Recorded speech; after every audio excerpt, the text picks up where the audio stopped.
Good morning, everybody, and a very warm welcome to Silverstone, the second day of racing organised by the 750 Motor Club. First day here, though, on the live stream, courtesy of Alpha Live. You can see the cars already on their rolling lap for the first race of the day. That is the RLM Racing Bike Sports Championship. And the grid for this one set by the second fastest times from qualifying yesterday. So on pole position, it's going to be the number 4 car of Simon Walker-Hansel, and beside him will be number 16, Ashley Hicklin. Second row on the inside is going to be 95 Joe Stables, taking the car over from his father Richard, who raced it yesterday, and beside him is number 5 Doug Carter. Row 3 on the inside is number 12 Andrew Fido, next to him is number 7 Julian Griffiths. On the fourth row it's 87 Jack Lees and number 1 Leon Morel. Row 5 is 8 Joe Locke and 73 Alistair Smart. Row 6 is 11 Philip Brown and 17 Ross Drew. On the 7th row 86 Stephen Bell and 30 Mark Grayson. On the 8th row, 24 Ian Charles and 60 Andrew Gord. On the 9th row, it's 6 Robert Gilman and 66 Richard Hardy. Row 10 is 9 Richard Gilman and 46 Chris Charles. And on the 11th row is number 10 Aaron Ellington. Yesterday's race, that was won by Simon Walker-Hansel from Ashley Hicklin and Jack Lees. Julian Griffiths took the victory in Class A. And all of that means that Simon Walker-Hansel extends his lead in the championship. Now he moves on to 99 points. Well, my name is Ian Soman. Johnny Palmer is alongside me in the commentary box today. Johnny, morning. Good morning to you. Very good morning to you as well, Ian. Slightly earlier than expected, but I've made it, which is, well, wonders will never cease, frankly. But raring to go for a race which is, 30 minutes or so ahead of the schedule because of a slightly adjusted qualifying session that we'll cover later on as well. Yeah, so the car's coming round for their rolling lap. Then it's Simon Walker-Hansel in the white number 4 car, closest to the pit wall. Number 16, Ashley Hicklin, in that black car with the green and turquoise shapes on it. I'm not sure what shapes they are, really. But they're on it anyway. They're coming up to the red lights. Do they go out? Yes, they do. And the race gets underway. And it's a good start there by, I think, Julian Griffiths in the number 7 car. He tried to make a way through on the inside, but I don't think he could make that work. Oh, and a spin! There's 2 of them spinning already. Simon Walker-Hansel is one of them. The other is the number 12 car of Andrew Fido as well. So early drama there, Johnny, with the pole position driver Simon Walker-Hansel spinning out at the first corner. Absolute chaos, wasn't it? I was peering out of our window from the commentary box itself, which has a good look at Abbey, and whether that was just coolish tyres, but it looked like 2 cars spinning in synchronicity, so it meant that those cars behind could then not avoid, and a very different looking top section of order. However, Ian, and Simon Walker-Hansel's car is still stationary at Abbey. The marshals are rushing to try to assist and get that car moved. The driver's still in the car. There's double waved yellows at that part of the circuit.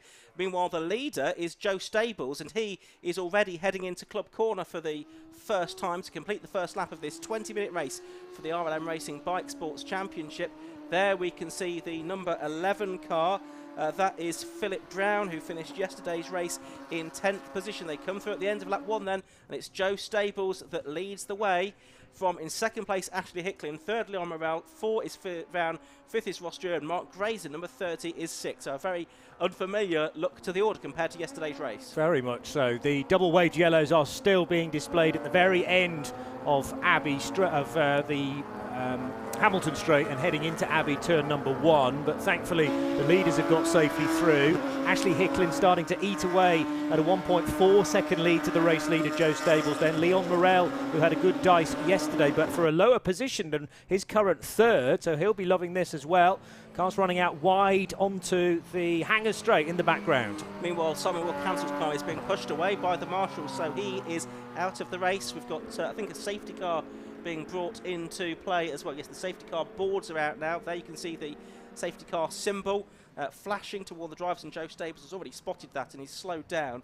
I don't think this is going to be a very long safety car period, to be honest with you, Johnny, because already the marshals have done a great job of pushing the car most of the way to a position of safety. Yeah, Fido's car is also, though, stricken a bit further around the corner, so there are 2 cars off at Abbey, but, well, same goes, to be honest, because at least there's no damage on the cars. They are able to be pushed and relatively easily, so the transmission hasn't locked, and thankfully none of the 4 corners are bent, but it's a real shame, clearly, for yesterday's dominant winner Simon Walker-Hansel to be out of the race so early this morning.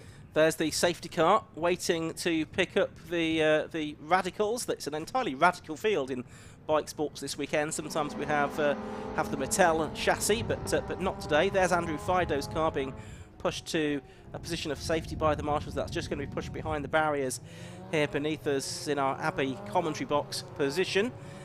So I would think probably this will be the only lap behind the safety car, Johnny, because both of those cars now are out of harm's way. So we've got 16 3/4 minutes left of this race to go. Joe Stables, number 95, it is that leads from number 16, Ash Hicklin in second place. Leon McRae, number 1, is in third position. Fourth is Philip Brown. Fifth is the car of Ross Drew. And in sixth place, it's number 30, Mark Grayson. A slightly earlier start than expected for the RLM Racing Bike Sports Championship. That's been switched around with the Club Enduro qualifying session, which we'll bring to you next on Alpha Live. Plenty more racing to come during the course of the day as well. 9 races in total, and 8 more after this. We've got 750 Formula Sport Specials, historic 750 Formula BMW Car Club, and as I say, the Tagiwa Club Enduro Championship also featuring on the bill today here at Silverstone. Safety car lights are still on. I wonder if they'll turn off soon, and if it will dive down the pit lane entrance, which is just on the way down to the Vale, isn't it, Johnny? Yes, to driver's right, and you peel off fairly early there. They're still not out, and I would have expected them to have been extinguished by now if we are about to restart. So clearly something else is awry.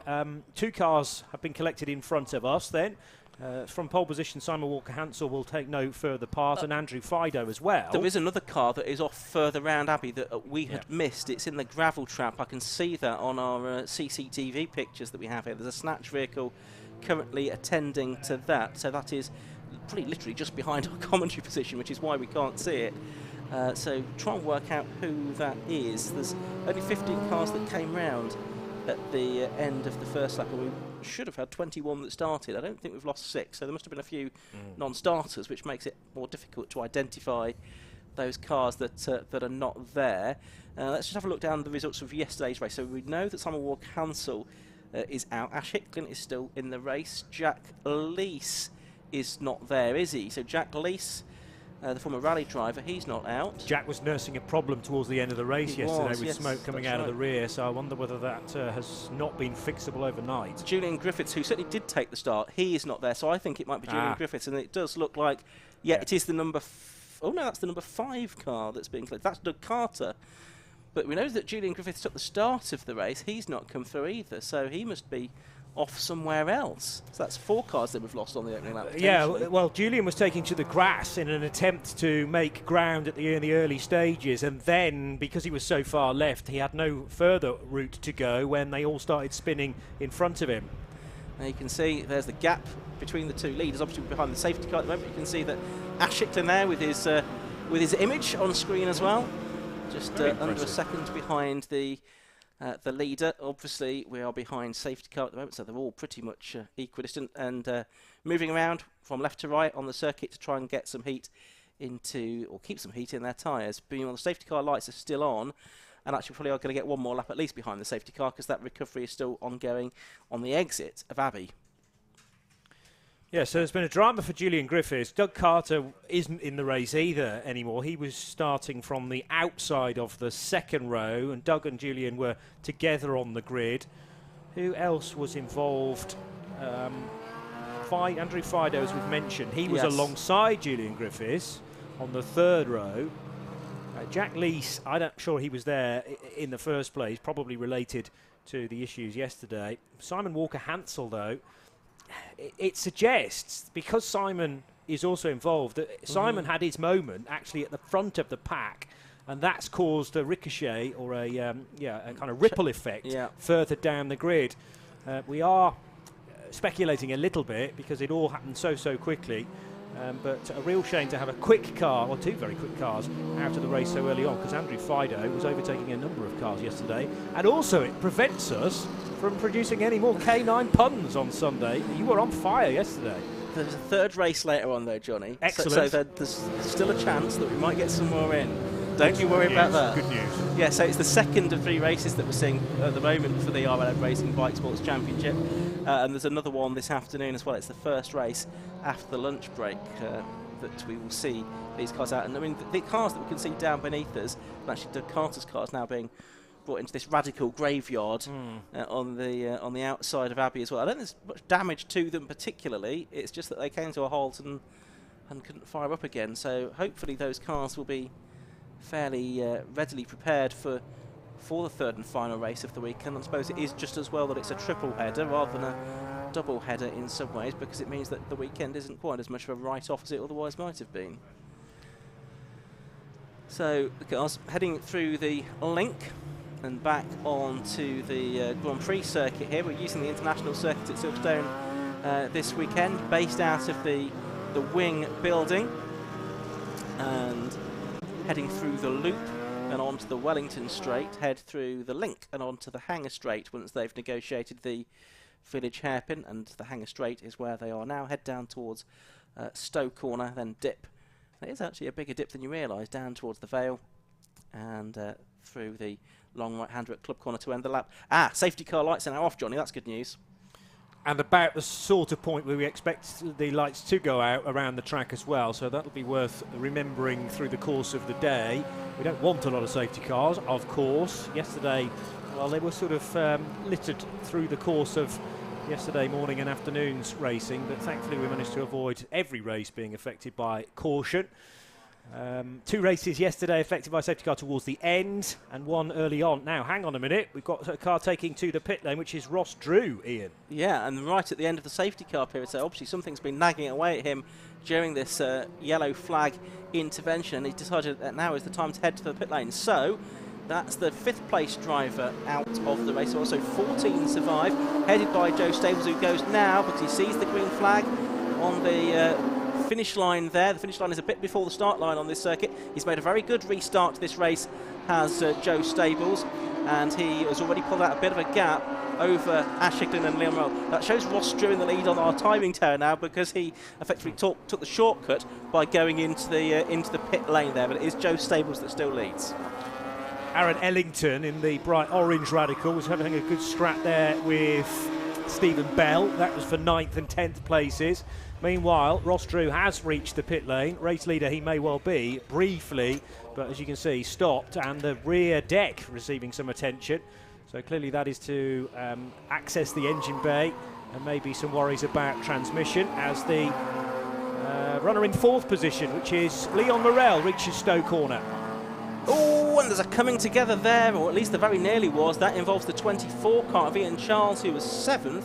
Possibly that was Richard Hardy, was it, who was also involved in that. There's our 2nd place driver then. That's Ash Hicklin. Joe Stables has just gone across the line ahead of him, 2.26 seconds ahead of him, in fact. Leon Morrell it is that's in 3rd place, number 1. In 4th place is number 11, Philip Brown. In 5th place is number 30, Mark Grayson. And it's Stephen Bell in number 86 that completes the top 6. There's Joe Stables. Fastest lap of the race so far, a 1:04.64. And that compares pretty favourably to yesterday's fastest lap for Simon Walker-Hansel, which was a 1:04.51. But I think we are still some way off the lap record for these cars. And it was a 1:04 flat in qualifying to give Simon Walker-Hansel his pole position. A little bit wide there onto the Hangar Straight, but a moment recovered for 4th place car Philip Brown. As meanwhile, Joe Stables reaches a yellow flag affected Stowe Corner, because still stranded on the outside of that corner is the Ian Charles machine, which kind of arrived at Stowe in a bizarre angle. Whether there had been some contact just before the cars arrived into our frame, tricky to tell, but yellow flags, single yellows halfway down Hangar, and then double waved yellows in the corner itself. That is the 86 car of Stephen Bell that we are watching. He is in 6th position at the moment, just ahead of Alistair Smart, who's actually 2nd within Class A. Joe Stables leading Class A at the moment, but 3rd in Class A, that's number 10, Aaron Ellington. It's his first meeting in bike sports. He started racing again this year after a 9-year gap. He'd done lots of racing, mostly at Knock Hill in Scottish Sports and Saloons, racing at Caterham R500. But he's doing very well here in 8th overall and 3rd in class. There you can see the orange number 10, Radical SR3, 1500cc RLM engine with a car that he's prepared himself and built by Radical. And he only bought the car last month, and this is his first race. There's the 24 car going out of the race, and also involved there was 66, Richard Hardy, as I speculated. Yeah, obviously we knew Richard was involved initially. I hadn't realised Richard Hardy hadn't been able to leave the scene since then. He's now a lap down and will become 2 laps down once race leader Joe Stables heads by. So that whole area now affected by double-waved yellows with marshals clearly on track. But heading into the green flagged area now, that's not going to stop racing. 3 abreast, in fact, into Vale Corner, and Mark Grasson has been mugged there by a couple of places because Alistair Smart in the bright yellow 73 and just ahead of him Stephen Bell both get a place each. Yeah, we've got about 6 minutes and 40 seconds of this race left to go, so good scrap here between Stephen Bell and Alistair Smart, and that is now the scrap for 5th and 6th positions with that change there. They are heading through the right-hander at Abbey, then the left-hander at Farm, now the right-hander at the village hairpin here, and they will then head through that left-hand that brings them onto the link and back onto the hang straight. Already you can see they're getting away from Grays, and there is Ellington, the number 10 car. He's been given quite a hard time there by Joe Locke, who was a bit further up the order for much of yesterday's race. He finished at 8th place eventually, Joe Locke, former Civic racer. And there you can see him trying to take the place away from Aaron Ellington, although they are in different classes, these 2 cars. There's Ellington with his Scottish Saltire on the side of that Radical as well, being flown proudly. Robert Gilman was under pressure in the background, I noticed as well, from Andrew Gord, so they're battling over 10th and 11th, side by side into the Vale again, and up the inside Joe Locke on Ellington to give him the place.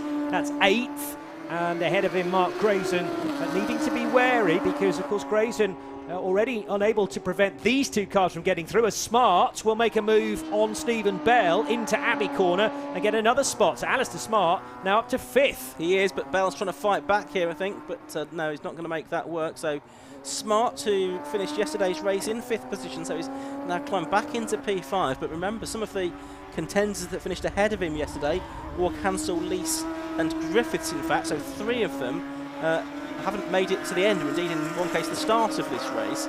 So I think Smart would be hoping to improve. He has, though, got 7 seconds or so to make up on Philip Brown, so I don't think that's going to happen in the remaining 5 minutes of this race.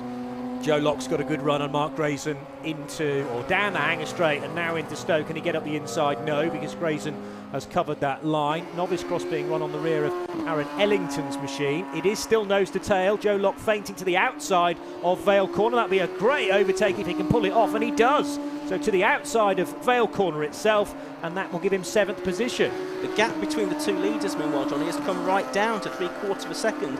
2 slow laps for Joe Stables. And here they are, they're together now. It's not 0.73 seconds now. It was a 1:08 for Stables, then a 1:06, and that's allowed Ash Hicklin in the number 16 car to close right up on him. This is for the overall lead. They are in different classes, and points within bike sports are scored within the class. So at this stage, both Stables and Hicklin will be picking up maximum points again there through this yellow flag zone at Stowe. So the race has been blighted by safety cars and yellow flags, I'm afraid. Hicklin looks to have perhaps backed off a little bit more than Joe Stables did there through that part of the circuit, and has fallen quite a long way back, but I guess he's showing that he is respecting the yellow flags there, and he will come through to complete the 11th lap of this race now, and the gap between them will have gone out, I think, yes, to 1.52 seconds now. Stables only a few hundredths, actually, off his best lap of the race so far, a few tenths, I should say, of his best lap of the race so far. So that suggests a slight mistake from Joe Stables at the head of the order to allow Ashley Hicklin back into contention of the race lead. Hicklin's best time a 1:05.3, but Stables is almost a full second quicker than that. So as long as Joe can keep it neat and tidy to the end of the race now, then he should be fine. However, we have had one mistake already, so there's nothing to suggest that that's not going to creep in again in the closing stages. 3rd position still in the hands of Leon Morel. No one really to race with right now down the hanger straight. And just to say about Leon Morel, he's 2nd within his class at the moment in that Valor Racing prepared Radical SR3. If he stays that, he will be our new championship leader after this round, with Simon Walker-Hansel having failed to finish this race. There, though, is our race leader. That's Joe Stables. He had that scare a couple of laps ago where the gap had come right down to 3/4 of a second. He's gone out massively now to Ash Hicklin, because he's just done a 1:02.92 as Joe Stables. That's far, far faster than we saw yesterday. And in terms of the lap record for these cars, it's not going to be far off a lap record either, I don't think. 102.51 the lap record for Martin Brooks. So he's only 4 tenths outside the lap record now, as we're watching Aaron Ellington and Mark Grayson. Ellington now ahead of Grayson there, so that's going to change around as well. For 8th position, so Joe Locke got through past Grayson. Ellington has just done the same as they reach the very rapid right-hand kink at Abbey Corner, and they turn left through Farm, shaping up for another overtake to reverse, though the positioning is Grayson, and he goes to the inside and makes it. So really good fighting this in the lower order of the top 10, 8th and 9th positions, with the 30 car and Mark Grayson back up to 8th.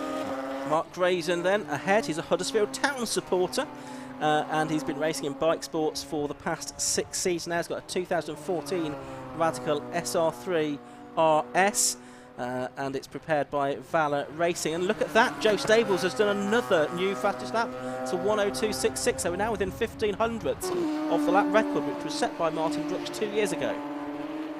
In the single-seater, if you like, Radical PR6 versus the two-seater Radical of Ashley Hicklin in the background, but Hicklin just watching the narrower car disappear in front of him compared to his SR3 side by side again. Well, there was certainly nose to tail coming out of Club Corner, and having a long look up the inside was Aaron Ellington as they approached Abbey Corner on Mark Grayson, but no way through there. You'd need to be much more alongside to be fully committed into turn 1. So they are down at Village for the 14th time in this race.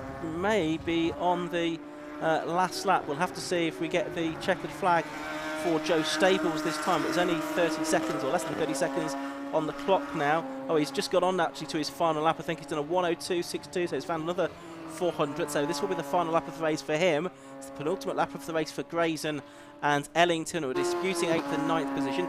There's Alistair Smart in 5th place, the number 73 car. He is just about a couple of seconds ahead there of Stephen Bell, number 86, in 6th place. Smart has made about a second on Philip Brown since he moved up to 5th position, but isn't going to catch Brown, I don't think, as we're watching there Joe Locke, who now is rather lonely in 7th place. Yeah, had a busier race earlier on, having to come through from 9th position, now up to 7th, so a few cars to overtake along the way. Down the Vale now, race leader arriving into Vale Corner itself and struggling to get the car turned in. There's a bit of movement from the rear as well. He's having fun out there, isn't he? Here comes Joe Stables. And up to the line, and to take the checkered flag to win the second race of the weekend for the RLM Racing Bike Sports Championship. Joe has not been a regular feature of the championship this year. He appeared in the first meeting at Donington. I don't think we've seen him since, but he's always very quick. He's been champion on more than one occasion in the past as Joe Stables, so he's proved his worth today with a victory in the end by more than 10 seconds over Ashley Hicklin. Number 1, Leon Morel, he takes 3rd place, and with that he'll go into the championship lead after this particular race. 4th goes to number 11, Philip Brown, so 6 places higher than he was yesterday. 5th to number 73, Alistair Smart. 6th to number 86, Stephen Bell. But there is a very happy Joe Stables acknowledging the marshals on the slowing down lap, which is always great to see. And he will go into the final race of the day this afternoon. Final race of the weekend this afternoon, buoyed with confidence there. And of course, I think the grid for that's going to be set by it's either the results or the fastest lap from this race, I think. And whichever of those it is, it's not good news for Simon Walker-Hansel, is it? Because he's going to have to start from towards the back of the grid either way. So that will be an interesting one to see how far up the order he can get. Andrew Fido and so forth will be back on the back as well. Here's the result then after 15 laps of racing. Joe Stables, it was number 95, that took the victory in the Radical PR6 by 10.29 seconds in the end from number 16, Ashley Hicklin. 3rd was number 1, Leon Morel. 4th, number 11, Philip Brown. 5th was 73, Alistair Smart. I should say, by the way, that both Stables and Hicklin won their respective classes. 6th to number 86, Stephen Bell. 7th to number 8, Joe Locke. 8th was number 30, Mark Grayson. 9th was number 10, Aaron Ellington. And 10th was number 60, Andrew Gord. And a bit further back, just these cars made it beyond the first lap. So 11th was number 9, Robert Gilman. 12th was number 46, Chris Child. And 13th was 66, Richard Hardy. Although actually Hardy, Drew and Charles there didn't make it to the checkered flag. So just 12 finishes in the end from that RLM Racing Bike Sports Championship race. As we have mentioned, we have another of these races coming up later on this afternoon. Coming up next, we're going to have the qualifying session for the Tagiwa Club Enduro Championship. That is going to be a 30-minute long session. We're going to bring that to you here on Alpha Live and on the circuit commentary as well. That will be underway shortly, but we'll have time to have some interviews before the qualifying session gets underway, and indeed we can eat into the qualifying session as well with these interviews as necessary. Chris Stevens it is that's on duty for us in the pit lane this weekend, and like in fact we have Johnny Palmer who was commentating on the BTCC on ITV the other weekend. Chris just a couple of weeks before that he was commentating at the circuit on Formula E at the London Excel Centre. So we've got a star-studded commentary team and me. I was going to say, what have you done, Ian? Not a lot. You've done a lot of these meetings, in fairness. Certainly have. Yes. Yes, but we'll hear from Chris in a moment down in the pit lane with our top three. There's the view of the Silverstone wing, and you can see that new pedestrian footbridge that links the hotel, which is just out of shot on the left-hand side of picture, and the wing which dominates the picture. That's a new feature since I last worked at this particular end of Silverstone circuit, and it looks very splendid indeed. So I think we are almost ready to head down to Chris Stevens. Just be a moment or two I think before he is ready. So let's head down now for the first time today to hear from Chris Stevens with our successful drivers in bike sports. Well, our first race winner of the day is Joe Stables, a mammoth 10-second margin, but there was a bit of a close moment between you and Ashley at one point. Was it? I mean, I was just saving my tyres so I could go faster the next lap after the safety car went. So totally in control then? Yeah, just a bit of fun. All right, well, it was a great victory and obviously a bit cool this morning. I mean, are you expecting things to change if it gets a bit hotter later? Not really. I'd hope for it to rain, really. You prepared for the wet? Yeah, just see what happens. Throw it at me. All right, well, absolutely fantastic victory. Congratulations to you. We'll see you out in the car later, yeah? Yeah, thank you. All right, awesome. Well, let's go and talk to our second place driver, Ashley Hicklin, car number 16. Hey, congratulations on second place. It looked like you were nibbling at the back of Joe's car there for a little bit, but it just wasn't to be. Yeah, I definitely had to go. I don't know whether I caught him napping or he was having a bit of a chill, but he soon came back and then disappeared off into the sunset a little bit, but yeah. Yeah, he said he was saving his tyres. I mean, could you see that from inside the car? Yeah, I think so. Especially through the fast stuff, I could see it was moving around a little bit, and that's where obviously the SR3s kind of revel. They like going fast through the quick stuff, so yeah, I was reeling him in through there, but yeah, and then he just took off. Of course, the class victory for you as well. Great news for your championship, especially with Simon Walker-Hansel not scoring today. Yeah, absolutely. First ever class win as well in bike sports, so after 4 years. So yeah, I've had plenty of seconds and thirds, but yeah, first ever win in bike sports, so I'm absolutely over the moon with it. Oh, congratulations to you. That's a fantastic result. Let's go and talk to our third place driver, Leon Morel. Leon? Hey. So our new championship leader in bike sports was Simon Walker-Hansel not scoring today, so a good result today. Yeah, happy with the result. To be fair, we've struggled for pace this weekend a little bit. I think we've been a bit of a second off. We made some changes for that race, and my mechanic Tom has found me a bit of pace. So yeah, chuffed for the Valor boys for all their efforts, and great racing throughout the field. Thoroughly deserved win by Ash. He drove faultless and he didn't put a foot wrong. So yeah, good race. Oh, another race to come this afternoon. Do you reckon you can take the fight for the class win to Ashley? No. No, I don't want to say yes because I don't think I can. I'm going to try. I'm always going to try. It'll be pinned no matter what. But unfortunately, the RSs are, the older stock cars are just a bit more slippery and they're just pulling away on the straights. So we're sort of running a bit more downforce than everyone else with the body style of the car. But Simon and Ash have just been faster all weekend. I'm hoping for mixed conditions. So let's get some rain. That spices things up, doesn't it? So yeah. All right, well, we look forward to seeing you give it a go this afternoon. There'll be another bike sports race this afternoon, but coming up next is the Club Enduro qualifying. Let's go back up to you, Ian.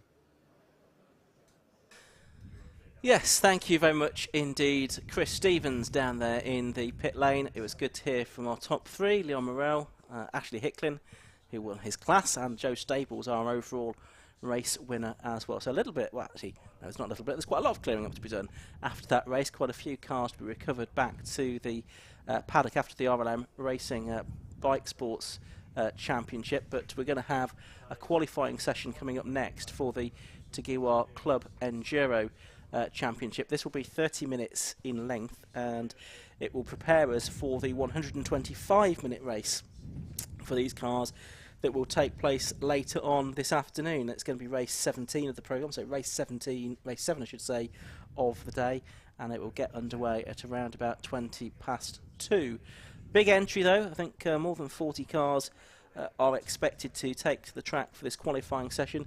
For those of you who've downloaded the digital programme, by the way, from the 750 Motor Club website, and you can do that if you've not already, at 750mc.co.uk, there are a few changes to be made actually, so I perhaps just will tell you about those, and they all actually go on to page 15 of the programme, so the second half of the entry list.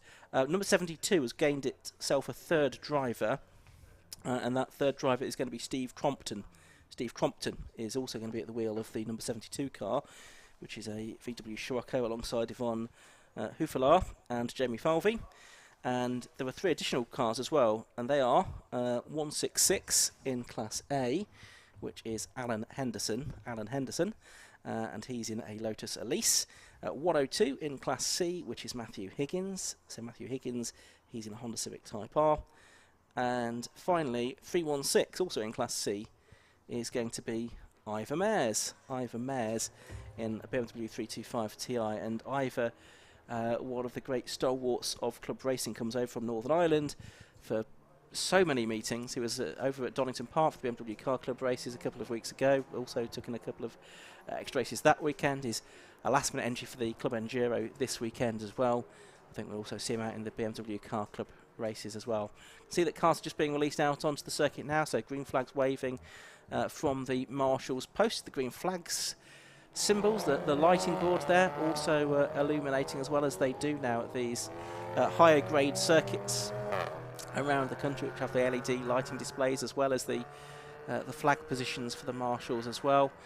At the moment the car's just heading out onto circuit at a relatively sedate pace to get some heat in their tyres before they start going for some really quick qualifying times.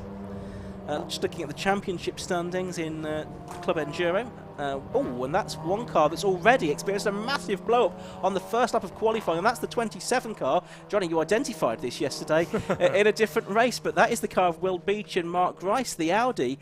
That looks rather expensive, and I'm afraid there's a lot of smoke there, and I'm just wondering if there's some flames as well from that. The driver getting out of the car, but that is now blowing smoke all the way across the track as well. That's severely hampering visibility for the drivers that are coming through next. The car parked just on the edge of the road there at Stowe Circuit.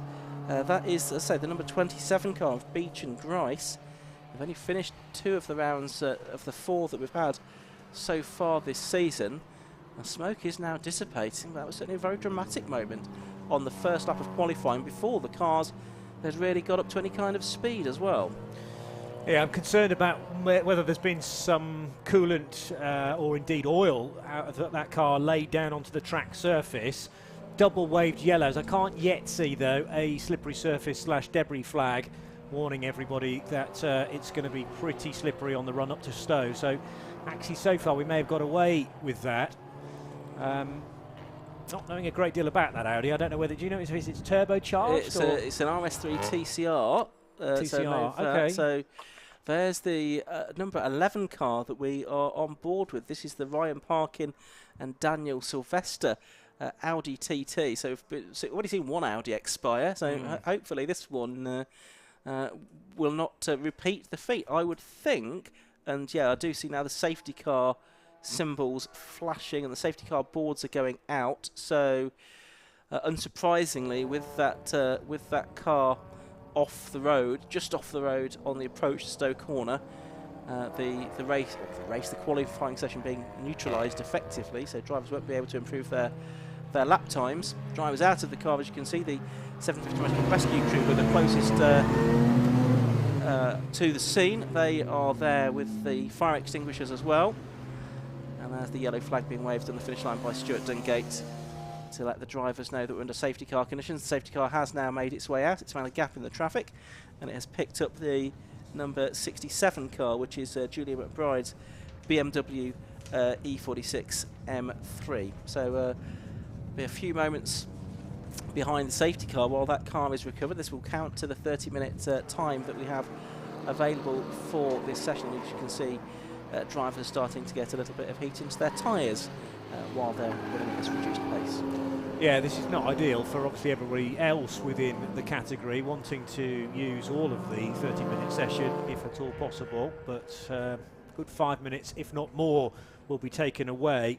I just wonder whether that failure is related to the turbocharger. It's a straight four, being a TCR car, front-wheel drive, and they're always very nippy machines, about 330 horsepower in championship mode, 2-litre four-cylinder, but thankfully it appears that nothing's been spilt on the road and therefore only affects that one car, the number 27 machine of William Beach and Mark Grice. Into pit lane has now arrived Colin Gillespie and Phil Driver's Seat Leon for the Edinburgh and Chorley based drivers respectively, but still no opportunity to post fast times. It's questionable now as to whether you actually do stay out, or is it better to come into the pits to receive some adjustment. It depends, I suppose, how many team members you brought with you. If it's just the one, then there may be very little that you could do during a pit stop, so just best to stay circulating. But what it's doing is it's bunching everybody up within the session, so when we go green again, we might actually see one or two cars easing off the throttle just to buy themselves a bit of space and to have open road in front of them. The recovery has arrived though, Ian, at the end of the Hanger Straight. It certainly has, so hopefully it won't be too much longer behind the safety car.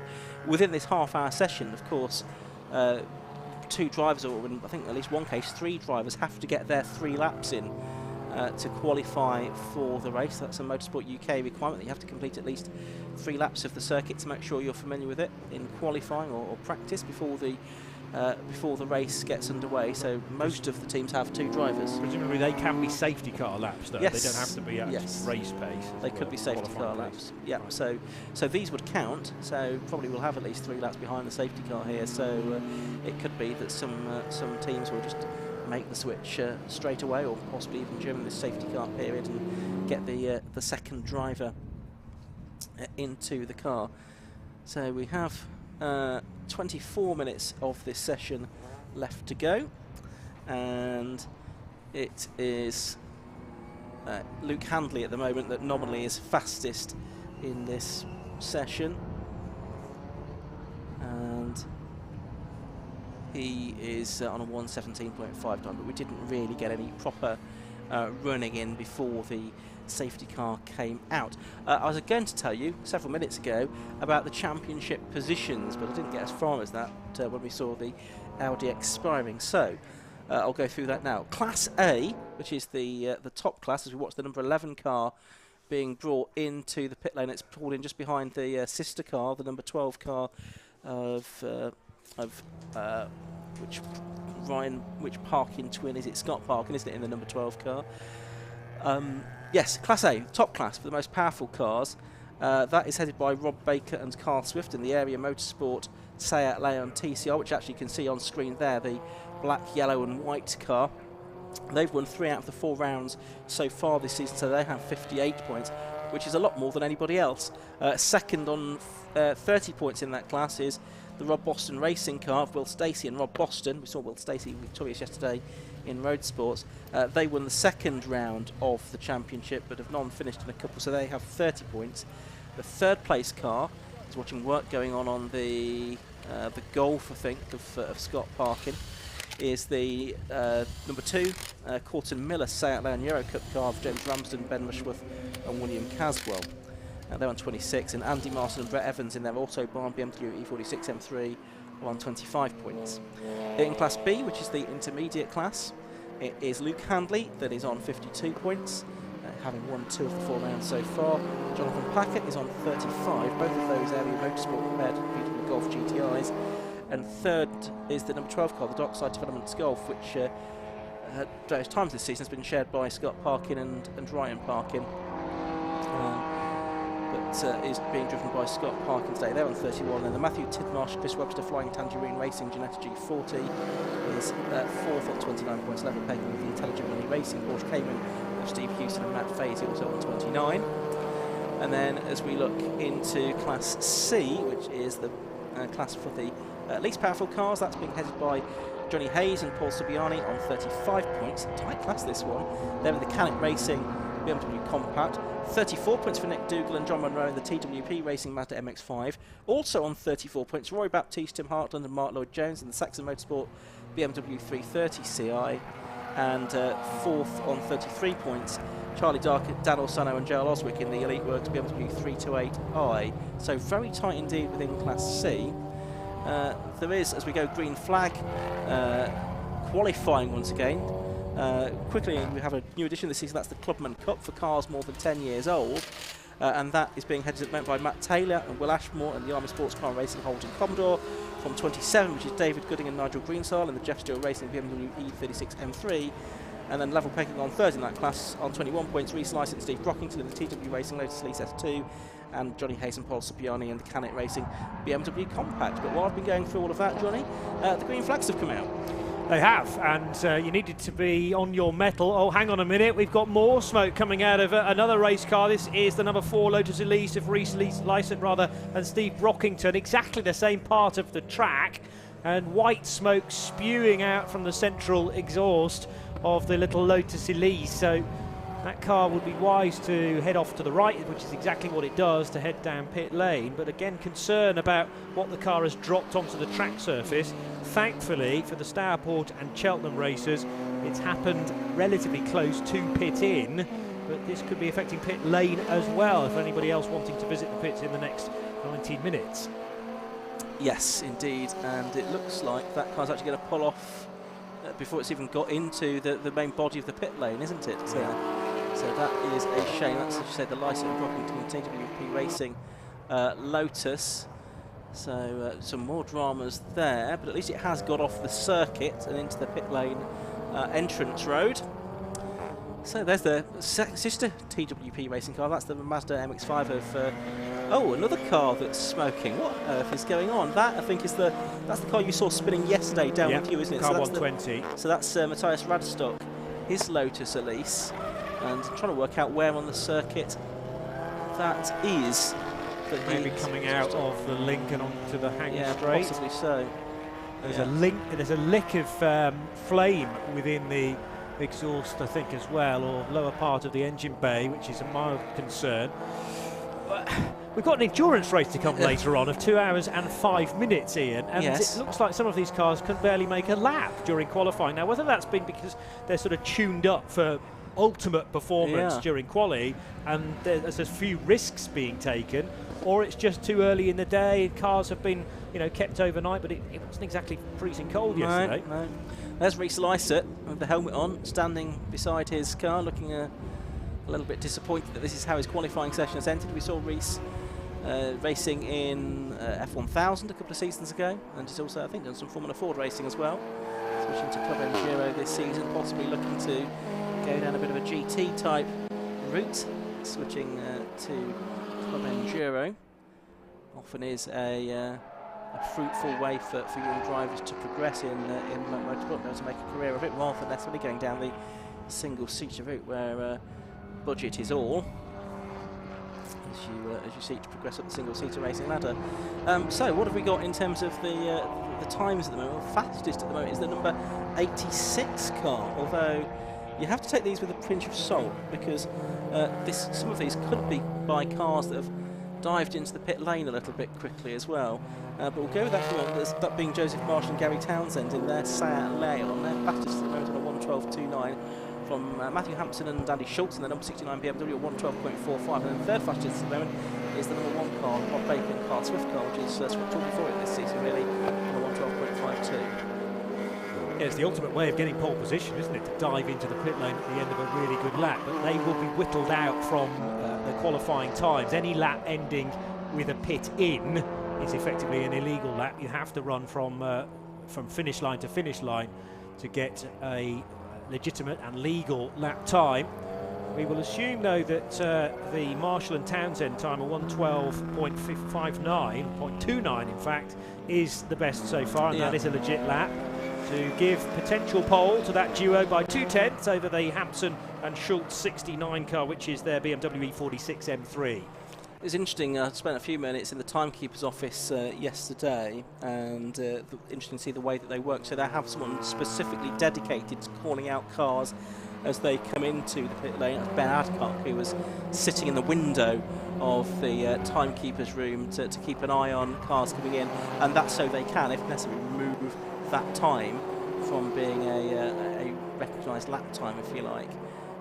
Because it will automatically register on the transponder. Was that a bit of a moment for that's the 166 Lotus, which is Alan Henderson. So he was a late entry. We saw him out in the road sports yesterday, and the Lotus didn't make it to the end of that race, but he's back out again to have another go today. I thought Alan was just going deliberately wide to allow a couple of cars through, and then just ease off a bit to allow some space, but he's already caught the car in front of him as they headed across the line and through Abbey. Very busy indeed on the Hanger Straight. They'll need to get used to this for the race later on, but it's far from ideal when you're trying to find a good lap time for qualifying. Yeah, absolutely right. Just noticed that the 49 car has popped into second place now. That's Will Stacey, yesterday's Road Sports race winner, and Rob Boston. They've done a 1:12.39 now. Both of them very quick drivers there. Rob with lots of experience, multiple Mazda MX-5 championships, amongst other things.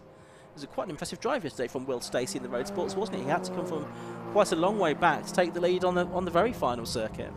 Brilliant race that was. And through traffic as well with Graham Crowhurst he was battling with. Yes, the 49 just slipping towards the bottom of the shot and out towards Stowe. Did you say yesterday that's a Rob Boston prepared car? Yes. Okay, so Rob's actually getting into the car that he's spannered up until this point. Absolutely, or his team at least have done the work on it. Let's head down to the pit lane. Let's see who Chris Stevens has got with him.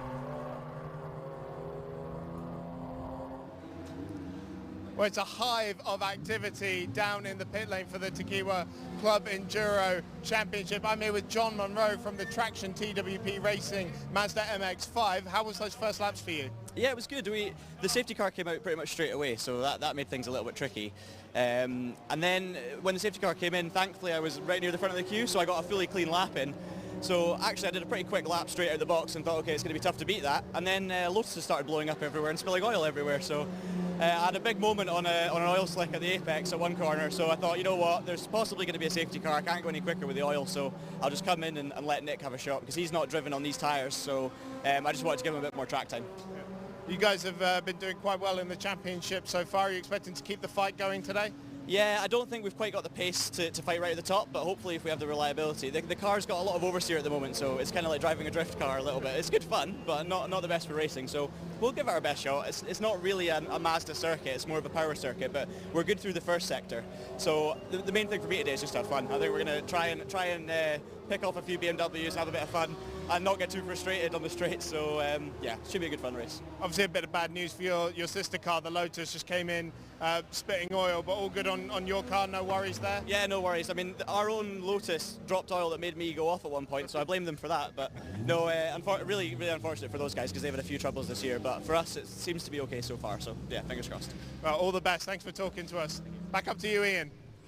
Thank you, Chris. And while you've been talking, the safety car has reappeared, so that's out for the second time during the course of this session. Not actually sure why this is at this stage. I've not seen anything. I'll just have a look at our CCTV picture as well, see if there's anything on there. Ah, there we go. Oh, it's the recovery of the Matthias Raderstock car from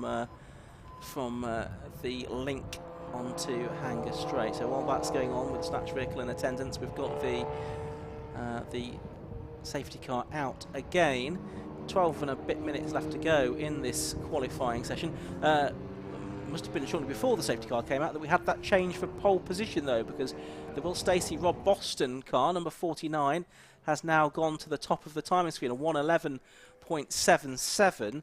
The 86 car in second place of Marshall and Townsend therefore down to second position, and third place 69 Hampton and Schultz, fourth place number 1 Rob Baker and Carl Swift. I mean, obviously this is setting the grid for this afternoon's 125-minute race, but the nature of such a long race is that grid positions aren't everything as they might be in a sprint race format. But there we can see the cars heading down the straight. Some shots of quite a few cars in the pit lane, unsurprisingly at this point in time, roughly halfway through the session. And you can see the marshals there with their brooms and the buckets of quick dry, who've been no doubt attending to that oil slick that Reece Lysett kindly put down for everybody. Yeah, clearly appreciated by all the other runners in the field, but strange that we would have 3 cars pretty much expiring in the first, 10 minutes of this session, and that has left the track rather treacherous in a number of places. Lesser experienced drivers will need to put some laps into this qualifying session, as Ian's already mentioned, and really the comment needs to be made to them, I suppose, before they head out. Don't push like crazy. You won't be able to use natural racing lines because of the various oil slicks. So just take it easy, make sure the car comes back straight and that you tick off the laps you need to do by the regulation. Fastest in Class B at the moment is the Golf of Scott Parkin, number 12, the diesel Golf. From number 13, that's the Porsche Cayman of Steve Houston and Matt Fazy, and third fastest in that class is number 14, which is Chris Freeman in his VW Golf.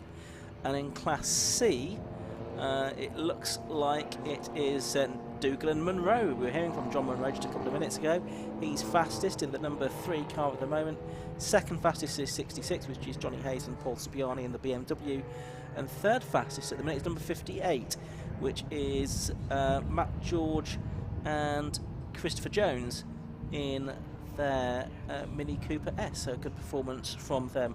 I think in the end we've had 39 cars, well, at least complete 1 lap in qualifying. We probably had 40 to start with, but of course the Audi didn't get to the end of a lap. The Audi RS3 TCR car of Will Beach and Mark Weiss. Be interesting to see if that one can be fixed and get out in the race, possibly go from the back. Might well need to qualify out of session to do so, though, unless the drivers can prove that they've driven this circuit in the last 12 months. It's at the discretion of the clerk of the course. Both quite experienced drivers now. So 9.5 minutes still to go. There's the Holden going through. That's the Clubman Championship leader. That's the view at the link. Safety car still out for a little bit longer, it would seem, but we should get another perhaps 6 or 7 laps of qualifying in for these drivers. I would think that anyone that needed to make a driver change would now have done so as well, Johnny. Particularly because we had so many cars all lined up in the pit lane as well at 45 degrees. I think that was the moment where everyone realised we're probably not going to be able to get back to green flag conditions before we want to do the driver change. It also means that quick runs aren't necessarily interrupted. One car is peeling off in the background there to pit lane though, so perhaps that is for a last minute driver change. Are we going to assume it's Rob Boston in the 49, or at least that he did the 1:11.77, or is Will Stacey capable of going in quicker than Rob? Well, I would say Rob probably is the quicker driver, but I think there's a huge amount between them. Some driver pairings, I think you perhaps have a bigger gap between the 2 drivers, but I don't think necessarily it's a big differential between the two of them in that particular case. And Will Stacey will certainly be buoyant after yesterday's performance. He'll really feel comfortable with this track, although conditions will be slightly different from yesterday, with a cooler start to the day. And I'm not sure whether there was any rain in this part of the world overnight. Might have made the track a little green as well. I don't think there was any. I was you were further down the road, weren't you? Yes, down in Milton Keynes, but it was certainly a fine evening there. No sign of any rain when I pulled back the curtains this morning. So there'll still be a fair bit of rubber from the running yesterday, but a mixture of rubber compound. Grip, therefore, should be there or thereabouts, and frankly, that was some statement from whoever it was, Will Stacey or Rob Boston, to do the 1:11.7, and brilliantly timed as well, because it was presumably right before this second safety car in the session. 7 and a bit minutes still to go. We're going to have at least 1 more lap behind safety car, and chances therefore for cars behind the 49 Lotus to improve, getting slimmer and slimmer. Yeah, that's the Browse green BMW going through. We are looking at doing some fairly substantial work underneath the engine cover of one of the cars here. Trying to work out which one that is that we are seeing. Safety cars come in, we've seen that, so we're going to get the session back away. I notice it's picked up Julia McBride again. For the second time in this session, Julia McBride has been picked up by the safety car. It was a Lotus, of course it was a Lotus, that needed some work doing. And that was the 32 car, which is Leon Bidgeway, of course, who we saw out in motorsports yesterday. So the session gets back underway in earnest, and we've got just over 6 minutes to go, so probably time for maybe 5 more laps or so, assuming no more interruptions from the safety car. Or indeed any yellow flags, because drivers will need to pay careful regard to those, should only come out during the course of the session. That's the championship leading car of Rob Baker and Carl Swift. Often Carl Swift has done most, if not all, of the driving in that during the course of this season. Rob Baker, the team boss of Area Motorsport, that runs that car. Area initially made their name running primarily Honda Civic Type Rs, but have branched out now in the past 2 or 3 seasons. Run other cars in Club Enduro, including that Seat and some Golfs as well. VW Cup type cars. So, Stacey in Boston, still fastest despite that caption that's appeared on your screen. 1:11.77. We'll see if lap times start to improve in the final few minutes. There's the car of Baker and Swift, which has improved with a 1:11.52 immediately after the safety car had gone in there, Johnny. Yeah, 1:11.52, so a couple of tenths quicker than the 49 Lotus Elise of Stacey and Boston, and I think the 49 Lotus is still circulating, so could offer some sort of a response. They've done a similar amount of laps in the session so far, 14 for the number 1 car, the Leon TCR of Baker and Swift, and 13 laps for the number 49 car. Puff of tyre smoke, thankfully, this time, rather than oil and engine smoke, and that slight moment was sorted out in time for the corner, the right-hander at the link, or indeed far. So 4 minutes of this session left to go. At this stage, the first 3 drivers have firstly, teams have all done lap times underneath the lap record, which was a 1:12.33 set by Alan Henderson last August, so that's quite impressive. Let's head down to the pit lane again and Chris Stephens.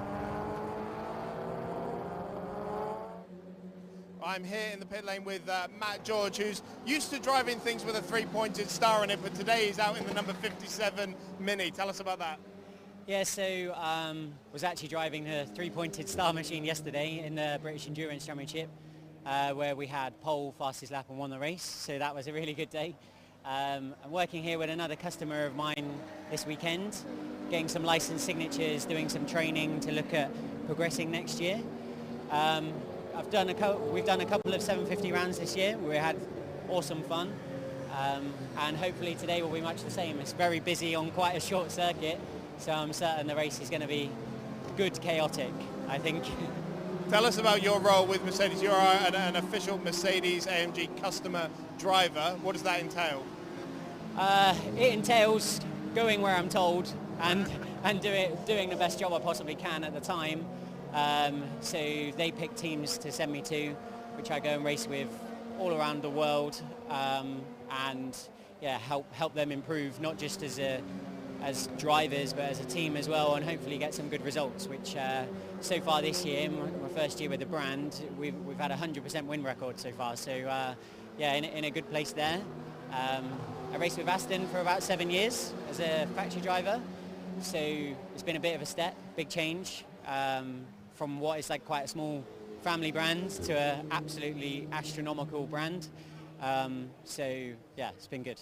Well, we wish you the best of luck in today's race and for your first year with Mercedes. Let's go back up to you, Ian. Thanks, Chris. 2 minutes to go. We've not had any changes, I don't think, towards the top of the times since you've been with Chris Stevens there.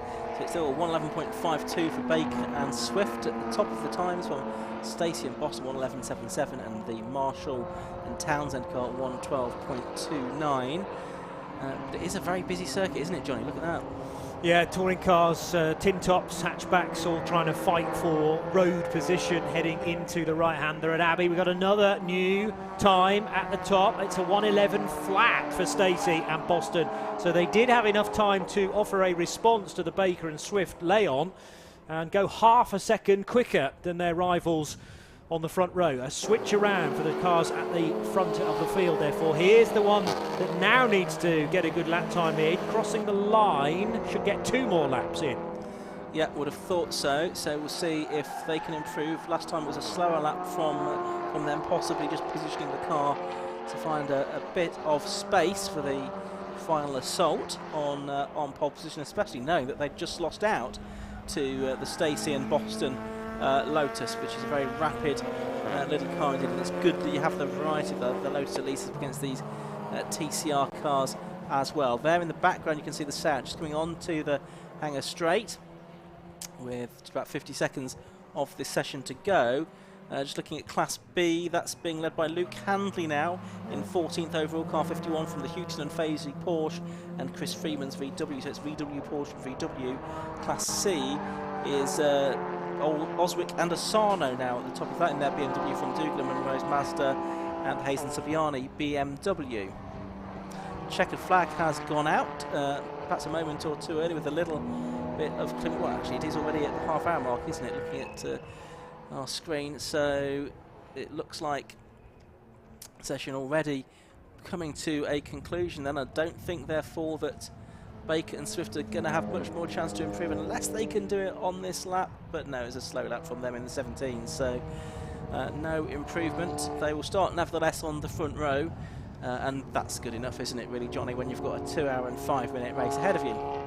Agreed, and the way that rolling starts shape up, that gives you pole position on the inside of the track, isn't it? Whereas for the standing start, it's on the outside. But that should favour the Stacey and Boston Lotus running into Abbey for the first time. But for Rob Baker and for Carl Swift, it's, you know, don't do anything dramatic on the first few laps, because you have to be in contention throughout the race, really. And what will there be? A couple of pit stops? Is that mandated? There is, I think, just one mandatory pit stop that's required.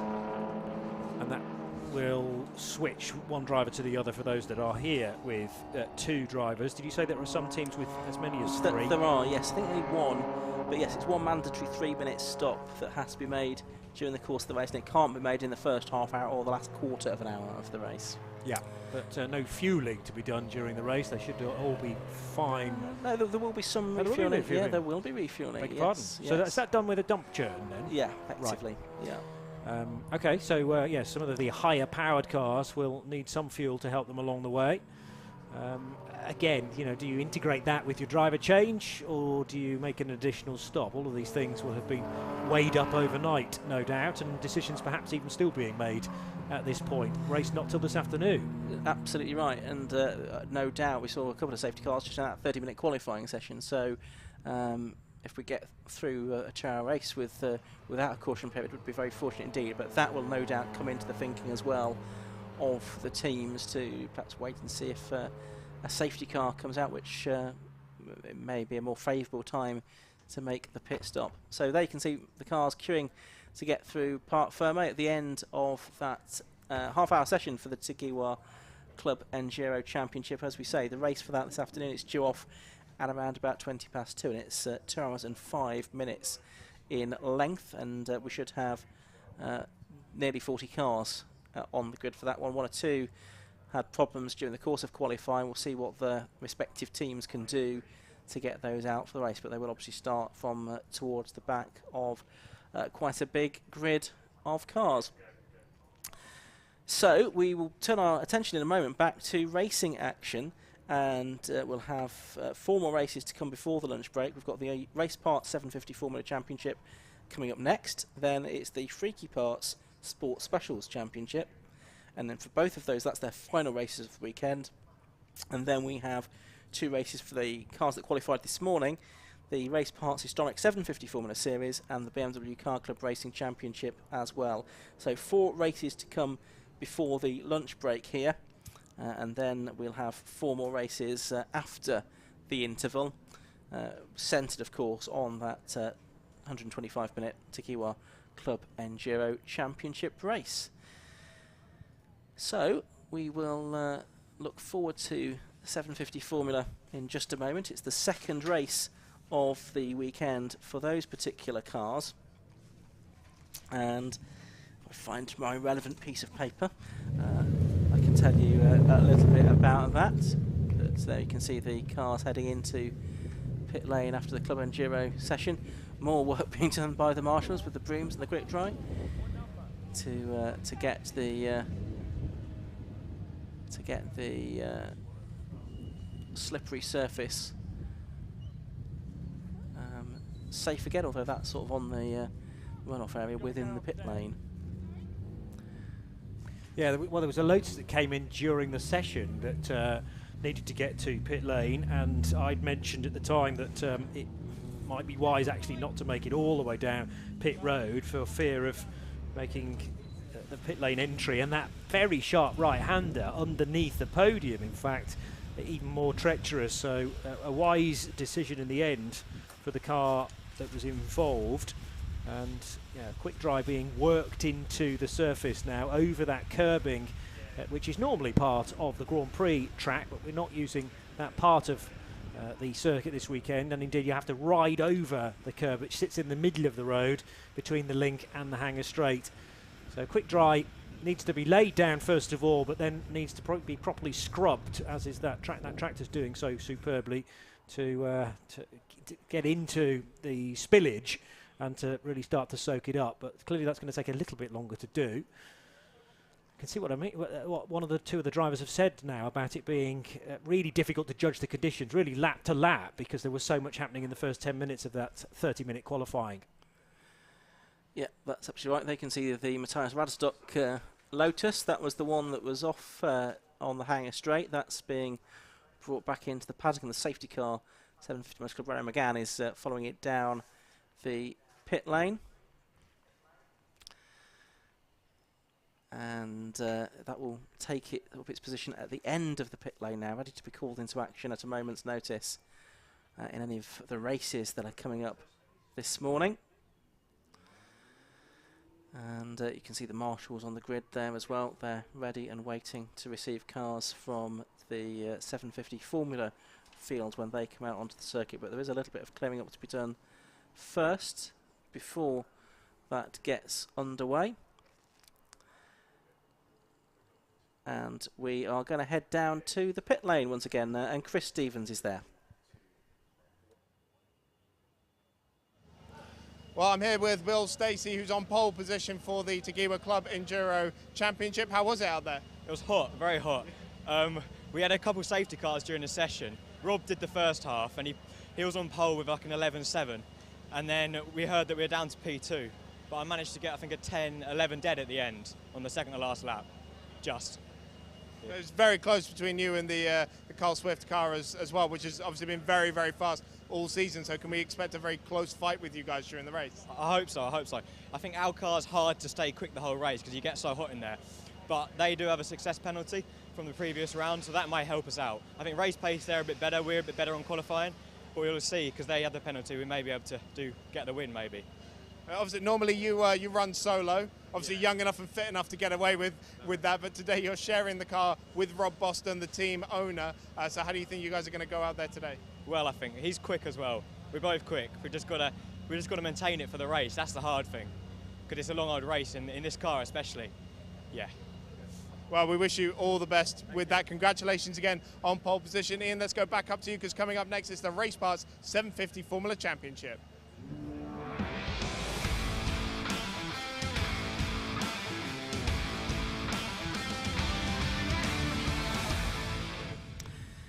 Yes, coming up very shortly now, the second and final race of the weekend for the Race Part 750 Formula Championship. And it is going to be another 15-minute race for these cars. The grid for this one set by the second fastest times from qualifying yesterday. The race, though, yesterday, that was won by Bill Cowley, number 77, his first race win of the season, his first race finish of the season, or race start in fact. He beats number 17, Richard Rothery, and number 4, Mark Glover. The championship leader, Peter Bove, was 4th in car number 1.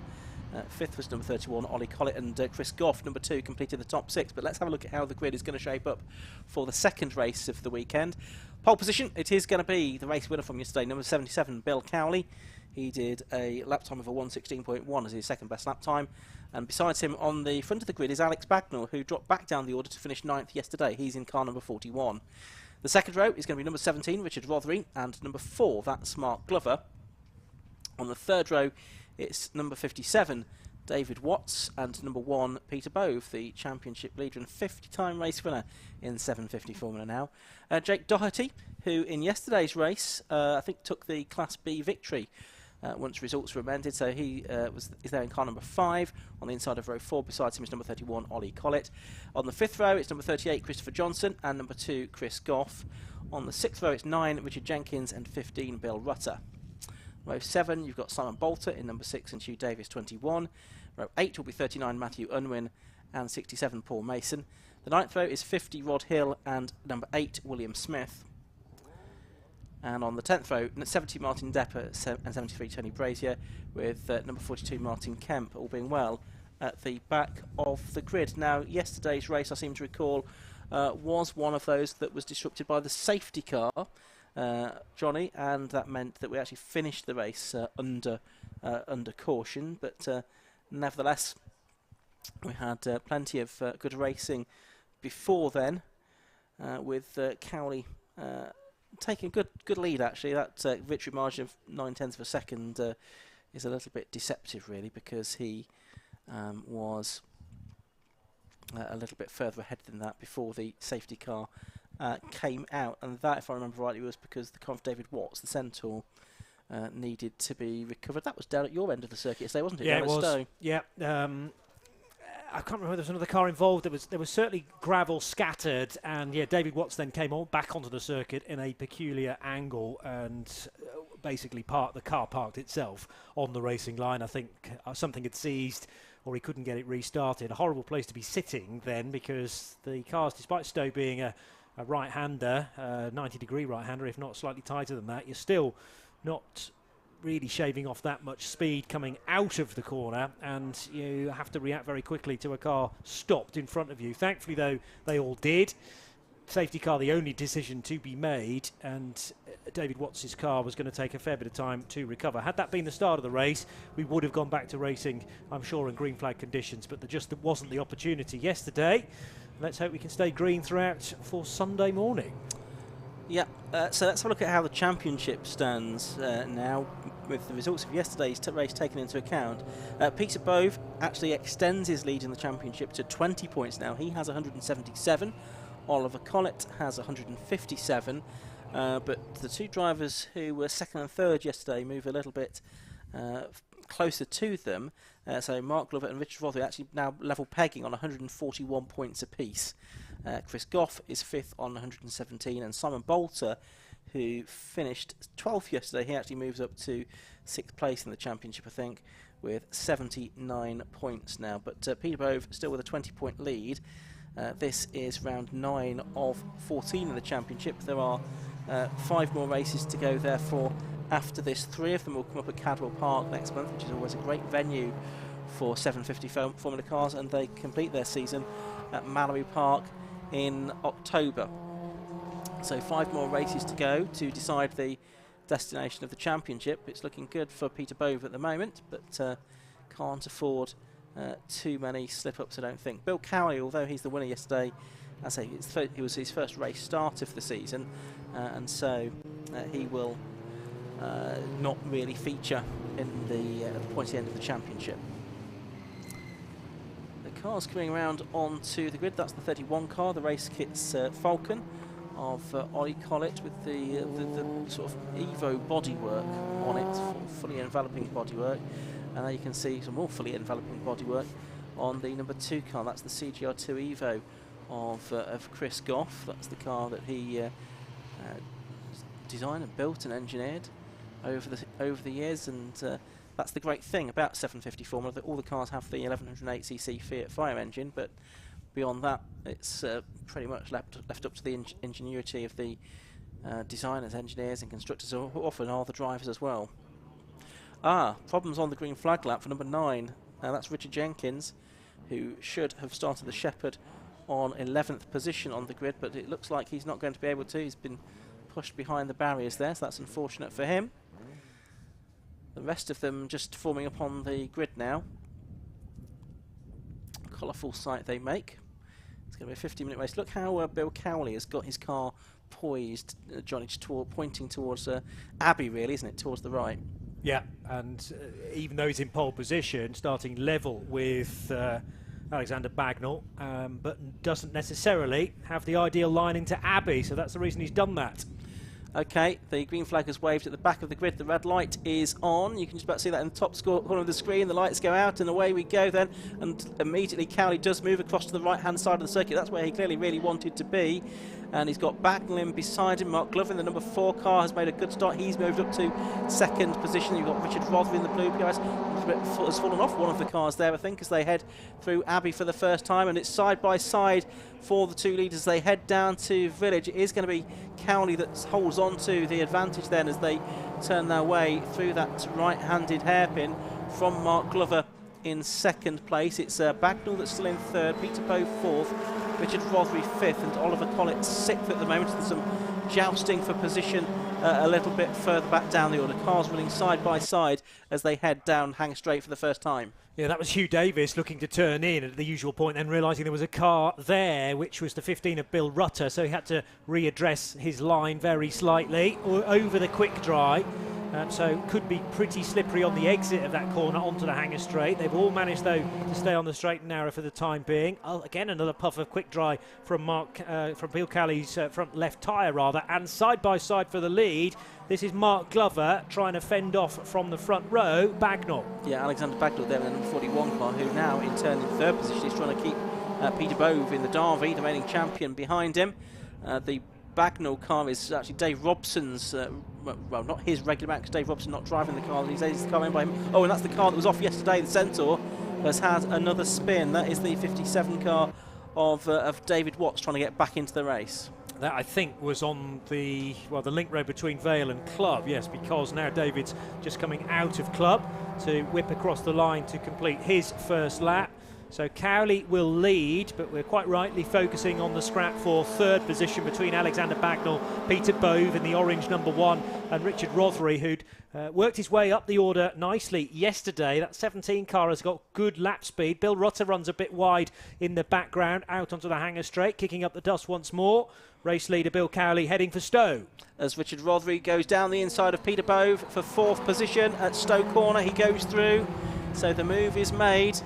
But he runs a bit wide on the exit of the corner. Does he manage to keep hold of the advantage as they drop down towards the Vale? Peter Bowe is still alongside him as they're about to reach the turning point for the corner, but no, he can't quite do it, Peter Bowe. So Rothery in that number 17 car, the PRS, is the car that holds the lap record around here in the hands of David Bartholomew. He does indeed go through into 4th position, and now Peter Bowe has got his tiny little mirrors filled with that grey and green car of Oliver Collett, the much bigger physically on the circuit Race Kits Falcon. Bill Cowley's done the best lap of the race. It was on the first flight lap, of course, at 1:16.08. Still nothing between Bill Rutter and the car ahead, Hugh Davis. Davis looking to turn in behind, actually. Davis is Simon Bolter, beg your pardon. So they are fighting for 11th and 12th positions with Bill Rutter just ahead. Again, Peter Bowe massively defensive in the Derby with the Race Kits Falcon of Collett trying to go around the outside as they funnel their way back onto the Hanger Straight, and having a long look around the outside now of Mark Glover in 2nd place is Alexander Bagnall. Should get that done before the braking area for Stowe. Yeah, absolutely right. So that's a nice move done there by Bagnall up into 3rd place, with 2nd place I should say, with Mark Glover now behind him, and Richard Rothery is gaining on these two as well. It would seem he's got away from Peter Bowe, who in turn has been lap passed now by number 31. Oliver Collett has gone through.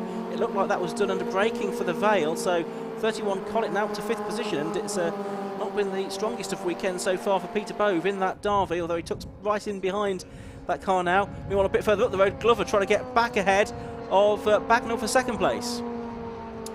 From this vantage point, you really get an idea of the dimensions of the different cars within the 750 Formula. Much narrower car for Alexander Bagnall, who sits in second position with his SDAR. And turning right now, there's a drama though for Simon Bolter in car number 6, who's limping across the line in another Derby, the Mark 4.5. And Simon had been duelling really well with Hugh Davis and Bill Rutter. So that car, unfortunately, losing straight line speed. Here's Richard Rothery having a long look at Mark Glover, Ian. Yeah, he's on the inside line for Stowe. This is where he got past Peter Bove a couple of laps ago, and he's made that work. Can he hold on the exit of the corner as well? He ran a little bit wide once he got past Bove, but this time no such mistake. And yes, he sealed that move quite nicely.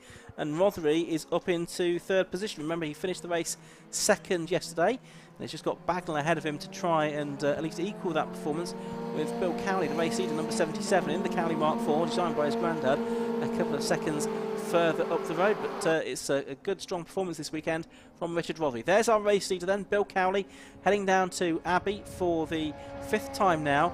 41. In second place is Alexander Bagnall. In third place now is number 7, Richard Rothery. In fourth place is number 4, Mark Glover. Fifth is number 1, Peter Bove. And in sixth place, it's the number 31 car of Oliver Collett. So through farm and into village will go Mark Glover. The gap back to Peter Bove, who's still got his arms full of Oliver Collett. There are a couple of cars going slowly down the Hanger Straight. So the first of them we've identified, Simon Bolter, and then behind, is that number 42, Martin Kemp? Yes, it is. So well over to the right-hand side, because the leaders are bearing down on them. And this could be a tricky Stowe corner now, because they're going to be sitting right on the racing line as Bill Cowley and the rest of them arrive. Hand in the air for Martin Kemp to let everyone know that he's going slowly. There goes Bill Cowley, past him. There goes Alexander Bagnall. There goes Richard Rothery. And they all have to sort of take a slightly less than optimal line to get past those slower cars. But now you can see Bolter heading into pit lane. I'm sure Martin Kemp will follow as well, which will leave us with 17 cars still circulating. And it looks like it could be a good second half of this race. Still more than half of it to go, actually. 8.5 minutes left. Bill Cowley's lead has come down a bit that time, actually, to 1.83 seconds. Now, that's interesting for fifth, because Peter Bove has managed to drop Oliver Collett all of a sudden and focus on the car in front. So gap, I think, closing now between Bove and Glover. How did their previous laps compare? Yeah, there's about a second better off for Bove compared to Glover, who of course is trying to find a way past Richard Rothery at the same time. That's the benefit of having some track to yourself, I suppose. But for Collett, I'm not sure whether he's got a problem as such, or whether Peter Bove has just upped the ante a little more. You can see though, if you run a touch wide coming out off the link, you are going to catch that quick dry and potentially oil beneath. Yeah, indeed. Yes, there's one or two drivers just going over the top of that. Peter Bove is one of them. There you can see the number 5 car coming into shot. That's the SSF, being driven by Jake Doherty these days. Long time raced by his grandfather, I should say, Bob Simpson, who's been racing in Formula V for more than 50 years. And we think we're going to see him out at Cadwell Park for the next meeting. But Jake Doherty taking over for the moment. There's our race leader, Bill Cowley. The gap was 1.83 seconds at the end of the previous lap. Has Alexander Bagnall made any more progress towards him? Yes, he has. He's done the best lap of the race now, 1:14.87 for Alexander Bagnall. The gap is down to just 1.23 seconds. So charging hard from second place, yes, and Bill Cowley will need to suggest that maybe he needs to react to this a little more. There is more pace to be found potentially with Bill's car, although he's just done his best lap of the race as well. So the quickening speed at the sharp end of the field evident for all to see. In fact, another good lap as well from Richard Rothery in third position. Oliver Collett struggling to hang on to the coattails of Peter Bove, because Bove again is closer to Mark Glover for fourth position. Good drive this though from Alex Bagnall. He was, I think, down in 10th, was it? 9th yesterday in the results, but running second today, mirroring that good performance he showed in qualifying. Started racing back in 2009 in road sports and 750 Formula and some karting as well. And he this weekend is driving Dave Robson's Star, Fiat engine car, of course, that Dave built a few seasons ago, sort of second or possibly third of the cars that Dave built over the years, but Alex is also building his own car to race as well. Meanwhile, we're looking at the battle for 7th, 8th and 9th here. Chris Goff, Jake Doherty and Christopher Johnson there, disputing the position. So the CGR, we've got the number 5 car, it's the SSF, and also the race kits Falcon of Christopher Johnson as well. Good little scrap this, Johnny. It really is, as they stream across the line as one. Peter Bove showing he's now got some speed in the Derby. Quickest lap of the race from 5th position. It's a 1:14.8, so there's really will be nothing between Bove and Glover this time around, as now feinting to the outside line of Village, but leaving the door open is the number 5 car of Jake Doherty, so Johnson will plug the gap. He'll also try and jump ahead of Chris Goff in the same manoeuvre, and does it. Excellent racing. Yeah, so 2 places made up, and Goff loses another position as well, because Jake Doherty, as the cars come on to the hangar straight, capitalises there. Oh, and look, that's Peter Bove right with Mark Glover now. He really has narrowed the gap, hasn't he? So 3rd, 4th and 5th right together now. The leaders a little bit further up the road. They're about a second apart, but you don't know where to look. The gap battle's going on all the way down this field. Just a 1 second gap between the 2 leaders. About 1 second covering these 3 cars, and equally for 7th, 8th and 9th. We've just seen a great move there by Christopher Johnson to pick up 2 places. There are the leaders, and there's the battle for 3rd as well. Yeah, half a second taken out of Bill Cowley's lead by Alexander Bagnall on that lap alone. So half a second as now Peter Bove is overlapping Mark Glover through Abbey. The kink at Farm, the left-hander. Can Bove shape up Glover for an overtake? As late on the brakes as he dares into Village, but Glover's just about carrying enough momentum. He will run out wide because of the trajectory that he arrived at that corner in, but he should be able to fend off Peter Bove. We quite rightly though turn our attention to the race leaders. They've got slower cars to get by. These are the ones, these are the tail enders rather than the problem with the cars battling mechanical dramas, and drawing level now Bagnall, but it'll only be the outside line for Stowe, Ian. Yeah, but can he go all the way around the outside there? No, I don't think he can. Bill Cowley just eases back in front. They've got those 2 back markers ahead of them, and it might have been that Bagnall was a bit mindful of that. Well, that's 1 car that stopped. That's the 67 car of Paul Mason. Yellow flags therefore coming into the Vale, so no overtaking opportunities here. And that also means that the leaders can't pass these back markers either, so that's going to bunch up 1st, 2nd, 3rd, 4th and 5th, I would think, as we go into probably the final 3 laps of this race. Yeah, Rod Hill is one of those cars, not quite at the speed of the race leaders, and they've also managed to get by one of the 2 back markers because they're now in green flag conditions. But how about a grandstand finish, everybody? We've got the top 5 cars all together on the main straight, still having to work their way by William Smith in the number 8 car, but certainly nose to tail, if not side by side, into Village between the 2 leaders. Yeah, 0.4 of a second separated them at the end of lap number 9. I think this probably is going to be the anti-penultimate lap. So 2 more laps to go after this one. 77 and 41. Bill Cowley and Alexander Bagnall.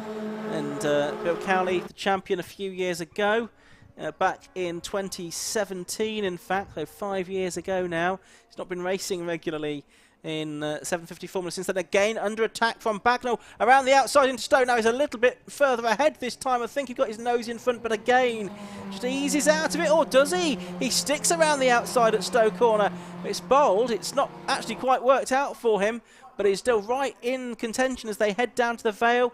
Cowley taking the middle of the road line into the corner, not really giving much of an opportunity for Bagnall to find a way through. But Cowley here is feeling the pressure and he's doing his best to soak it up with 2 laps now to go.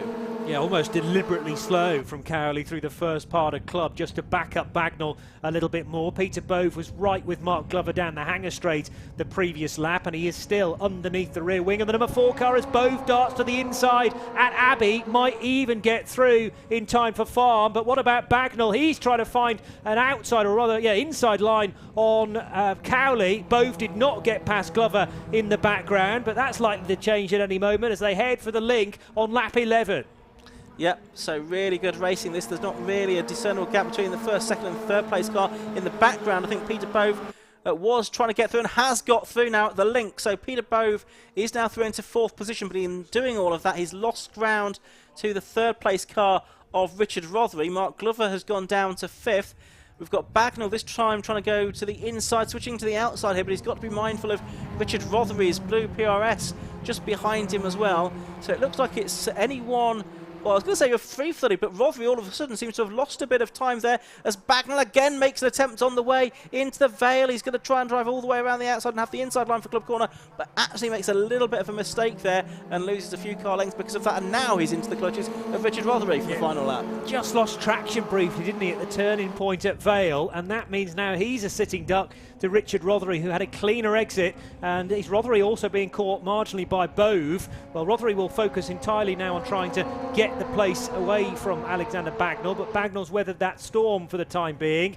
Lost touch with Bill Cowley, but he's now fully focused on defending second position, and Rotary wise probably to concentrate on finishing on the podium because Peter Bove, after that slight error, is through. And Rotary had not made the mistake at Vale Corner, so he was the one to benefit. Half a lap later, he loses one spot, and it might even be two now. Because he's not got the momentum going on to the hanger straight that Mark Glover has, so we'll see if he can find a way through. Bill Kelly looks like he's got enough of a gap between himself and Alex Bagnall now for second place, and actually the cars just look as if they're spreading out a little bit as they head into Stowe for the final time. The clock, as you can see, has very nearly counted down to 0, and as a result of that, the checkered flag will be shown this time around, and I think, having built up to this, they are all going to go into the final couple of corners fairly equidistant. I don't think we're going to see a change, so up to the line is going to come Bill Cowley for his second victory of the weekend in the Race Part 750 Formula Championship.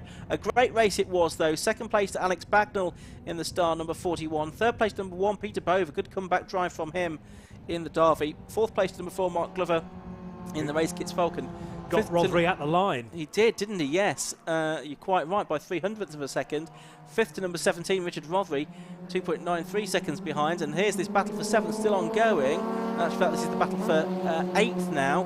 And it's going to be Jake Doherty, who just comes home ahead of Chris Goff and David Watts. The 50 car of Rod Hill has come to a stop right towards the end of the race there. So the drivers that I didn't mention, oh actually, the time screen's updated itself. So 6th was number 31, Ollie Collett. It was 7th for Jake Doherty, 8th for Christopher Johnson, and 9th for David Watts, because Chris Goff has stopped on the final lap as well, it would seem. Okay, that's a real shame, because Goff had been duelling with Jake Doherty and in fact Christopher Johnson for quite some time, in fact most of that race, so I don't know what the issue is for Chris's car, but that's big disappointment for him. It would have been a pretty strong result otherwise for the CGR2, the Evo version for the Shropshire man. So didn't he even get across the line, did he? So expiring on that final lap, or did he get across the line? 12th position. Yes, he did, but so, he was limping across. Long lapped, 127 on the final lap. So let's run down the top finishers for you. The win then to number 77, Bill Cowley.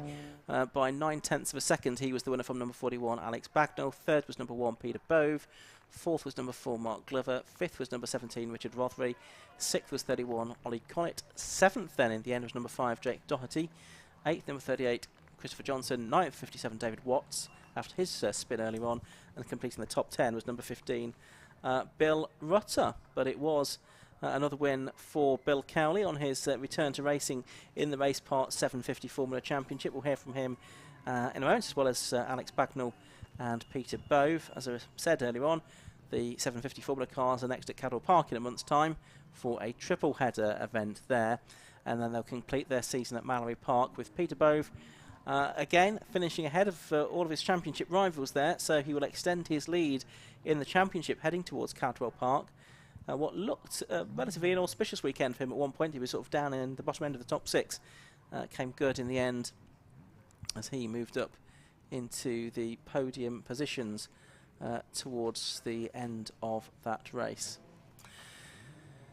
So 3 more races to come before the lunch break. We've got the Freaky Park Sport Specials Championship up next, then Historic 750 Formula, then BMW Car Club Racing Championship. But now let's head down to the pit lane, and Chris Stephens will speak to our top 3. Well, the first race of the 750 Formula Championship of the day goes to Bill Cowley, wrapping up a perfect weekend for you. Yeah, circuit that we least expect it. Silverstone has been a very bogey track for us because the car's not fast enough through the fast stuff. So when I qualified on pole yesterday, it was a big surprise. When I was coming in, this car is useless. But yeah, really good weekend, great battle with Alex, and I just tried backing Alex back up because I've seen Richard Rothery in the background. I thought if I can get Alex defending, that's my break, because near the end of the race, and backed him up a bit, and yeah, got the job done. There was a great fight between you and Alex. You're nail-biting stuff, particularly at the end there. Oh, absolutely. It was definitely had to work for it, but like I say, I knew I seen Richard in the background, so back him up and hopefully get someone else involved and take the pressure off me. Well, we expect to see you out later in the season as well? Yeah, I'll be at Cadwell. That's my favourite circuit, and possibly Mallory at end of year as well. Well, congratulations, and we look forward to seeing you back out later today. Second place went to Alex Bagnall. So close there with Bill towards the end of that race. Yeah, I mean, I just heard the end of what Bill was saying about his ruse of letting me fall into the traps of other people, and it worked perfectly, so congratulations to him. I think I did have legs on him, at least with the slipstream, but his defensive driving was perfect, so there was no way through. Where were you finding the speed against Bill? It was basically the corner onto the hanger straight. I was just able to carry a lot more speed through that and get onto the back of him, basically, and that was all the gains were made down that back end of the course. Do you reckon you might be able to get him next time? I'll definitely try, but he's pretty good. So he's a hard guy to race against, and but the more I race against, the more I learn his tricks. Right, absolutely. Well, fantastic stuff. Congratulations on second place. Third place went to Peter Bove. You seemed to struggle a little bit in the early stages of that race. You were getting past, but you managed to gather it back up and get onto the podium. Yeah, my car hasn't been working very well this weekend at all. So we've been trying to change things. Yesterday I had turn-in oversteer. Today I had mid-corner understeer, so I think we've probably overcompensated. But you know, it was good to get past, get up to third, and manage to stay there, unlike yesterday. Yeah, I mean, it was a last lap overtake, real opportunistic stuff to get back onto the podium. The last couple of laps worked quite well, yeah, because I got Mark, and then I knew that Richard had been running quite wide at that corner. Surprised I didn't get black and white flag, but you know. So I thought if I got a really clean run through the corner before that, I could maybe get in there, and I did. And then I was expecting him to come back past down the straight, because that car's very quick in a straight line. But clearly I'd put him off his game, so that was good. I managed to keep hold of it. Well, fantastic stuff. Congratulations on the podium. Ian, let's go back up to you, because coming up next, it is the Freaky Parts Sports Special Championship.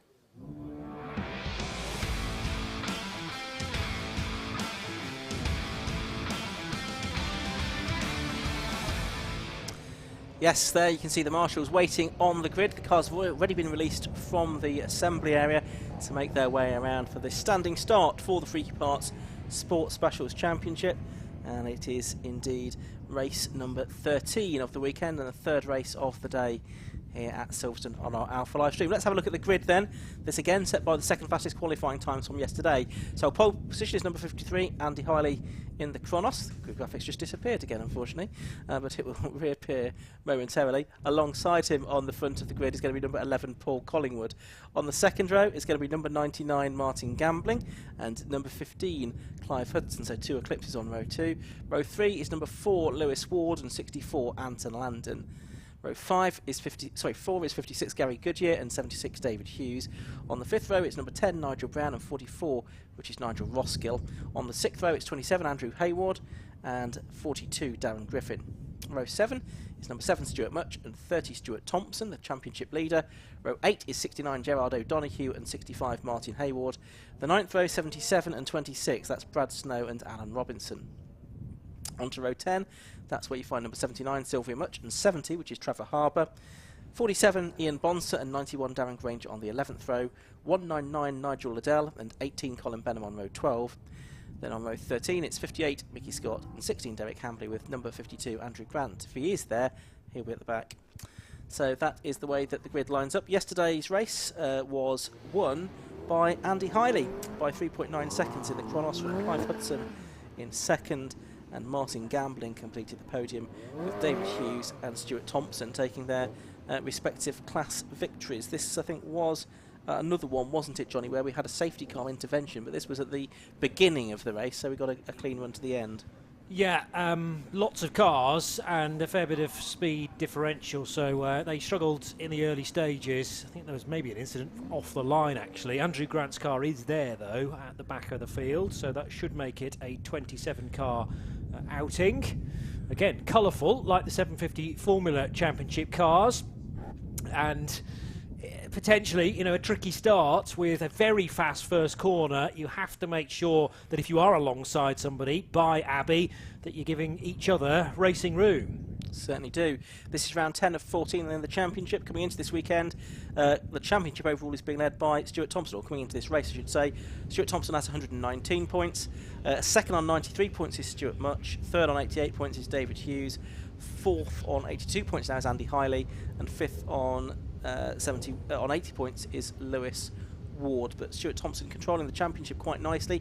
He wasn't leading in Class B for most of the race yesterday, but did come through, I think, on the very final lap to get ahead of Andrew Hayward to take the Class B victory and therefore pick up a few more vital points in the championship.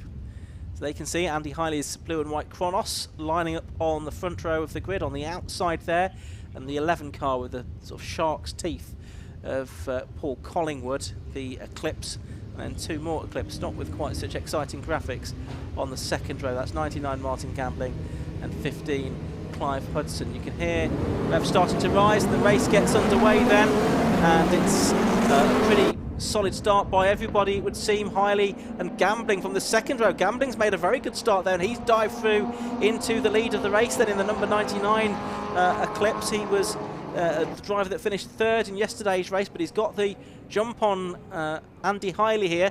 Clive Hudson's there in third. Lewis Ward is in fourth position, and Paul Collingwood's in strife. He's got his hand in the air. You can just about see it at the back of shot. So the driver that was a double winner last time out, he is an early retirement from this race by the looks of it, with some kind of, I would think, drivetrain problem.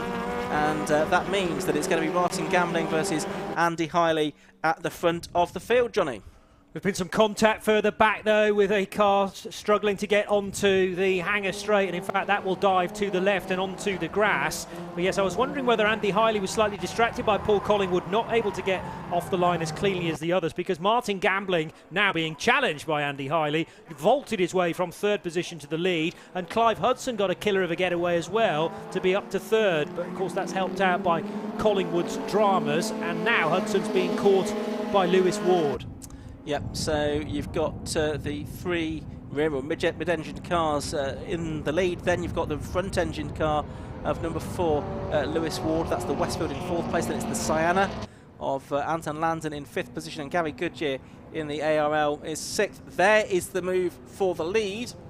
Andy Hiley goes through and takes it there at Village. So at the start of the second lap, will Gambling, though, try to fight back?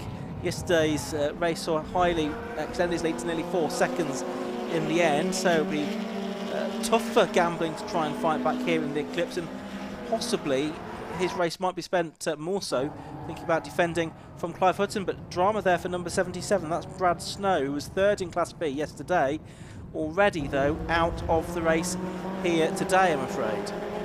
Still trying to work out who we lost on the first lap at the start of the hanger straight, but I wouldn't be surprised to see that first section of the second straight around the lap to be affected by yellows. Yes, there's a green flag part way down, so no overtaking currently coming out of there. Also trying to work out where Brad Snow has come to a halt, but it's not in that section of the lap at least. It's at Village, we can see on the CCTV. Gotcha, stopped okay. at Village, yeah. Yeah, so left-hand side of turn 3. So that area is going to be affected by yellows as well. 2 local yellow spots for everyone to be mindful of. Andy Hiley's led the second lap, though, by 2.2 seconds now ahead of Martin Gambling. Yeah, in Gambling, as I predicted, now into the clutches of both Clive Hudson and Lewis Ward there. Lewis, who was leading Class A in the championship coming into yesterday's race, but Andy Hiley overtook him in the point standings with his victory yesterday. Ward saying that his Westfield isn't as well suited to this circuit as some of the other cars out there, so I think he was pretty chuffed yesterday to get a 4th place out of it. As Clive Hudson now challenging Martin Gambling for 2nd place. I thought he was going to go and try around the outside into Stowe Corner that time, but that didn't quite work out, so he tucks back in behind. Anton landed on his own in 5th position, and likewise Gary Goodyear a bit lonesome in 6th place as well. Hudson having another go, this time up the inside into the Vale. The 2 cars overlapping, but he tucks back in behind Gambling, who runs wide as they go into Club Corner. They're almost 3 wide for 2nd, 3rd and 4th as they go through Club, but they all come out in the same order. So it's Gambling 2nd, Hudson 3rd, and Lewis Ward in 4th position. As we watch back some of the Class B cars for the moment, and then we switch back to the Hamilton straight. We see Gary Goodyear go through in 6th position, 5th position now. That is, and has Andy Hiley come through? He's disappeared from our timing screens.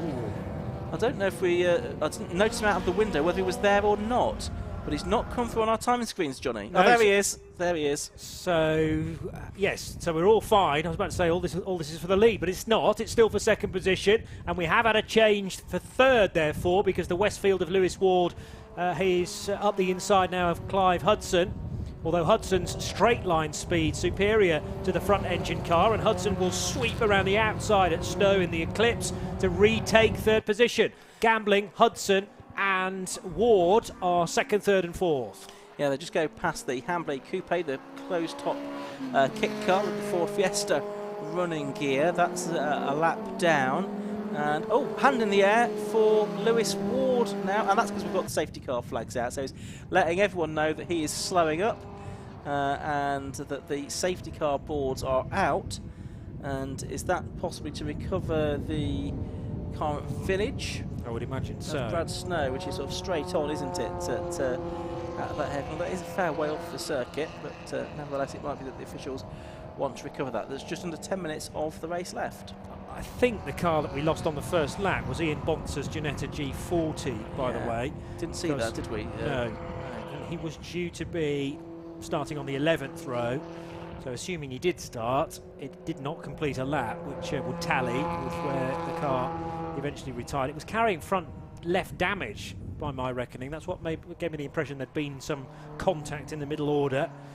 So whether Ian's car needs recovery as well, although it wasn't visible at the start of the hangar straight, so I can't imagine that's caused the safety car. Much more likely to be Brad Snow's stricken machine off to the left at Village Corner. So 9 minutes of the race left to go. Class B at the moment is being led by Marcus Roskill in the number 44 car. He's in 11th place overall. That's from Andrew Hayward, number 27 in 2nd, and the championship leader Stuart Thompson in 3rd. But we saw him come on strong towards the end of yesterday's race. And Class C, you can see on your timing tower, those are the cars in 8th, 9th and 10th position, the MEV XRs. So David Hughes, Stuart Merchant, Darren Griffin, 1st, 2nd and 3rd in Class C. I think there's 6 of the MEVs here today, so that's a good representation from them. Johnny's just peering very closely at the screen to try to figure something out. I just wonder whether at the marshal post at the start of Hangar Straight there's someone not dressed in orange, and I just wondered whether that was actually Ian Bonser, who's now could be peering. And if his car is the other side of the tyre stack, then it is in a vulnerable position, but it's very tricky to tell. I'm looking way out in the distance at the end of the Hangar Straight on the right there. A recovery truck has arrived at Brad Snow's car, I can see now, to try and take that away. Obviously perhaps the marshals decided that they couldn't move it under their own steam. So there is Brad Snow just on the scene. Look at Marshall looking there at the front left corner, whether there's something broken or a tyre that's deflated there. I suspect it's not just a tyre the way that they're looking at it there. But the recovery crew getting that hooked up to be towed to a position of safety just as soon as is possible. Was it a tow? Is it a lift? So halfway through this race now, so it's a shame that both of the races for the sports specials have been disrupted by the safety car. Now Andy Hiley isn't behind the safety car there, is he? He isn't now. No. So is that because the safety car didn't pick him up, and is he going to therefore appear at the back? Or there he is. He's at the back, hasn't he? So he's effectively gained a lap on everybody, and the safety car will have to, you would think, wave through almost the entire field then to get Andy Hiley back behind, which is not going to be the work of a moment, unfortunately.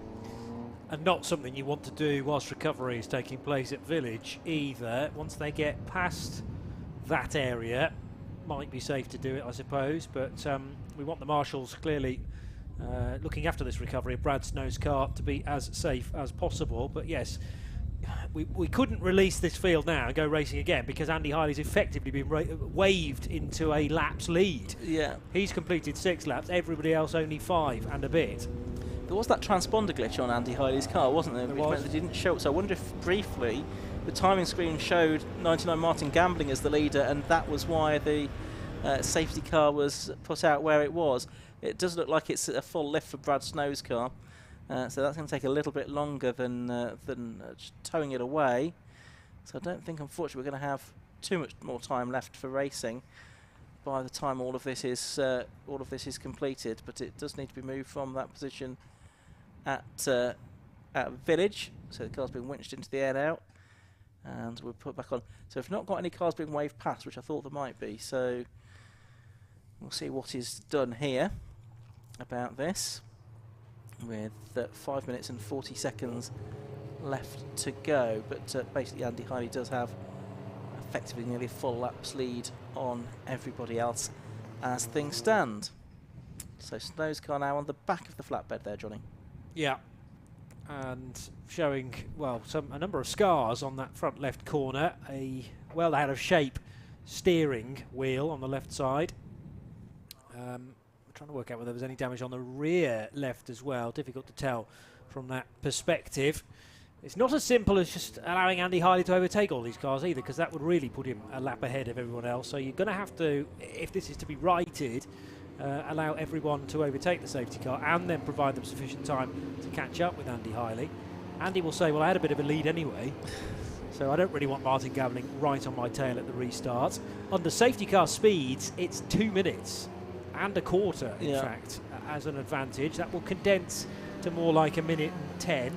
Well, possibly more like a minute, actually, when we restart. But Andy certainly didn't have that sort of an advantage when we went caution. No, and I think we're running out of time, aren't we, to be able to wave the field through here. So it may be that a decision has to be made, possibly, just to go with a restart like this, which is far from ideal. It's either that or effectively get no more racing laps in. Yeah. Now they are waving through Martin Gambling. I imagine the recovery truck has now moved away from the scene, so it'll be interesting to see how much time these drivers are given to catch up with the field again.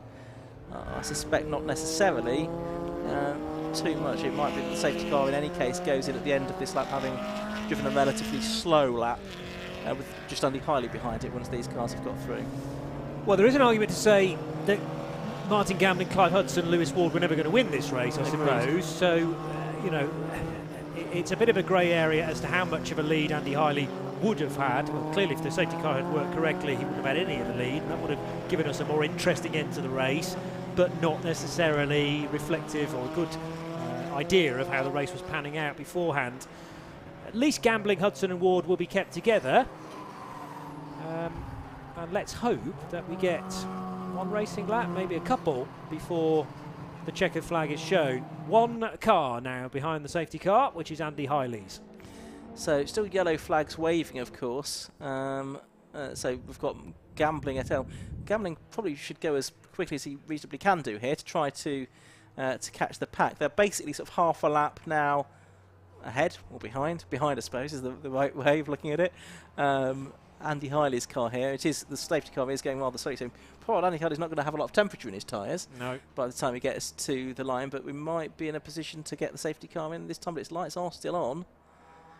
And where are the rest of the cars? Because if it doesn't go in this time, and I don't think it's going to, we're not going to get much more in the way of racing, I'm afraid, because there's only 2 minutes and 20 seconds left.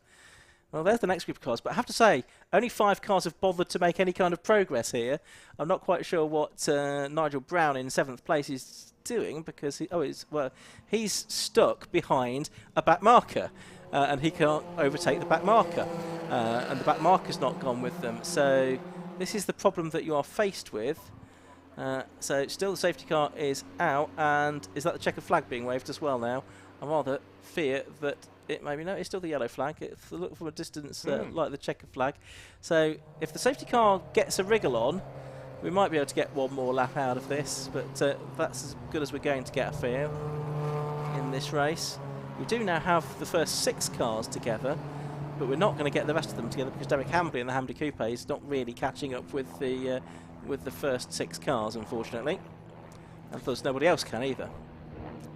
The quandary here for the safety car team is they want to go as slow as possible to make sure the train catches up.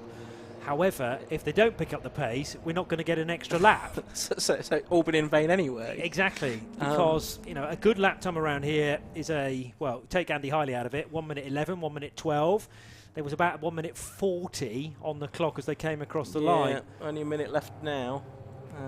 I don't think they're going to do it. No, I'm afraid I feel the same way, Johnny, which is a bit of a shame, because we've not had too many racing laps then for the sports specials during the course of this weekend. I mean, obviously, when the snapshot was taken of the timing screen and the information, the instruction given to the safety car driver, pick up leader 99, that was correct, because Andy Hiley's transponder's been sticky all race. Lights are out now on the safety car, 34 seconds to go. We both didn't take a breath at the same time there, Johnny. This is going to be so close. Well, and it's in Andy Hiley's interest not to catch the safety car up. He can just drive around and take the checkered flag. Very good point, It's not very exciting for us or anybody else, but it's in Hiley's interests not to get there before the 15 minutes is up. And presumably he's got some sort of race clock running in the cockpit. Although, he's upping the pace has now gone, but there's only about 5 seconds left, I reckon, on the clock. So are we going to get the checkered flag this time, or are we going to get a green flag? Around Club Corner, up to the line comes Andy Hiley, and it is a green flag that we get. So we are going to get, by the looks of it, one more lap of racing here. That's probably going to be all it is. So it's Hiley leading, Gambling in second, Clive Hudson third, and in fourth place it's Lewis Ward as they head through Abbey for the 10th time. So Hiley getting the jump, but far from decided for the final podium positions as Hudson tries to go late on the brakes, not quite level with Gambling, and in fact Lewis Ward in the Westfield trying to pick him off. He goes for a much more audacious run through this sequence of corners at the link. Front tyres scrabbling for grip as Lewis Ward asks a little bit too much of them. But he got a good slingshot out onto the hanger straight and should have the inside line if he can keep level or indeed get ahead of Clive Hudson. But we know Hudson's car has got good straight line speed and it will stay in third position at Stowe. And it's much more slippery through the air, isn't it, than the brick-like Westfields behind it. So it looks like it's going to be Hudson good for third position there. Hiley is already turning his way into the Vale. He's a couple of seconds ahead probably of Martin Gambling in second place, but the rest of them falling over each other for third position. Checker flag this time is being made ready, and it does indeed go out to Andy Hiley, who wins the latest round of the Sports Specials Championship, the Freaky Park Sports Specials Championship. Second place goes to the way of number 99 Martin Gambling, third to Clive Hudson, fourth to Lewis Ward. This within Class B though is a battle for position. That is Stuart Thompson. He's trying to keep Andrew Grant, of course, who started at the back of the grid at Bay to take P3 here, and he's going to do it within that class, so that's important. But Marcus Roskill, look at him celebrating in that number 44 car.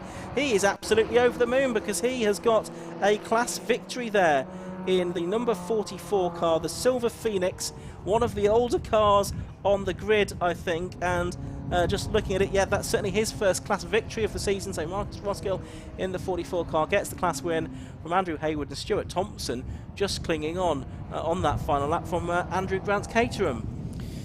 Yeah, a clumsy old race really, and difficult to know how better to officiate that once we were deep into a hole, and not of anybody's making really, just the fact that Andy Hiley's transponder wasn't triggering every lap. So the leader was picked up, just wasn't actually the leader, and then some reshuffling that needed to be done to restart the race fairly. Interesting that we did actually squeeze an extra lap out of it beyond the 15 minutes to at least get a bit more action for the paying customers in that race, but it all will be explained to Martin Hambling and Clive Hudson, Lewis Ward, I am sure, in due course. Congratulations to Andy Hiley, who kept his head throughout. Yeah, he did. So number 53, Andy Hiley, taking the victory then by 2.14 seconds. Second place going the way of number 99, Martin Gambling. Third place, number 15, Clive Hudson. Fourth, number 4, Lewis Ward. In fifth place was 64, that was Anton Landon. In sixth place, number 56, Gary Goodyear. Seventh, number 76, David Hughes. Eighth was number 10, Nigel Brown. In ninth place, number 7, Stuart Much. In 10th was 42, Darren Griffin. So Stuart Much actually won. No, he didn't. David Hughes won Class C in the end from Much and Griffin. Class B and 11th overall went to number 44, Marcus Roskill. From number 27, Andrew Hayward in 12th.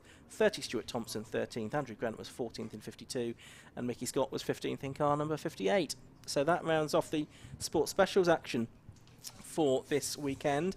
And next up, it is, as it was for the 750 Formula Cars, a Cadwell Park, Mallory Park conclusion to the season. So Cadwell Park in September, Mallory Park in October. 4 more rounds to go.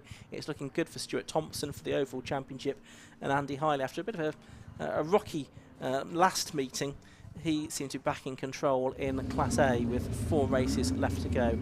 I think we are going to hear from our top 3 of our class winners here. You can see certainly Andy Hiley and Martin Gambling have stopped down there. Chris Stevens is ready and waiting and waving at people, and we will hopefully hear from Chris et al. In just a few moments' time. You see the wing building, you can see the Formula 1 podium on the end of the building. We're not using that though this weekend, because we're talking to the drivers down there at ground level, just as they make their way back in at the end of the race. You can see there's the viewing area from the wing building as well. You can see some spectators looking down from the 2nd floor of the wing, looking down at the view over the pit lane. It's a good viewing spot there. You can dash around from one side to the other to get a different view of the circuit. Anyway, let's head down to the pit lane once again. Chris Stevens is with our successful drivers from Sports Specials. Well, it's back-to-back victories for Andy in the Freaky Park Sports Specials Championship. You had to fight for it a little bit in the beginning there. Yeah, I got beaten off the grid again. I don't seem to make a really good job of starting, but yeah, we managed to get past fairly quickly, so I was happy with that. And of course, a bit of plain sailing after that with the safety car model, but still a great victory for you. Yes, good victory. I enjoyed it. But the little bit of the race I got, it was a long time behind the safety car, wasn't it? So yeah, that's how it goes. Oh, you're making a habit of this. Well, we'll look forward to seeing you doing it again next time out. Congratulations to you. Let's go and talk to our second-placed driver, Martin Gambling. Hi, Martin. That was one heck of a start you made. Yeah, I've seemed to have started a reputation for having quick starts, so long may it continue. But great race, not much racing, unfortunately, the safety car, but still a lot of fun. I mean, you were caught in a really great battle with the 2 cars behind you. Just talk us through it. Well, yeah, I think, truthfully, they're quicker than me today, and so I had track position, so I just wanted to make sure I keep it. And so when Clive got past me at first, I had to get him back right away. Well, it was cracking stuff. Absolutely great to watch. Congratulations on second place. Let's go and talk to Clive Hudson. Hello. Third. You were right in the middle of that epic battle. I know, and it was shaping up to be such a great battle, wasn't it? If only it gone on just that bit longer, who knows what might have happened. Probably would have all gone wrong.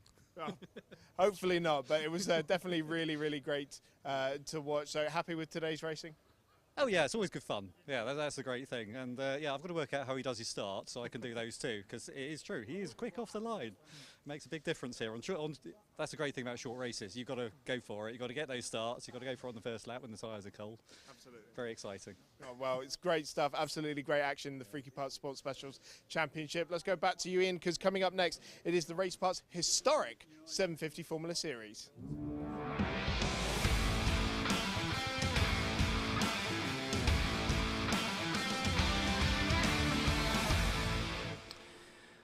Yes, Race Parts Historic 750 Formula Series have 2 races today. This is the first of them. You can see the marshals ready and waiting on the grid for the cars that have just been released from the assembly area ahead of this 15-minute race for these cars. We saw the sort of more modern day 750 Formula cars a little bit earlier on. This is the historic equivalent now. Just a series of races, not a formal championship, and so no points on offer. But here's how the grid lines up. Pole position has gone the way of number 29, John Village, in his eponymous Village V2.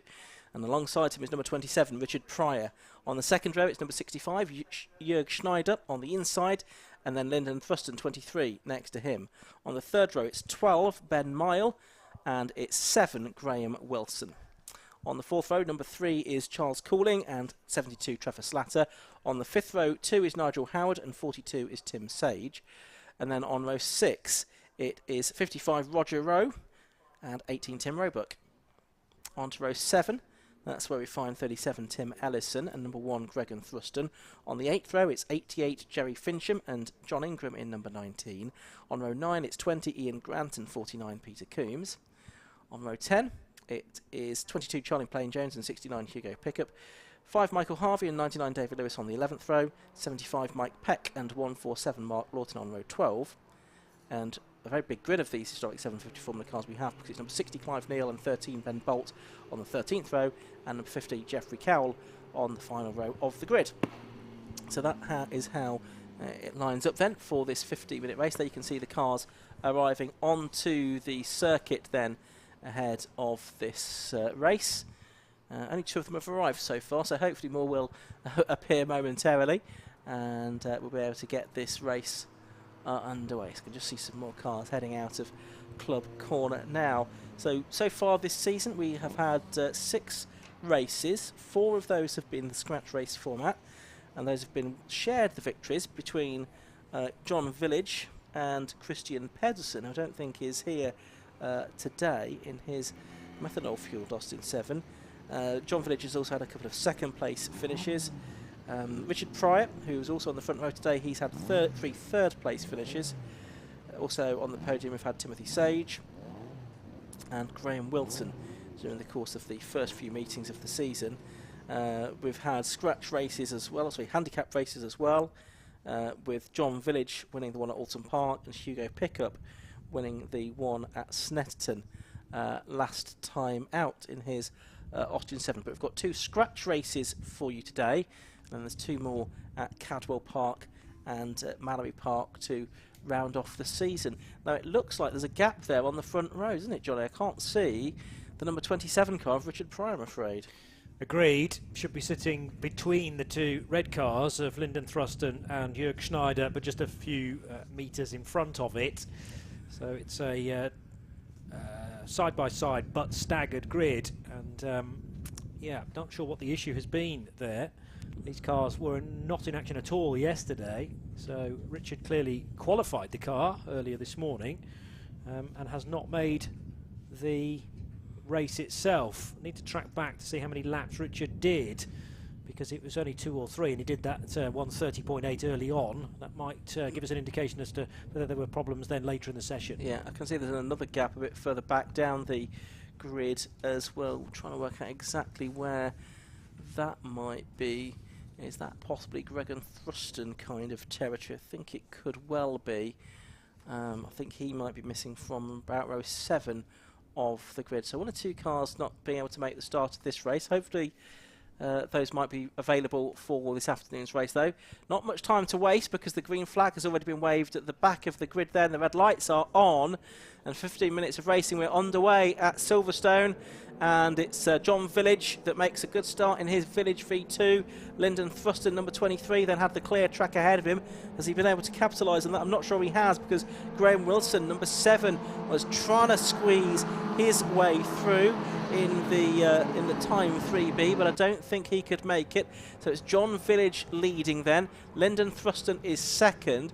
Graham Wilson is in 3rd position, and 4th at the moment is number 12, Ben Mile, as they make their way around Village for the first time. We've got different classes here.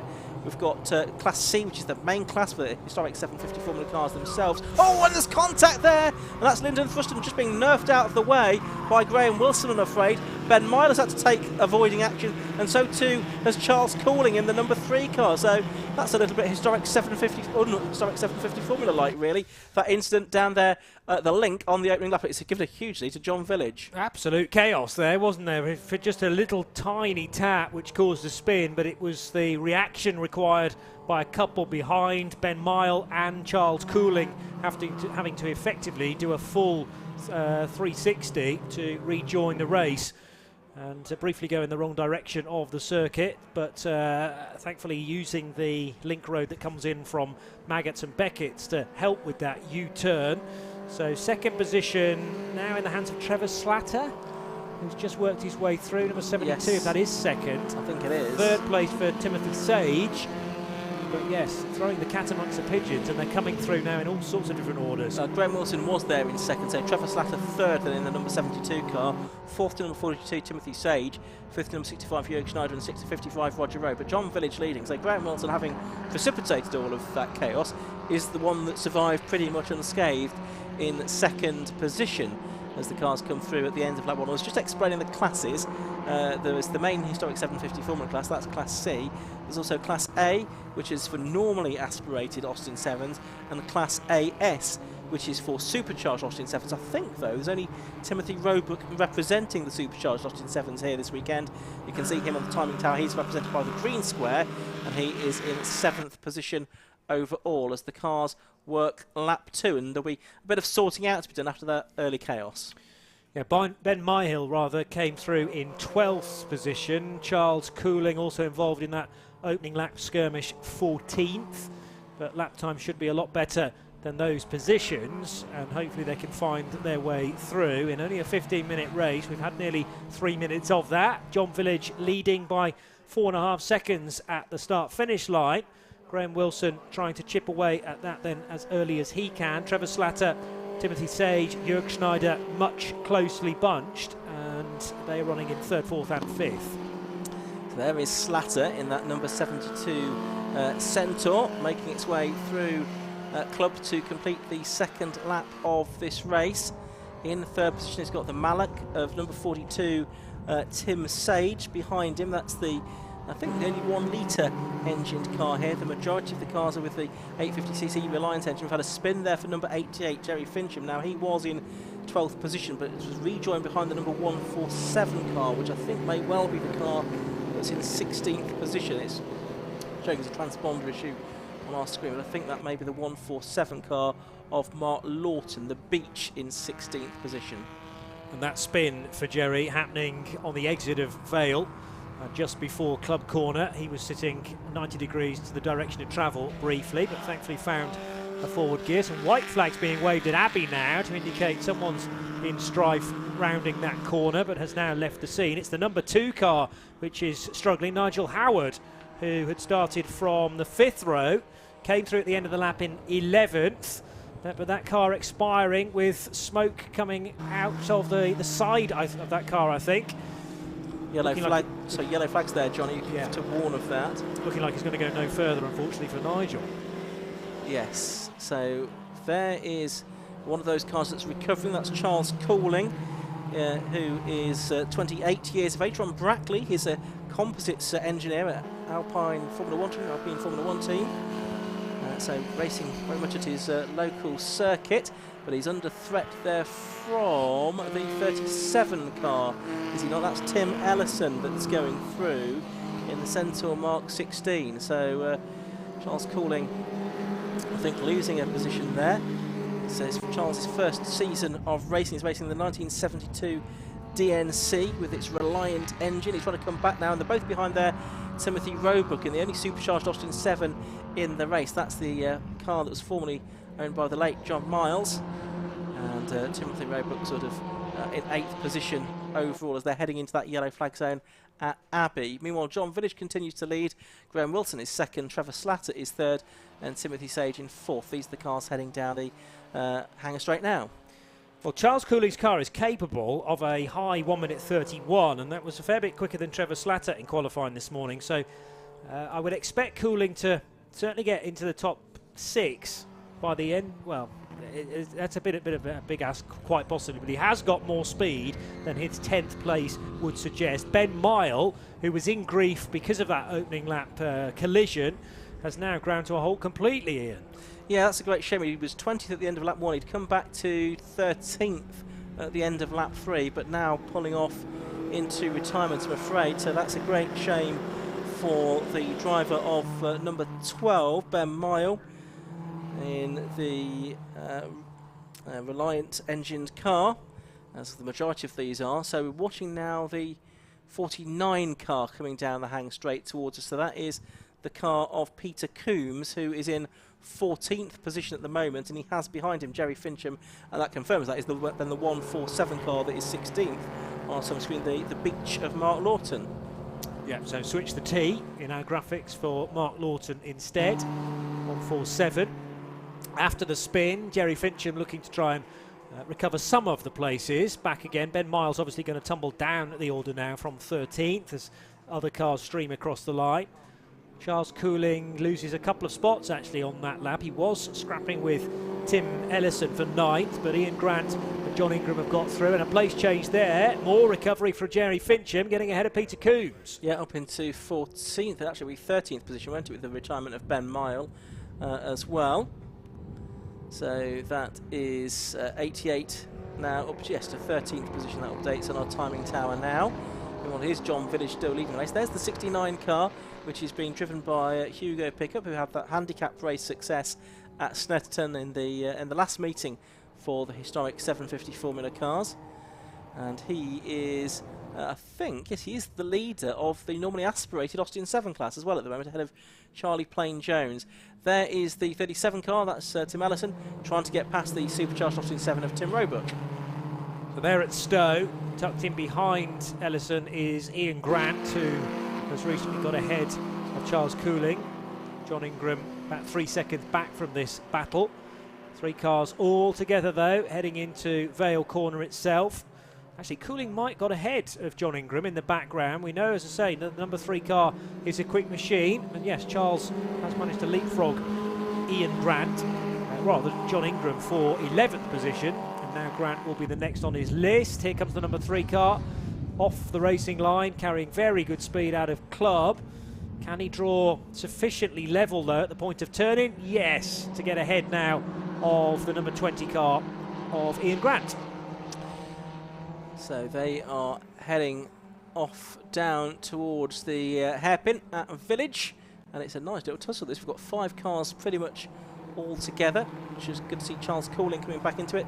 He says that Silverstone is his favourite circuit, and he says it's his home circuit, so it means less travelling, and I don't have to sleep in a tent. That is his main reason and his main criteria for deciding which his preferred circuit is. Always a bonus. That certainly is. So he is chasing after the 37 car of Tim Ellison at the moment, making his way down the Hangar Straight. You've got the supercharged Austin 7 ahead, and one of the normally aspirated Austin 7s. I think that's Thomas Emden, possibly, that is, although he's not in this race, is he? That's about to be lapped.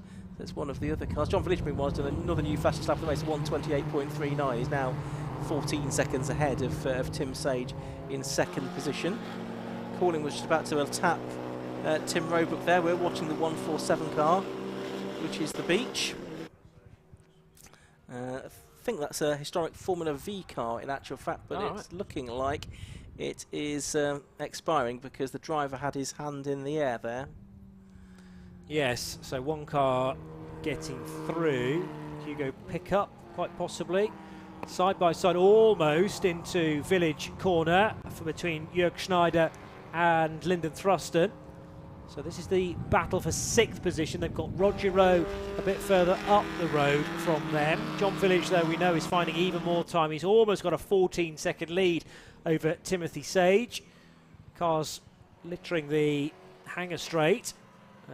Some embroiled in really close battles, others on their own, as Thruston takes a look up the inside of Schneider as they head. Oh, but a spin now for Tim Ellison. Charles Cooling had already got through for 8th place, and Ellison was just behind Timothy Roebuck in 10th. Hopefully can recover from there, but places are being lost.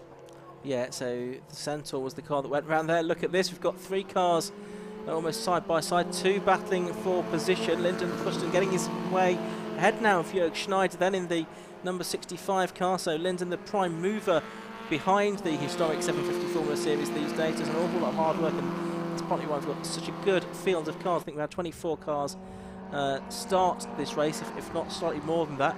He's got ahead of the Swiss driver Jörg Schneider, who has done lots of hill climbing and club sport in Switzerland and France since 1990. He's been racing in historic 750 Formula since 2018, and he says it's the best series in the world, which is why he keeps going back from Switzerland to race in it. And the Team Bulldog Racing prepared Arthur.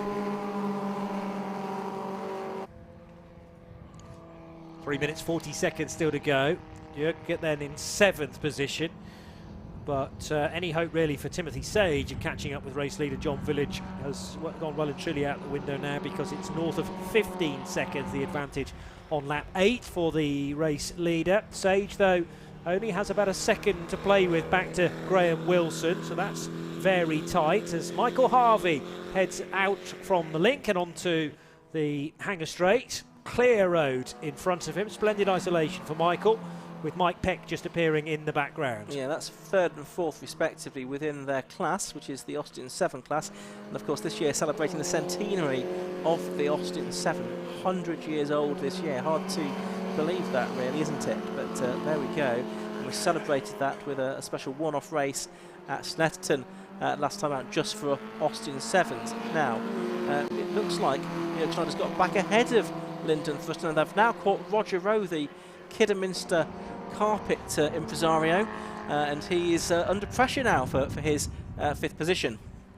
They're heading into Abbey Corner as one, with Roger Rowe having to keep the elbows out if Jörg Schneider and Lyndon Thrusten get any closer. The lower slung 5th place car, the 55, which is the RWR 750F, staying ahead for the time being, but clearly those cars behind are carrying good speed. You don't want any do-or-die manoeuvres heading off the link, although a little bit wide there onto the Hanger Straight was Jörg Schneider. Had Thrusten been a touch closer, he might have been able to pounce. It's also side-by-side virtually between the 3rd and 4th place cars, so Trevor Slatter looking for a way by Graham Wilson, and I think he might have got him at Stowe. Looked like he was about to, didn't it? We'll see if we can pick up on that in a moment. We've got a minute and 45 to go. There's good scrap for 4th going on as well. Well, there's Tim Sage going through in a solitary 2nd place. But here we are. Yes, it is a change for 3rd, because now number 72, Trevor Slatter, at Stowe Corner, had got ahead of number 7, Graham Wilson. And now they're heading through the Vale and towards the Club Corner, as Roger Rowe also heading into that part of the circuit as well, with Jörg Schneider and Tim Slatter behind him. I think we're probably going to have 2 more laps to go.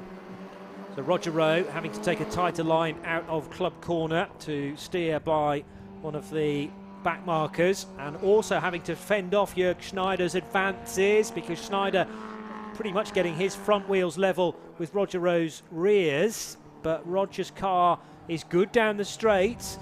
Doesn't have all of the width of the track at Abbey to play with that he would normally have on an open road, because there working his way through is Ben Bolt in the number 13 Austin 7 Silver Special. 3 cars still virtually glued to one another between Roger Rowe, Jörg Schneider and Lyndon Thrusten to decide who will finish in the top 5. And a real queue developing off the link. Thrusten to the inside line, but that is fended off by Schneider. Yeah, we just saw them pass Ben Bolt's 1952 Austin 7 Special. Ben is 78 years of age from Bishop's Islington. Started racing though back in 1960. And his dad lied about his age to get a licence at the age of 16. I'm not sure how well that would go down in 2022. But anyway, here is John Village then. He's just coming across the line to start his final lap then. Or has the checkered flag gone out there? I think it may have done. In actual fact, it looks like the checkered flag has gone out a little bit earlier than expected possibly. And I think John Village therefore has taken the win in car number 29. So we'll pick up this battle for 4th, which is just coming through Club Corner. And is Roger Rowe going to lose the position on the way to the line? It looks like he might do. Jörg Schneider has got his car up the inside, but Roger Rowe will try and come back on the outside line. These 3 red cars together. And I think the verdict is just going to go the way of Jörg Schneider. That's for 5th, I beg your pardon, not 4th position. So it's John Village, number 29, that took the victory then. From 42, Tim Sage in 2nd place. 72, Trevor Slatter was 3rd. 7, Graham Wilson was 4th, then 65, Jörg Schneider, by just a 10th of a second, got 5th place. From 55, Roger Rowe, and 23, Lyndon Thrusten. Those 3 were sort of a blanket finish at the end. And then now, Charles Cooling comes across the line to take 8th place in car number 3. 9th place goes the way of number 20, which is Ian Grant. We'll do shortly. He's yet to come through. There is Ian Grant in... well, actually, he's not 9th because Tim Roebuck has got ahead of him on the final lap. So he is 9th and winning the Supercharged Austin 7 class. And Ian Grant finishes 10th place in car number 20. I think probably already having completed his race, a lap down, is Hugo Pickup in number 69 to win in Class A for the normally aspirated Austin 7. So a straightforward win for John Village, who we didn't see much of during the course of that race, Johnny, but there's lots of excitement further back. Yeah, well, John was just doing what he does best, which is staying out in front and stabilising a gap. But yes, definitely that battle for 5th place, very intense indeed. Won by a 1/10 of a second in the end by Jörg Schneider over Roger Rowe, who must be kicking himself to have defended stoutly for the final 3 or 4 laps and then lost the position through club at the final time of asking. But he will take that on the chin. Roger Rowe, still a top 6 finish ahead of Lyndon Thruston. And it was close for 3rd as well between Trevor Slatter and Graham Wilson. Slatter in the end getting the judgment by a second. Yeah, so let's just quickly run down those results. It was 29 John Village that took the victory then. From in 2nd place, in the end it was 42 Timothy Sage. 3rd was number 72 Trevor Slatter. 4th was number 7, which was Graham Wilson. 5th was 65 Jörg Schneider. 6th was 55 Roger Rowe. 7th was 23 Lyndon Thruston. 8th was number 3 Charles Cooling. 9th was 18 Timothy Roebuck, and 10th was number 20 Ian Grant.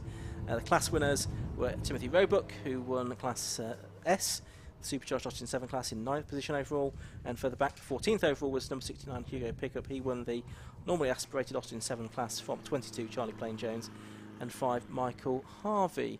So that's the end of the first stanza of historic 750 Formula racing for today. They do have another race a little bit later on this afternoon. It's around about 20 to 5, and we look forward to seeing them back out again later on. We've got one more race to come before the lunch break as well, and that is going to be for the BMW Car Club Racing Championship. That's another of the categories that qualified this morning, and then we will go into our lunch break. But for now, we'll head down to the pit lane once again, and it'll be Chris Stevens with our race winner. Well, I'm down here with our race winner, John Village. Absolutely impervious out there. Well, I was lucky. I don't know what happened on the first lap, but suddenly they all disappeared. Well, I mean, it makes it easier for you, I suppose. It does indeed. It does indeed. So, no, I enjoyed it, but it's good to have a race. But on your own, you've got to concentrate a bit more. Well, I suppose you've definitely got a race coming up with the handicap this afternoon. How do you think you're going to come through the field? Are you sure it's a handicap race? Oh, well, I thought it was. I could be mistaken. I don't think so. Well, you might have more action to come this afternoon anyway. Yeah, very much so. And it's my first race win as a granddad. Well, congratulations to you on that. That's fantastic. My son had a little boy in the week, so, well, he didn't, but his partner did. Oh, that's absolutely great news. So, well, we look forward to seeing you back out there this afternoon. Thank you very much. All right, let's go back up to you, Ian.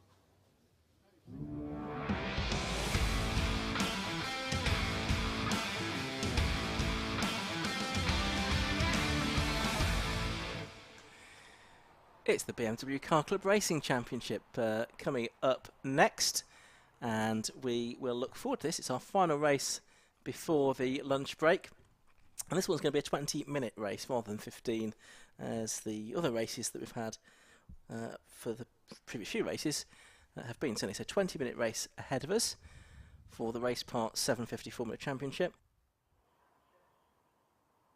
For the BMW Car Club Racing Championship, indeed. And it is going to be a good grid. More than 20 cars took part in qualifying. Hopefully they'll all be there, and a mixture of the different classes. Class M1 for the most powerful cars. We've got Class 6 cars for the 6-cylinder machines, and the Cup class as well.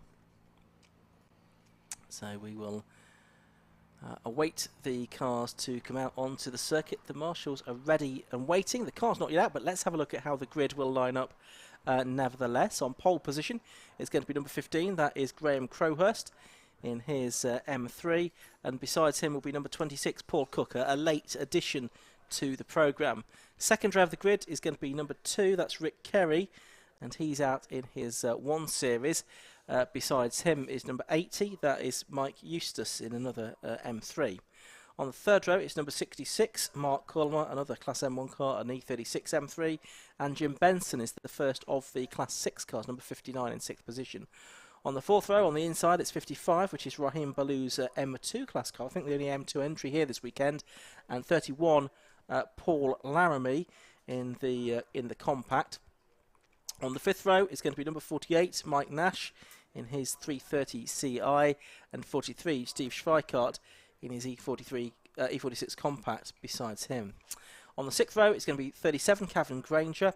He's in another 330, and 10, Clive Watson in a compact is besides him.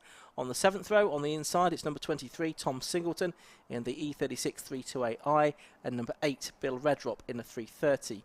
On the 8th row, on the inside, it's number 16, and that is going to be Andy Wynn. And besides him is number 13, Lee Spencer in the E46 M3. On the 9th row, it's 27 on the inside. That's Chris Blakey in the 330, and number 4, William Lake in the 325 Ti. So I think that's the first of the Cup class cars. Oh no, Lee Spencer, a couple of rows ahead, was the first of those, beg your pardon.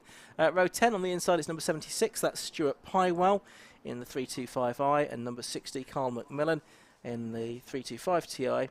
On the 11th row, it's number 6, Sam Walton, another Cup class car, and 68, Gareth Thomas, likewise a Cup competitor. 18, Adi Andrai, he's on the inside of row 12. He's another Cup class competitor with 170, John Maddock Jones from class 6 besides him in a 325 Ci. And on the back, we have the only class 4 car, which is the 318 IS of Andrew Pywell. So that's the way that the grid is going to line up. The championship coming into this weekend is being led by Lee Pearcey, but he's not here this weekend. I think he told us at Old Donington Park last time out he was going to miss this due to a family holiday, so he is not here. So Graham Crowhurst in second on 100 points, stands a good chance of going ahead.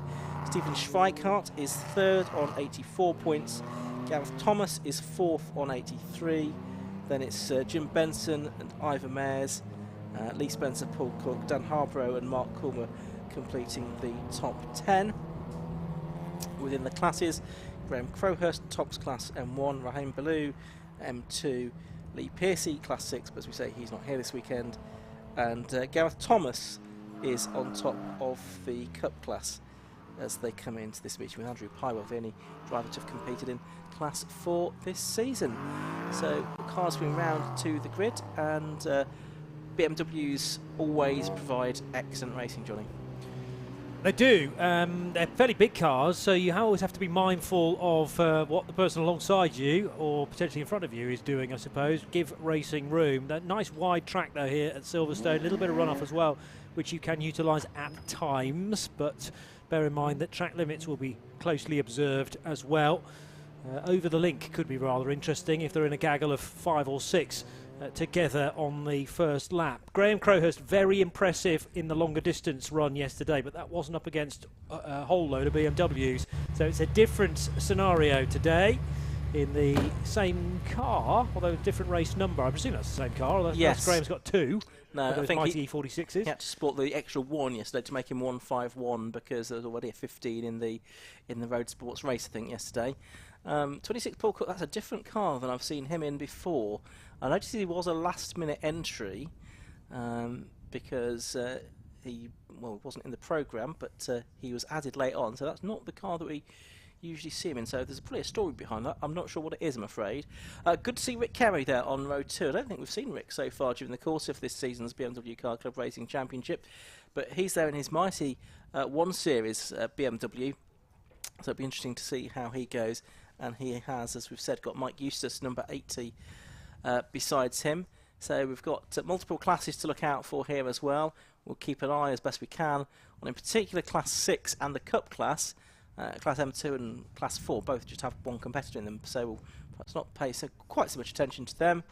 But as the race gets underway very quickly, it's a pretty good start by Graham Crowhurst from the front row, from the pole position. Paul Cook not so well away, possibly in this car that's, well, it's either the car or it's the livery that's changed since the last meeting, but he's dropped to 4th place in any case. So Graham Crowhurst it leads. It is actually Paul Cook that's got his way back through into 2nd place. Mike Eustace 3rd, Rick Kerry 4th, Mark Coulmer in 5th, and Jim Benson heading the 6-cylinder cars in 6th place at the moment. Looks like they're all safely through Abbey and Village for the first time and heading through the link and onto the Hanger Straight once again. Lots of place changes further down the order as things settle down on this opening lap, but we'll see whether it's going to be Graham Crowhurst that's going to be challenged or not at the front of the field in this 20-minute race.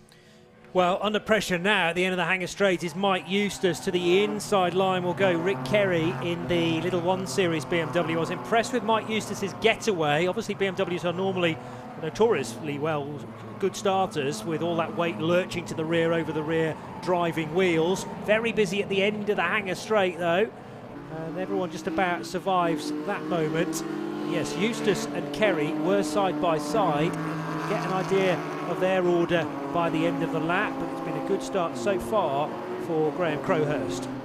Yep, certainly has. He's 1.29 seconds ahead at the end of the opening lap of the race, and then it's about 1.7 seconds back from Paul Cook in second place, number 26, to Rick Kerry, number 2, in third position. Jim Benson still leading in Class 6. There you can see the dark blue square on the timing tower. He's in 6th position. Mike Nash is his nearest challenger at the moment. Oh, it's just changed to green. I think just said it was dark blue. And then the Cup class, that's being led by William Lake, I think number 4, in 18th position at the moment. And Lake it was, with cars all around him at Stowe Corner a lap ago. Rick Kerry is now behind Mike Eustace, so that's a change of position. But can Kerry push a little harder into Stowe Corner, leaving his braking later than Eustace? Eustace has the inside line for the exit of Stowe, but that will only be the outside for the run into the Vale, and Rick Kerry does indeed get that place back again. So this is fabulous racing in the early stages. Two cars that weren't necessarily close in qualifying. Rick Kerry was able to do a 1:13.7. Mike Eustace's best, a 1:14.3. So 6-7 tenths between them. That's not evident on the track so far.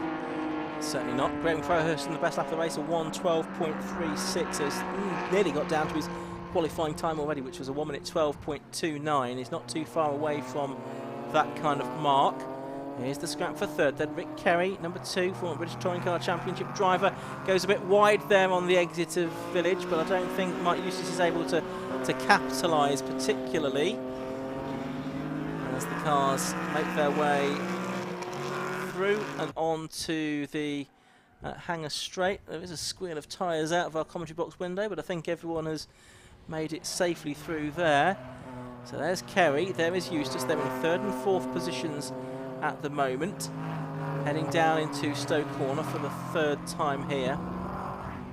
And then a gap back to 5th, and we pick up there the 27 car. So that's Chris Blakey, and he's just in behind the Cup class leader, number 4, which is William Lake. So he's got another class car between himself and his Cup class rivals, which is pretty handy. These cars make their way down the Hanger Straight up towards the completion of lap number 3 of the race. In their case, the leaders already having embarked in their 4th lap, with Graham Crowhurst now leading by more than 2.5 seconds from Paul Cook in 2nd. Cavan Granger was under some pressure at the end of the Hanger Straight that time through, with Andy Wynn not very far away. And elsewhere, the number 68 car of Gareth Thomas, 19th position, heads out of Club Corner with Stuart Pywell in behind. In the black BMW, Graham Crowhurst crossed the line with 2.5 seconds in his back pocket compared to Paul Cook in 2nd, and ekes the gap out by almost a second actually on that lap alone. Busy here for Rahim Ballou. Oh, and there's almost contact with Stephen Schweikart looking for a way by from 9th place. They stay in the same order for now. Yeah, Schweikart in 3rd position within Class 6, and he's got Clive Watson there as well in the grey number 10 car. That's besides him to his right-hand side, the left-hand side of our picture, for those of you watching on the live stream. They're down to Stone. It looks like Schweikart might lose out there to Clive Watson. Let's just see if that is the case. Yes, he has done. So Schweikart down another position. That's pretty important, because Schweikart is 2nd in Class 6 coming into this weekend and 3rd in the overall championship. And with Lee Pearcey not here this weekend, Schweikart would have been looking to take real advantage of that and pick up as many points as possible and pull out a bit of a lead, certainly in the class within the championship. But here he's fallen behind Clive Watson's number 10 car and down to 10th position with more cars just behind him, including that bronze car with the green bonnet of number 31, Paul Laramie. Yeah, Laramie is right with Schweikart now as they swing right and left through Abbey and Farm, respectively. Oh, caught Baloo napping there, did Clive Watson, and he darts to the inside line, the racing line, and Baloo's going to be elbowed out by also Schweikart. Opportunist manoeuvre there from Stephen to get at least one of those places back again. Raheem Baloo, the sole Class M2 entry, which means that he theoretically got a more powerful engine at his disposal there, but points are scored within the individual classes, so really Raheem Baloo just in a race of his own really in that sense, but I'm sure he's keen to finish as high up the order as he can, but he's lost out a little bit here, falling behind Stephen Schweikart to the bottom end of the top 10. He's got Paul Laramie and Bill Redrop in that 330 behind him. That's car number 8. Is the race leader Graham Crowhurst though, and is well and truly stuck into the traffic already there, Johnny. Yeah, so we'll put a lap on John Maddock-Jones in the 325 CL. Does that fairly easily at the start of the hangar straight without too much of a delay. In the background is Paul Cook, well over to the right-hand side, well, sort of sitting in the middle of the track on the hangar straight. Paul Cook's number 26 BM1 class car. These two still very close indeed. It's Gareth Thomas ahead of Stuart Pywell, completing their 5th lap of the race. They'll cross the line 19th and 20th, and actually 2nd and 3rd within class in the BMC class. Yep, so the cars turning their way through once again, and it's this little scrap going on amongst the 2 Cup class cars. So Stuart Pywell is in a Cup class car this weekend. The Automac stickers on the side of his car. John Maddock-Jones, who we just saw a moment ago being lapped by the race leader, he's pulled off now to the pit lane. That's number 170, John Maddock-Jones. So a great shame for John that he is out of the race at this stage. Tortured tyres again, you can hear in the background, but that's just a significant leaning at Stowe Corner onto the left side. Getting a good jump this time is the car driven by Stuart Pywell, and he gets the place into Stowe Corner. So that is 2nd place in the Cup class, behind, remember, William Lake, who leads that division. 18th position for Will. Stuart Pywell now up to 2nd, Gareth Thomas down to 3rd. Yeah, usually we see Stuart Pywell out in a 1 series in Class M1, but clearly that car not available for this weekend. So he is out. Now we're watching Cavan Granger turn his way through. That's number 37. He's got Lee Spencer behind him, who was listed as being in the Cup class, but actually it's an E46 M3 that he's in, so that's actually Class M1. And Granger's gone off the road there at Farm and rejoins at Village in the Bisley Removal Services Limited. He removed himself from the track temporarily, but has found his way back onto it. As we watch Stephen Schweikart in the foreground there, chasing after Clive Watson for 8th and 9th. Raheem Baloo's dropped back from these two now, and he's got the trio of Class 6 cars, Paul Laramie, Tom Singleton and Bill Redrop, trying to find a way through.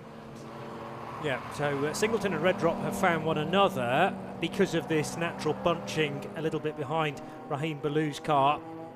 Ian, you were mentioning that Raheem's engine slightly more higher powered, but I wonder whether he can actually utilise that, because the first part of the lap is very technical indeed. Yeah. Darting to the inside line is Tom Singleton to overtake Paul Laramie, so up to 11th place they will go. And quite possibly now through this first sector of the next lap, they will be right on the tail of Raheem Baloo for the reasons mentioned.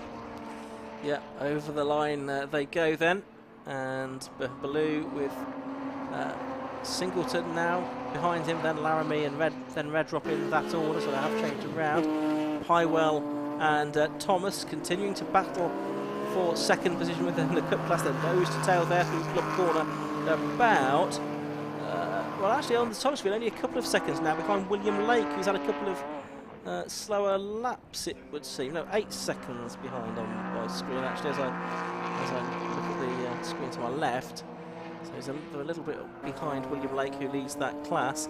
But now, of course, they're having to deal with the quicker cars coming through as well. That's Mike Eustace in 4th place, the number 80 car, just getting the better of them. And Gareth Thomas has taken advantage of that, really, hasn't he, to get back ahead of Stuart Pywell. Rick Kerry's 1 Series BMW makes a great noise coming out of Village Corner as he pulls through the gears, then has to balance the car heading out of the link and onto the rapid Hanger Straight. So Kerry in the blue and white 1 Series, still ahead of 4th place man Mike Eustace. They have just lapped Stuart Pywell and Gareth Thomas for 2nd and 3rd in the Cup division. Paul Cook 5 seconds away from overall leader Graham Crowhurst, and that very definitely went one way on the previous lap because Crowhurst produced a 1:12.9. Paul Cook's best, or last effort I should say, a 1:14.4, so he lost well over a second on one lap, did Paul Cook. Much better lap times from each of them though this time around to stabilise the gap, as down towards Stowe Corner will arrive the 66 car of Mark Culmer in 5th. Yeah, and he's got Jim Benson just behind him, who comfortably leads in Class 6. He's 14 seconds ahead of anybody else. And Jim Benson has been a serial Class 6 winner down the years, but not faring so well in the championship on this occasion. There's Mike Eustace, 4th place driver in number 8. He's about 27 seconds ahead of his nearest rival, which is Mark Culmer, who we just saw a moment or two ago. There's Clive Watson and Stephen Schweikart. There's still battle for 8th and 9th position, and here is 10th, 11th and 12th. Well, Raheem Ballou's disappeared, hasn't he, in his yellow car. He's dropped down the order. There he is. You just saw that in the backdrop. So it's Tom Singleton now that is ahead, or was ahead, because he is running wide. That's allowing Bill Reddrop through on the inside line. They're being lapped by Graham Crowhurst as well, just to add a little bit more excitement. So Crowhurst is coming through to put a lap on those cars. So it's Singleton, Reddrop and then Laramie. And they are 10th, 11th and 12th at the moment. Yeah, Crowhurst needed to be wary there of Singleton's moment and the reaction of Schweikart, Reddrop around him. Thankfully, Crowhurst has manoeuvrability in that very quick number 15 E46 M3 to duck up the inside of Club. He had to just tighten his line, but the tyres well up to temperature now, so could cope with that. More squealing of tyres. I really did expect someone to be facing the wrong way coming out of the link there, but they're not, and will fan out to certainly 2 abreast, maybe even 3 abreast if Paul Laramie can get involved as well. So to the inside line will come Stephen Schweikart in the number, or rather that's the 80 car, isn't it, slotting through, of Mike Eustace putting a further lap on this gaggle. Indeed, and taking to the grass there is Paul Cook to get past this group of cars as well. Bill Reddrop and Tom Singleton side by side. Reddrop is going to be ahead by the end of the lap here, ahead of Tom Singleton, the 48-year-old from Chalfont St Giles, who only started racing 2 years ago. Done a bit of racing in the Burkitt Relay as well as in the BMW Car Club Racing Championship, but he's lost out here to Bill Reddrop in car number 8. Paul Laramie there just in behind as well in the number 31 car, the driver from Chesham, who is 41 years of age. Again, relative newcomer, only started racing 3 years ago and has been both the novice and rookie winner in the BMW Car Club Racing Championship over the past few seasons. I've realised what Bill Reddrop's done now as far as his race number is concerned. It's an attempt to cross out the 2nd digit, which has foxed me briefly, yes. But car number 8 it is of Reddrop, who's now got ahead of Schweikart, or certainly got ahead of Thomas Singleton, I should say. Paul Laramie in the background as well. So 10th, 11th, 12th positions with Raheem Ballou now behind all of those. Here's the race leader, Graham Crowhurst. Again, a busy run into the Vale for the E46 that leads by a little over 5 seconds from Paul Cook, who's just the other side of that traffic. 5 minutes and change still left on the watch. And streaming across the line, again going 3 abreast for something like the 2nd time in 3 laps, Crowhurst, but he is calm in amongst relative chaos around him. Yeah, there is the 10 car as well of Clive Watson. He's also trying to make his way through the traffic, but he's down right with, isn't he? 48 Mike Nash, so they've gradually narrowed the gap to Mike Nash a little bit, and this is for 2nd, therefore, within Class 6. One of the Cup Class cars just getting out of the way there. So there we go. It's quite chaotic here, because you've got about 3 different laps in fairly close proximity at the moment. You can see Paul Cook's car Just in the background, the third car now in shot as we watch the cars come up the hanger straight towards Stowe Corner. And he will get past, I think, both Watson and Nash as he goes into the right-hander at Stowe. So Cook goes up to, well, goes through, he's still in second place. There's Jim Benson, 59 car, he's just crossed the line to complete his 12th lap, still leading in Class 6, but he's probably going to be lapped by the race leader Graham Crowhurst before the end of the race, because he has just come through with 4 minutes to go to complete lap number 13. That's Graham Crowhurst then, who is 34 years of age, from Mepham in Kent. He works as a London Underground signal engineer. He's been racing since 2016 in the BMW Car Club Racing Championship and the Quaife Motorsport News Saloons as well. This car, a relatively new car, his previous car was cremated in a body shop fire, unfortunately, so he's had to build this new one up, which he acquired last year. Well, it's going well, all things considered. Not a nice situation to go through, I'm sure. Rick Kerry further back, 10 seconds the gap between Paul Cook and Rick Kerry. Well, it's good to see Kerry, though, streaming across the line, and he's only got about 3 seconds as an advantage over Mike Eustace in 4th position. Side by side over the line as well for that's Macmillan and Pywell. No, Pywell must have already gone across the line. Lake and Blakey, isn't it? Ah, yes, okay. So the tail end of the Group 6 division, and William Lake. My first glimpse of him actually in the race, because he's leading by a very decent margin in the Cup class by 13 seconds. Certainly is, and he's got behind him that number 27 car, which is that of Chris Blakey, and he is from Lincoln. First season of racing for Chris Blakey. He's had the car for 5 years, and he's turned it from a road car to a race car in that time. He's done all the preparation himself, despite the fact that by occupation he's an IT consultant, so quite a different discipline, you would think, to get the car race ready. So he's there running in 18th position at the moment, because he has just lost the position to William Lake, who continues to lead in the Cup class. Yeah, tidy little overtake there from William Lake, and he has plenty of time to play with back to Stuart Pywell and Gareth Thomas, who still occupies 2nd and 3rd in the Cup class.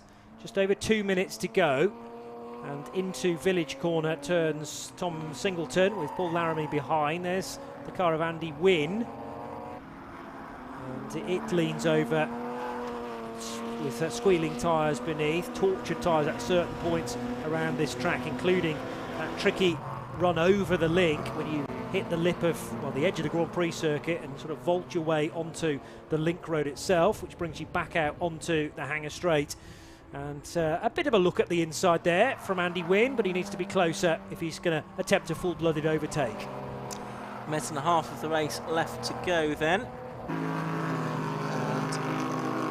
So number 80 Mike Eustace on screen at the moment. He's there in 4th place, I should say.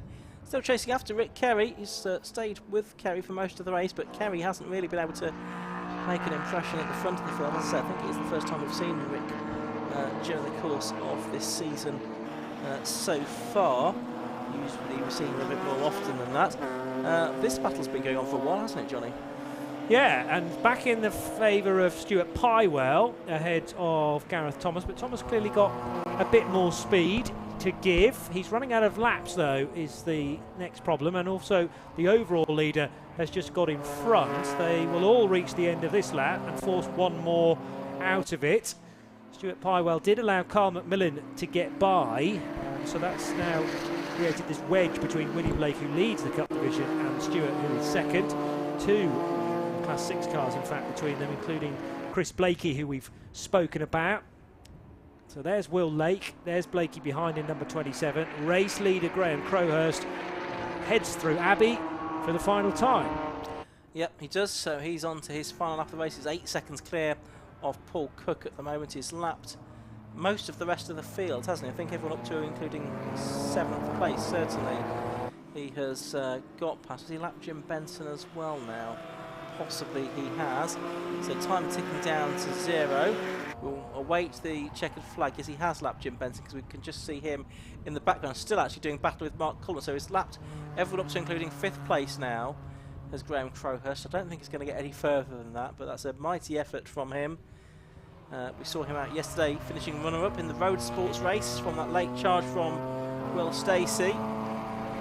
But did lead that for quite a lot of the race distance. Down towards the Vale he comes for the final time. Through the left-hander, then it's the double right-hander at Club Corner. And he's going to come through to complete his 17th and final lap of the race. And it's going to be Graham Crowhurst then that takes a win that will extend his lead within Class M1 in the championship. He'll also, I think, now go ahead of Lee Pearcey in the overall standings, with Lee Pearcey not here this weekend. So it's a good day for Graham Crowhurst then. Number 15 car takes the victory. In second place, it's Paul Cook. He's already been across the line. Is this little scrap going on between Pywell and Thomas? And there's the third and fourth place cars over the line together there, Johnny. Rick Kerry and Mike Eustace. Yeah, Kerry slowing down a little bit to celebrate with maybe some team members on the wall, so the gap closed marginally. Mike Eustace doing a 1:14.1. It was a slower lap for Kerry, but he had the time in hand to be able to play with Mike a little bit, I suppose, as they reached the line. Here comes Paul Laramie, and on the inside line, Andy Wynne trying to jump one position, and will do it, coming out of Club Corner. So that will give Wynne 12th place.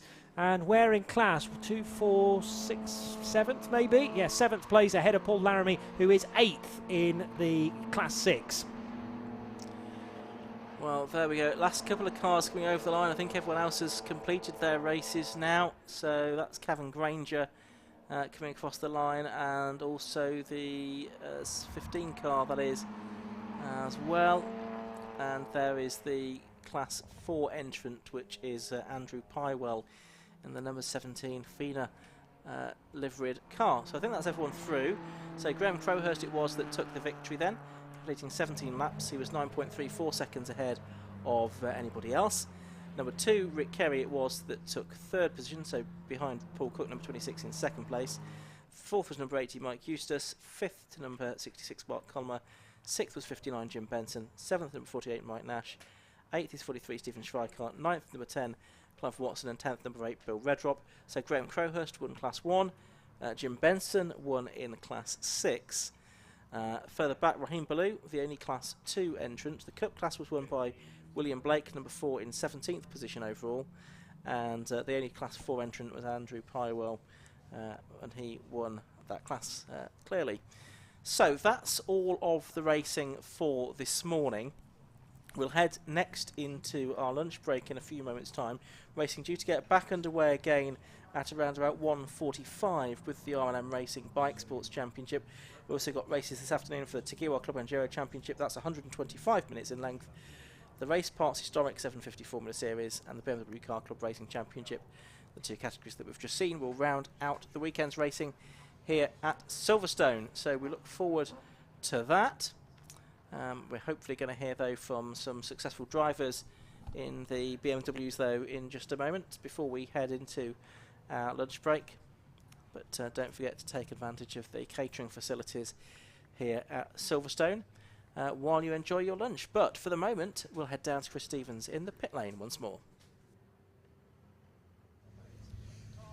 Well, it is a 5th outright win of the season for Graham Crowhurst. Graham, that looked like it was too easy for you out there. I wouldn't say easy. I mean, Paul was there, kept looking back. I was coming onto the back straight, and I sort of bought one bad back marker or a mistake from myself, and he's straight back in it. So I had a road sports race yesterday that finished 0.19 over the line, so it wasn't quite as close as that, but I was thankful for that because that was hard work. So you were kept under pressure the whole race? Yeah, definitely. Yeah, I just thought I can't back off or anything like that. I mean, it's not in my nature. I don't really know the meaning of it. So, no, it was good. Credit to Wayne Lewis for lending Paul the car as well, because, yeah, it might have been a bit lonely without him. You do the same again this afternoon? Well, hopefully I'll chat to you later and then we'll know. All right, well, good luck for that. Congratulations again. A 5th outright victory of the season for Graham, and 7th in class, actually. Let's go and talk to our Class 6 winner, which was Jim Benson. Jim, that looked very impressive out there. Yeah, it was pretty good. We've been chasing the setup on the car all weekend. Qualifying wasn't what we hoped it would be, but it was enough to get us at the front. So we made a few changes pre-race one, and yeah, the car's back to, I say, normal. So that's great. Yeah, great to take the win. When you're in the mid-pack, and obviously in the middle of the classes, how much are you fighting with some of the cars in the other classes? Do you pick in fights with them, or are you just focusing on your own class? Well, yeah, it's a bit of both. You're looking in your mirrors as well as out the windscreen. So I was battling with Mark Colmer. He's in the class above. He had the legs on me down the straight, but in the twisty stuff, I seemed to catch him up. But thankfully, during this race, we didn't really tangle too much. But there's always that sort of track day mentality. Someone blasts it down the straight, and then it slows you up in the corner. But we avoided that for this race, so I managed to get a gap between myself and the second place, so a bit of breathing space. And yeah, just brought it home. So I'm very pleased to do that. Well, top job. Congratulations on the class victory. And the cup winner, William Lake, not for the first time this season. Congratulations. Thank you very much. Yeah, it's nice to come back here after 2 wins at Donington each race. Yeah, the car's still behaving as it was there, so haven't changed anything. We'll put some new rears on, bedded them in, and it's all going very nicely. It's just a case of if it ain't broke, don't fix it. Yeah, I think so. I think as you get higher into that sort of thing, you can, I don't know, just play around with some things, but I'm doing very well this season, so I don't see there's much point in changing it. Going for the double this afternoon then? Yeah, I'd like to win both again. That'd be good. But it's really good fun. Yeah. Awesome. Well, we're glad you enjoyed it. Congratulations. Thank you very much. On the victory. We are going to take a short break, but we'll be back at about 1:45 for more racing action, including the Tekiwa Club Enduro Championship.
Well, good afternoon and welcome back to Silverstone for the final part of this weekend's racing, organised by the 750 Motor Club and brought to you on live stream by Alpha Live. We're here on the Silverstone International Circuit this weekend with a further 4 races to come between now and the end of the day, with myself, Ian Soman and Johnny Palmer.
And a very warm welcome back to Silverstone for this final part of the weekend's racing organised by the 750 Motor Club. As you can see, for those of you watching on the live stream, we are on the international circuit this weekend. The magnificent wing is front and centre of the shot there, including the new pedestrian footbridge that links across to the hotel on the outside of the circuit. So this is the latest event that we're bringing to you on the Alpha Live stream, the 10th event of the 750 Motor Club season. We had racing yesterday and this morning. We've got 4 more races to come this afternoon with myself, Ian Soman, and Johnny Palmer on commentary with you for this afternoon's racing here at Silverstone. I say we're on the international circuit, which is just under 2 miles in length, about 1.8 miles in length, 9 turns. And of course the venue established back in 1948 when it first hosted the British Grand Prix. The weather forecast for this afternoon, I think it's going to stay more or less as it is now. Pretty overcast, temperature hovering around about 20 or 21 degrees for the rest of the afternoon. But the rain should stay away, I think. There was a threat of rain earlier on in the week. So we have 4 more races to come for you this afternoon. Coming up next, it's going to be the 3rd and final race of the weekend for the RLM Racing Bike Sports Championships. I've already seen 2 races for those cars and 2 different winners in Simon Walker-Hansel and Joe Stables. We've then got the centrepiece of the weekend's action, the Tagiwa Club Enduro Championship, the 125-minute race for the grid of almost 40 cars. We had 1 or 2 of the cars doing some out of qualifying session laps behind the safety car at the lunch break to make sure that they qualified for the race. And we've then got the 2 final sprint races of the weekend for the Race Parts Historic 750 Formula Series and the BMW Car Club Racing Championship as well, both of which we saw racing in action just before the lunch break.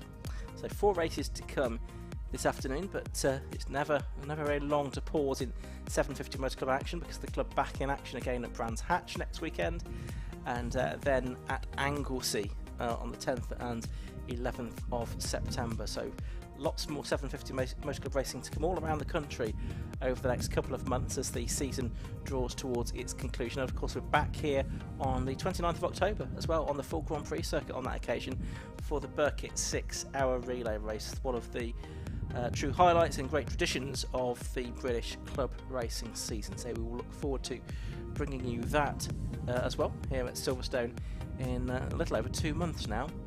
But as I say, plenty of racing this afternoon to look forward to as well. 4 races to come this afternoon, the first of which will be coming up very shortly for the RLM Racing Bike Sports Championship. We'll bring you that in just a few moments' time. So we've got Johnny Palmer alongside myself, Ian Simon here in the commentary box. We'll be hearing as well from Chris Stevens down in the pit lane during the course of the afternoon, getting post-race interviews and also interviews during the course of the Club Enduro race as well, which we will look forward to immensely. It should be a fantastic event, that, with almost 40 cars taking to the track. Let's take a short break though before we head into our first race action of the afternoon.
So it's the RLM Racing Bike Sports Championship coming out onto the circuit now for their third and final race of the weekend. Wins already for Simon Walker-Hansel yesterday and Joe Stables today. This grid for the third race of the weekend set by the results from this morning's contest. So on the front row it's 95 and 16, that's Joe Stables and Ashley Hicklin. The second row is 1 and 11, that's Leon Morel and Philip Brown. Third row 73 and 86, Alistair Smart and Stephen Bell. Row 4 is 8 and 30, that's Joe Locke and Mark Grayson. On the fifth row 10 and 60, Aaron Ellington and Andrew Gord. Row 6, 46 and 66, Chris Charles and Richard Hardy. Onto row 7, that's where you find number 17, Ross Drew, and 24, Ian Charles. We're getting actually into the retirements from the early race and the non-starters. Row 8 is 12 and 4, Andrew Fido and Simon Walker-Hansel. Row 9, 5 and 7, Doug Carter and Julian Griffiths. Row 10, I think these were the non-starters from earlier on. 87 Jack Leeson, 6 Robert Gilman, with 9 Richard Gilman on row 11. There may be a few cars missing from the grid as they work their way around this green flag lap, which is a rolling lap. It is a rolling start for the RLM Racing Bike Sports Championship. The red lights are already on, as you can see on the gantry there. The car's just heading through Stowe Corner, so we're shortly going to be underway for this 20-minute race. Early on, we had drama on the first corner of the race where Simon Walker-Hansel, you can see there, the number 4 car, was among several that were caught out on the first lap. He had a spin at Abbey and couldn't get his car restarted. We also lost the likes of Andrew Fido as well, and Doug Carter and Julian Griffiths, and there were other cars that were involved a little bit further round, a couple of non-starters as well. But Joe Stables it was that in the end took a relatively comfortable win, got quite close to the lap record as well, although Ash Hicklin gave him a scare mid-race, and Ash Hicklin went on to win his class. So we are almost ready for the off then, for a 20-minute race for the RLM Racing Bike Sports Championship. They're coming round Club Corner, they'll see the red lights on the gantry. When will they go out? They go out now, and the race gets underway. The drivers must have been craning their necks to see the lights go out there, but it's a good start by Joe Stables from pole position. Ash Hicklin there in second place, but we're going to have to watch some quick guys from towards the back, including yesterday's race winner and the championship leads coming into this weekend, Simon Walker-Hansel. He is right towards the back of the field, but already there you can see him on the right-hand side of your picture, left-hand side of the circuit as they go through Village, having started to make up 1 or 2 places, but he'll have a bit of a stretch, I would think, to try and catch Joe Stables in the lead of this race, Johnny. Well, a really nice approach to the that first run through Village by Simon Walker-Hansel, staying out wide, not the natural racing line. Big puff of smoke there. That's because of some quick dry laid down partway down Hanger Straight rather than an issue for Ashley Hicklin, which I thought briefly it might have been. Also pouncing from late on into the link road was Andrew Fido to at least pick off 1 position, and it's going to be neck and neck into the Vale between the 11 car of, well, to the outside Philip Brown, and he is scrapping away with Alistair Smart in the early stages of this 20-minute race. Yep, so through Club Corner and over the line they come indeed to the leaders already. Well, through Abbey on their second lap of the race, and it is Joe Stables, number 95, that leads. He's in one of the Class A cars, the tuned cars, and 16 Ash Hicklin in the production bike engine cars. He's in second place, a second behind, and Leon Morel, who I think actually is level pegging possibly with Simon Walker-Hansel at the top of the championship now after his second place in class yesterday. He's in third position. We're watching there Alistair Smart, number 73, in 5th position. He's second within Class A. Joe Locke behind him is in 6th place. And where did Simon Walker-Hansel go through? He came through 8th at the end of lap 1. You can just see him pretty much in the middle of your shot there. The white car with sort of grey triangular nose section pointing towards us. So he's up to 8th. We'll see what more Simon Walker-Hansel can do from there. Down the short straight they go, out of Stowe and towards Vale Corner itself. Joe Stables with a good getaway. Ahead of Philip Brown, then Leon Morel. And it's side by side into Vale Corner. Another place picked off by Doug Carter, who didn't complete a lap earlier today. His car was quick yesterday, though, and managed to qualify in the session yesterday on the 3rd row of this morning's grid. So that car really is out of position in 11th. Got Fido ahead of him and the number 30 car of Mark Grayson. Simon Walker-Hansel up to 6th place on that lap, and that's the 86 car possibly in a bit of trouble. That's Stephen Bell, and he's already at the back of the field, isn't he? So he must have started the race late, if anything. Stephen Bell, so he was keeping well out of the way of the cars coming through. So you've got Simon Walker-Hansel there in 6th, Joe Locke 7th, and the next car on track is Stephen Bell, but I think he's actually a lap down. There you can see Simon Walker-Hansel 9.73 seconds behind the race leader in 6th place. Joe Stables is the man to beat at the moment, and he's going to be 2 seconds clear of Ash Hicklin, but we're watching Simon Walker-Hansel for the moment. Yeah, Stephen Bell was confusing me a little while ago because he was in something like 4th or 5th in road position, but clearly didn't have the pace compared to everybody else on the Hanger Straight. Either was allowing those quicker cars through or just getting himself warmed up. I wonder whether he started the race therefore from the pit lane, has only just completed 1 lap and is about to come round to complete a 2nd lap, whereas the race leader, Joe Stables, has completed 3 laps. To the inside line there will go the number 4 car of Simon Walker-Hansel to pick off Alistair Stewart, and that will give him 5th place. Okay, so we are watching them head through the link onto the Hanger Straight. There is Leon Morel, who said yesterday he didn't think he'd really got the pace to try and stay with Ash Hicklin today. So far that's proving to be the case, isn't it? Philip Brown there in 4th place. He was 10th yesterday, so big improvement in performance today, helped by a number of cars retiring from the earlier race, but he's going to have Simon Walker-Cancel to try and defend from in a moment.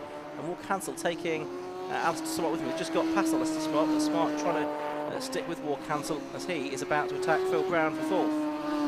From a long way back, Doug Carter then almost alongside Andrew Fido for ninth position. These two cars struggled clearly in the first race of the day, either involved in spins themselves or the avoidance. Doug Carter actually needed outside assistance to be retrieved from one of the gravel traps close to Village Corner. So we're now getting to see what those two cars are capable of. Likewise, Simon Walker-Hansel, who jinks up the inside of Philip Brown to nab fourth position now on the exit of Village. But you see there, Simon Walker-Hansel is now nearly 15 seconds behind the leader, so he's making progress in terms of positions, but he's losing ground relative to the race leader. His best lap of the race is a 1:05.21. Joe Staples is down into the twos, a 1:02.82.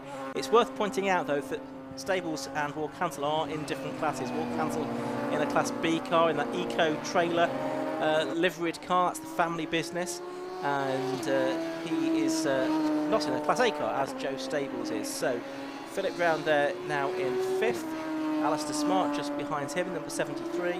That's the Radical PR6 with its central seat, single-seater position. It looks like he is going to take P5 before much longer. Well, he got two wheels on the dirt in the braking area for Vale, and then a very violent run through Club Corner as well. The sheer acceleration of these Radicals in the lower gears, quite violent at times actually, and he's been shaken around in the cockpit, Alistair Smart. Still on the boot lid of Philip Brown, no way by just yet, but I agree with you, Smart carrying a bit more speed, just has to fashion the opportunity to get past. He does indeed, so that's the car that we're watching at the moment. There's Leon Morel a bit further up the road. Number 4, Simon Walker-Hansel, now in fourth position. We'll see if he can chase after Leon Morel for what would be a class position, and important as far as the Class B Championship is concerned, because they are pretty much level pegging on points coming into this particular race. There's Brown with Smart behind him, and Joe Locke just going through shot as well in 7th place. It's going to be Julian Griffiths next up, actually. Here he is with Andrew Fido behind him in the number 12 car. He's in 9th, and Doug Carter, the ex-RGB driver from Cumbria, he's there in 10th position. So Griffiths now under a little bit of pressure here from Andrew Fido as the cars come across the line to complete lap number 6. We've still got about a third of the race to go, 13 minutes left. And the cars behind these two include Ross Drew and Aaron Ellington.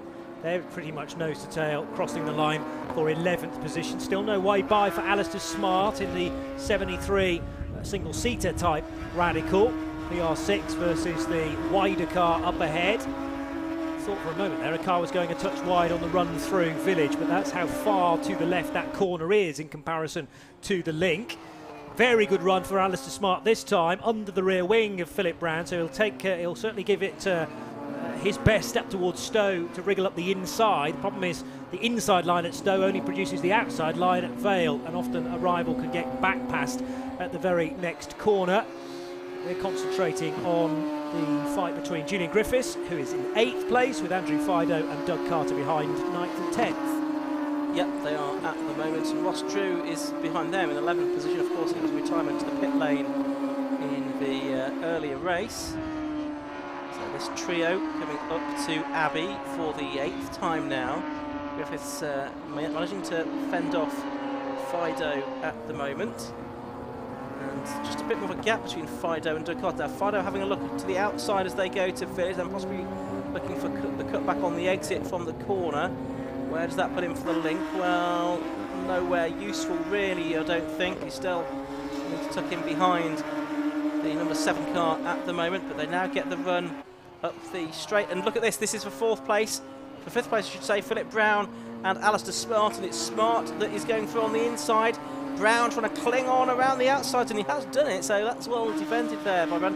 And Mark Grayson, who went strongly in the earlier race this morning, eventually finishing in 8th place, but he's had a spin, has car number 13. His car has come to a stop. Is that in a difficult position? We'll have to wait and see if we can get going again. Well, the route that Joe Stables had to take around the stricken Mark Grayson car, I would argue absolutely yes, because he's on the apex of the corner. I was trying to work out exactly which corner it was, because it was a close-up view. He's got going again, that's good news. So, was that on the run down to, possibly the run on to the Hanger Straight? Anyway, good news for Joe Stables is, although it'll be a slower lap at the end of this one, in avoidance of Mark Grayson, he did get through safely. Grayson is now on the Hanger Straight, so it was just before that, probably coming out of Village, that he had his moment, between Village and the link itself. And the dice involving 3 cars, that still involves Andrew Fido, Doug Carter and Julian Griffiths, has changed a little bit, because last time they came across the line for 8th, Fido was ahead of Carter, in turn ahead of Griffiths.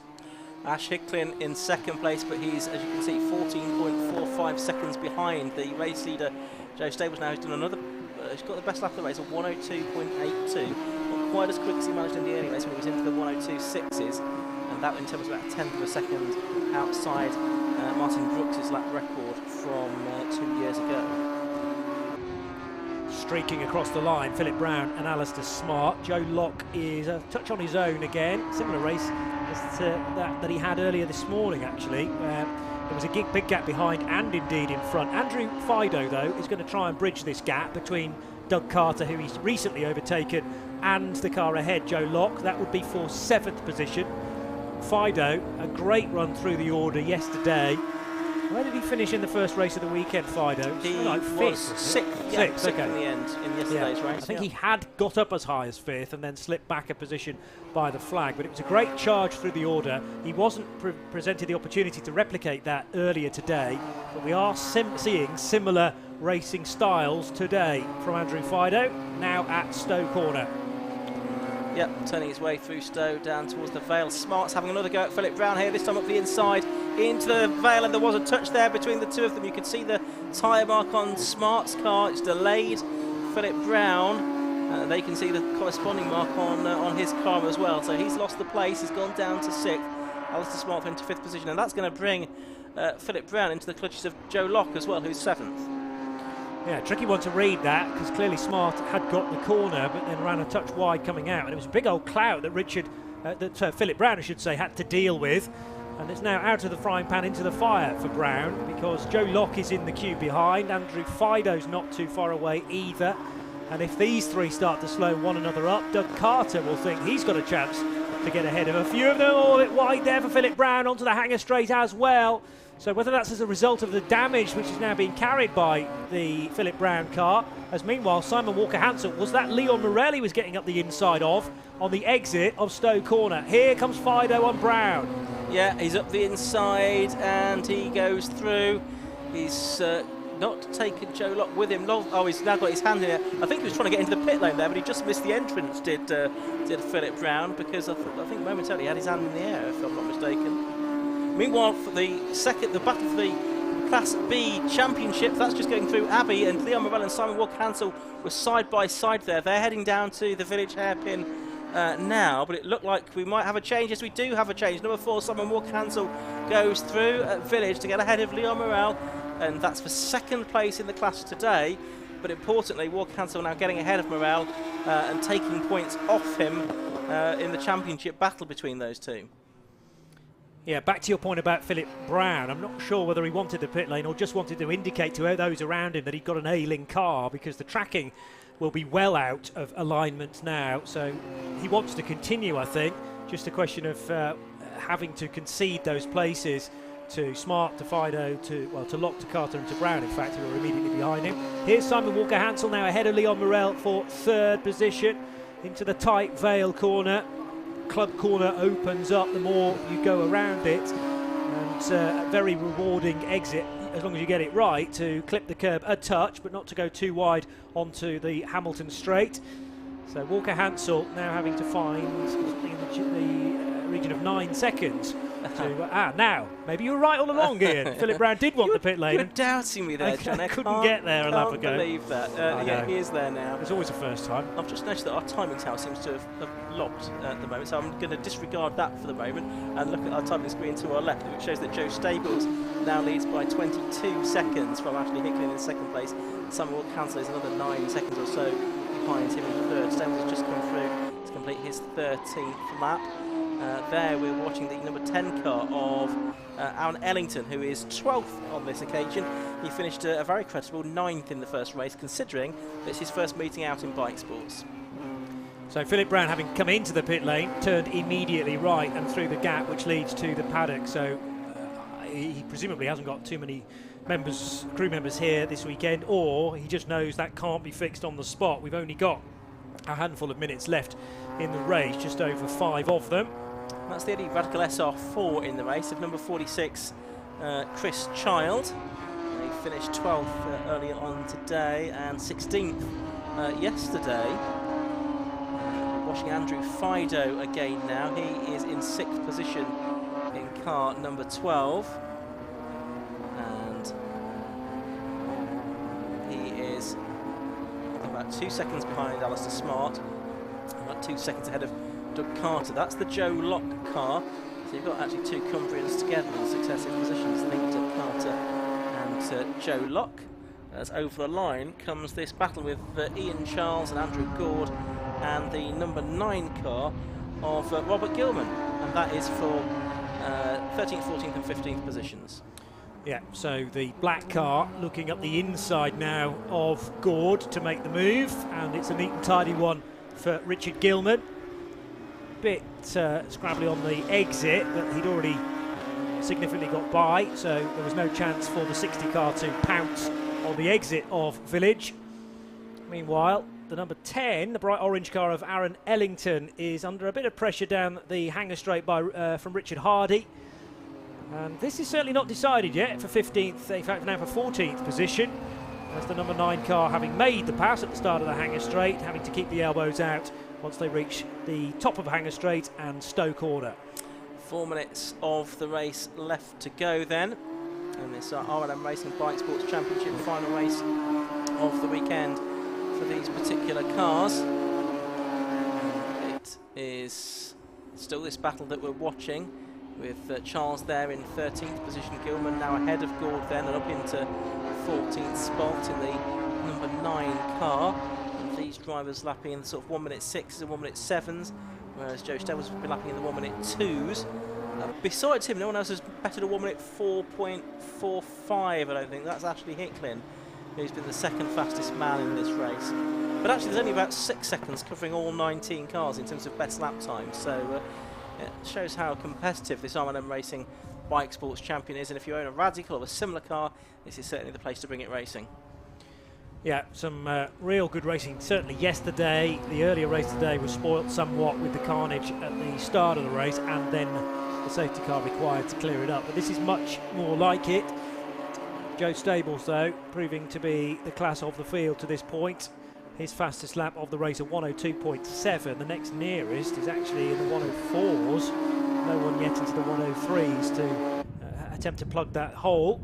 Movement further down the order. Joe Locke and Julian Griffiths still together, but for the moment the focus is on the duo heading into Abbey, Richard Hardy and Aaron Ellington. There is Richard Gilman, who's recently got ahead of Andrew Gord. 2.5 minutes to go. And again, slightly different lines being used now. Is there a drama for Aaron Ellington? He seemed to be a bit slower through Village on the exit than the car in front of him. Lost a bit of ground as he works his way onto the hanger straight. So certainly heading down there now. That's Doug Carter that we're seeing in 7th position, just ahead of him. In fact, it's the number 12 car of Andrew Fido in 6th place. Alistair Smart in the yellow car ahead of him in 5th spot, as they now have less than 2 minutes of the race to go here. Fido, I'm not sure he's going to make any more progress. He's about 1.6 seconds behind Smart.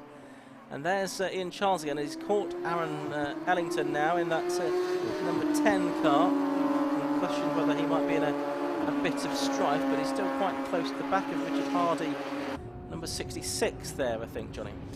Yeah, he just dropped away from Hardy through the link section, but actually compare the lap times and it's a small amount drop to Hardy, not a huge one. Well, so he's made it's actually his personal best lap as well, of 107.25. Wow, okay. Yeah. So yeah, it's amazing with the foreshortening sometimes of a camera lens looking from the starter hanger straight over to Village. It was a different line utilised, but actually a very successful one for Aaron Ellington. Ian Charles behind him was lapped in the 1:06s though, so he's looking for a last gasp manoeuvre here.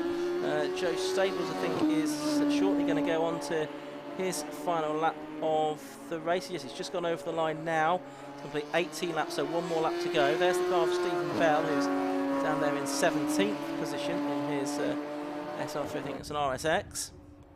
And he is just behind Ross Drew on the circuit, but not on the same lap. He's a lap behind Drew here. Yeah, it's a puzzler that for Stephen Bell. I think it is just the fact that he wasn't there at the start of the race and joining in one lap already into the 20 minutes timed race. But otherwise, the 86 car showing it to be, well, a pretty quick car. It would have put him in the top 10 had he been able to do consistent laps, same as Joe Locke and Julian Griffiths pretty much. Meanwhile, Ross Drew is completing that top 10, and the 24 car of Ian Charles getting fairly close to the rear of Aaron Ellington. 5 seconds left on the clock. That means that Joe Stables shouldn't be too far away from the checkered flag then. And there goes the checkered flag to Stables, taking victory then in the latest round of the R&M Racing Bike Sports Championship. So number 95, Joe Stables, takes victory. And it's an absolutely dominant performance, this. We need to set the calendar, I think, to see how long the gap is back to Ash Hicklin in second place. There's back markers coming through in between them, of course. And there we can see the check flag waving for that's Aaron Ellington and Ian Charles. They are 12th and 13th. And then, oh, there's a car going slow in the background. That is the 66 car of Richard Hardy, who's just about going to get over the finish line, isn't he? There we go. Right, you've made it, Richard. You could stop worrying about that now. Have we had Ashley Hicklin through yet? Yes, we have. He's come through in second place. Simon Wood-Cancel has gone through in third place, number 4. Leon Morel is 5th, and 6th, 7th and 8th. Together over the line there, Andrew Fido, Doug Carter and Joe Locke. Then it's Chris Charlton, his SR4 lap down. Just Julian Griffiths is there as well. He is 9th place, and I think therefore the last car on the leading lap in this R&M Racing Bike Sports Championship. So that's the third and final race of the weekend for this particular category. There's still 4 more races to go this season. Anglesey and Snetterton to round out the season, but let's take a look at the results from that race if we can. A dominant performance it was from Joe Stables, who took the victory, managed to complete 19 laps in that 20-minute race with the best lap time of a woman at 2.76 seconds, and he beat Ashley Hicklin in the end by 41.09 seconds. That's a real thumping, isn't it? But Ashley Hicklin did win his class, Class B, from number 4, Simon Ward-Cancel in third. 4th was number 1, Leon Morel. 5th was number 12, Andrew Fido, who was second within Class A. And 6th was Alistair Spot, who was third within that class. And 7th, number 5, Doug Carter. 8th was number 8, Joe Locke. 9th was number 7, Julian Griffiths. And then the first of the lapped cars was number 17, Ross Drew. Then rounding out the field we had Aaron Ellington, Ian Charles, Richard Gilman, Andrew Gord, Richard Hardy, Chris Charles and Stephen Bell, with 2 non-finishers, Philip Brown and Mark Grayson, who retired after that spin midway through the race. So we've got 3 more races to come for you this afternoon. Coming up next, we've got the Tagiwa Club Enduro Championship race. Then we've got Historic 750 Formula. Then we've got the BMW Car Club Racing Championship. You can see the cars filtering into Parc Fermé at the end of that race. We'll hopefully hear from our successful drivers. So let's head down to Chris Stevens in the pit lane. Well, it's back-to-back victories for Joe Stables today in the RLM Racing Bike Sports Championship. Were you just cruising out there, or were you pushing still? I was still pushing. I was still trying to go for that lap record. I don't know if I've got it or not. We'll have to wait and see. But we tried to be different. We thought the Avons were quite bad at the rear, so we put some Pirellis on. So we mixed matching tyres to see what it's like, and pretty good actually. A good mix actually. Yeah. Well, okay. So you were still working on the car, even though it's been so clearly the class of the field today, but we're still making those changes. Yeah, well, you got to do what you can to find those little temps here and there, to try and push it further. I mean, we're a 10th off the lap record last session, so you got to try those little things to get that extra bit further, haven't you? So hopefully it did it. Right. Awesome. Well, yeah, I'm sure we double check the lap record and hopefully get that confirmed for you. But in the meantime, congratulations, great victory once again. Mammoth lead of about 37 seconds in the end there. Let's talk to Ashley, who's on the podium for the second time today. That looked quite smooth for you out there. Yeah, it was brilliant. Yeah, just drove my race, just got a good start and just tried to make up good time, and yeah, just tried to build a gap and keep calm. And of course another class victory for you as well, so all looking good for the championship right now. Yeah, it is good. I don't know where that'll put me on points, to be honest, without looking until they put them all online. So yeah, hopefully it'll be good. Well, of course, one of your main rivals, Simon Walker-Hansel, just over your shoulder, managed to make it all the way back onto the podium, so it looks like it'll be tight. Yeah, absolutely. Congrats to Simon. I think he's done a cracking job, obviously, and as he always does, so always drives smooth and fair, so it's nice. All right, well, congratulations once again. Let's go and talk to Simon Walker-Hansel. More than made up for the disappointment of this morning. Cracking drive through the field. Yeah, I enjoyed that. I enjoyed it more than yesterday's race in front. Yeah, it was nice. Cool. So how is it coming through this field? I mean, I imagine you have to take it so cautiously on the opening few corners. The first lap, I got past some of the slow cars without too much trouble. I was expecting it to be more difficult just because there's so many of them. But once I got through them, it was just a case of chasing them down and picking them off. And then I got behind Leon and I was catching him. And then the engine cut out and I had to cycle a master switch and I lost about 3 seconds on one of my laps. I thought if that persists then I'm going to be in trouble. But look, thankfully it didn't happen again. Wow, that's amazing. So you managed to get through that scare and make it onto the podium. Did you expect to be there when you started at the back today? I was hoping to. I needed to beat Leon, didn't I, for the championship? But Ash was fantastic. Like, he's on soft tyres that shouldn't really have lasted 3 races, and he was really quick. I wasn't catching him. Well, awesome job. Great watching you come through the field. Ian and Johnny, let's go back up to you because coming up next, it is the main event of this weekend, the Tequila Club Enduro Championship.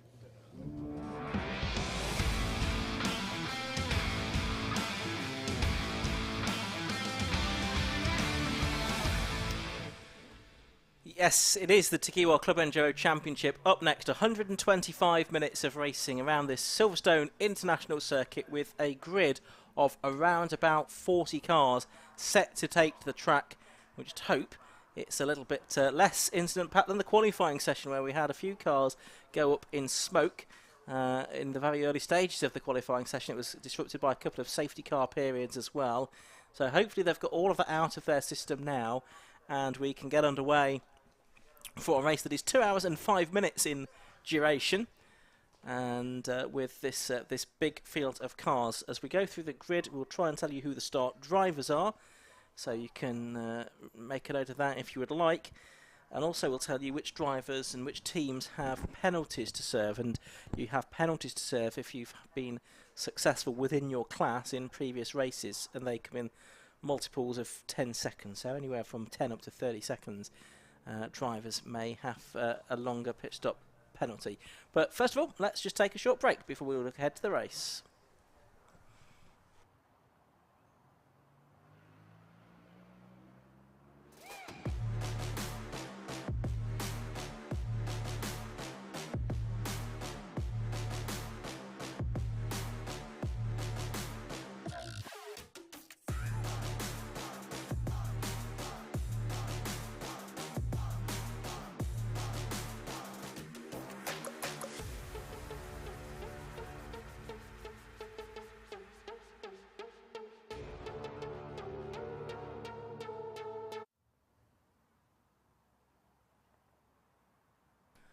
So we look ahead now to this Tequila Club Enduro Championship race. It is the 5th round of 7 to take place during the course of this season.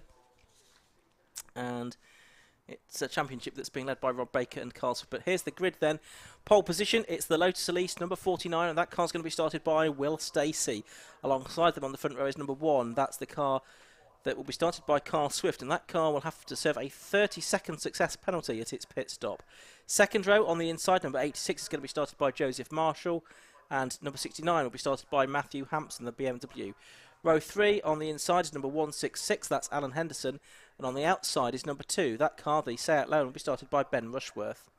On to the 4th row of the grid, that's going to be number 15, Phil Drybrook in the Seat Leon TCR, he's starting that one, and Ryan Parkin on the outside of the 4th row in the Audi TT. On row 5, on the inside, you've got 67 Julian McBride. Next to him is number 37, Andy Marston. He has a 20-second penalty to serve. On row 6, it's going to be 6 Matthew Wallace, and number 22 started by Luke Browse. And then on the 7th row, it's going to be number 92, Phil Nibb will actually drive second in that car. Andrew Rath taking the start. Luke Handley is the first of the Class B cars on the outside of row 7, number 51, with a 10-second penalty to serve at the pit stops. On the 8th row, number 13, Steve Hewson, he has a 20-second penalty in the Porsche Cayman he shares with Matt Fazy, and Chris Freeman in number 14 next to him, he's got a 30-second pit stop penalty. The 9th row is number 12, Scott Parkin, and number 46, started by Matty Taylor. On the 10th row, it's the 881 car, started by Lewis Rose, the Honda Civic, and number 7, Jonathan Barrett. On the 11th row, it's 99 Joe Williams and number 5 Joe Packer.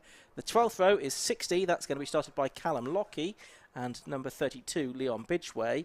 On the 13th row of the grid, it's going to be 31, that is Mike Murray starting the Seat Leon, and 120, that's Matthias Radestock. On the 14th row, it's 87, Simon Mason starting in the Clio, and 53, Dan Asano starting in the first of the Class C cars, that's the BMW 328i. That car has a 30-second penalty to serve. Row 15 is going to be the number 10 car of Robert Fennick, and number 3, which is Nick Dougal. Then on to row 16, it's 130, that's Luca Tiella starting that one, and 66 started by Johnny Hayes, that car with a 10-second penalty. Row 17 is the treble 8 car, James Miller starting the Renault, and number 98, Roy Baptiste starting the BMW. He has a 10-second penalty to serve. On the 18th row, it's 58, Christopher Jones. He is starting the Mini Cooper S before handing over to Matthew George, and 102 is Matthew Higgins. On to row 19, that is 797, that's Stuart Humphrey and Alex Capardi, a Mazda MX-5. But Alex has literally just messaged me, actually, to say, unfortunately, the gearbox has failed on that car, so they're going home. Oh, that's a might see you at Barcelona next weekend, he said. Which, you know, is every chance, but sadly for them, I was looking forward to see how you might get on with Stuart Humphrey, but they're not going to be there. No. Okay, so next to him is going to be the Yvonne Houffalars Volkswagen Scirocco number 157. Reese Lysett number 4 will go on the inside of row 20. And then we may get some of the cars that we didn't see in qualifying going from the back, but the cars are already being released out onto the circuit now. It is a rolling start for this race, and when we had a similarly sized grid for a rolling start yesterday, we ended up with 2 green flag laps rather than just the one, with the rolling start coming at the end of the second lap, and with cars still coming out of the assembly area. And I do see at the back the car that qualified out of session at lunchtime, that being the Audi RS3 TCR, which went up in a cloud of smoke at the beginning of the qualifying session.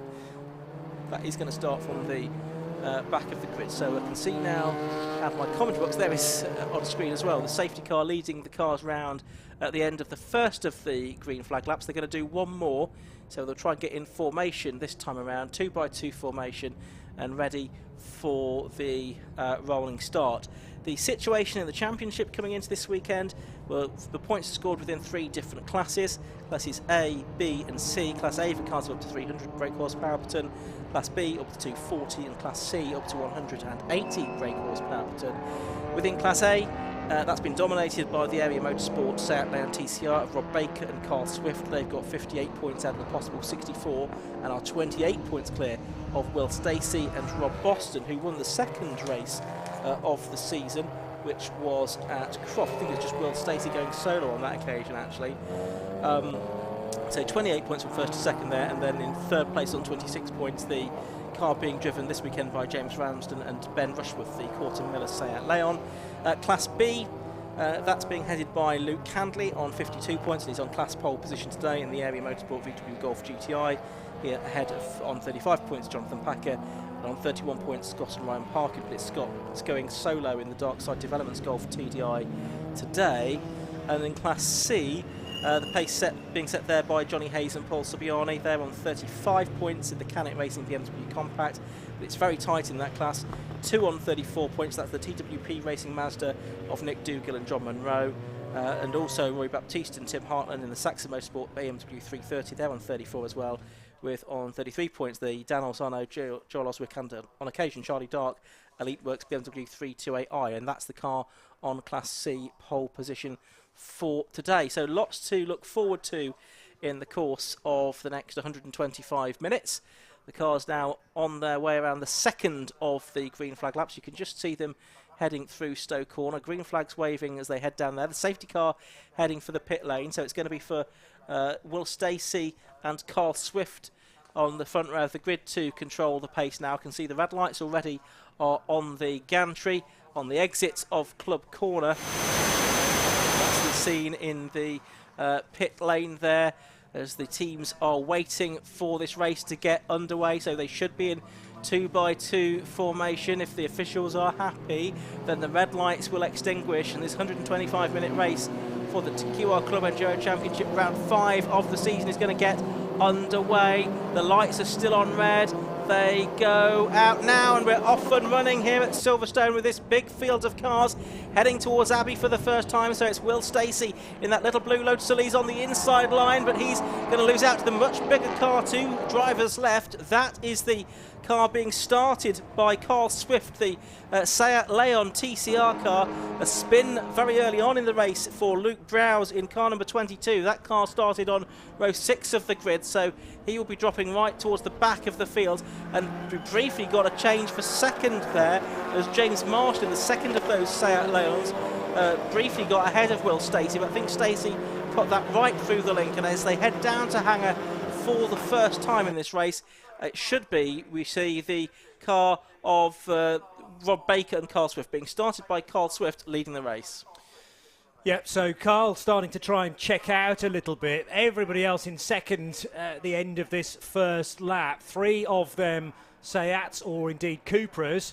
As to the inside line, the number 15 car will go. Colin Gillespie looking for a way by. And the other car that started on the front row, Will Stacey, just getting bogged down a little bit, swallowed up by the TCR cars, effectively the hatchbacks that are higher, as Ian has mentioned, rather than the lower slung Lotus Elise, but that's not preventing them at the moment, or isn't preventing the Cupras and the Seats from heading right to the front of the order with 1 lap already in the book. But I suppose the game plan here, from Will Stacey's point of view, is just staying in the mix.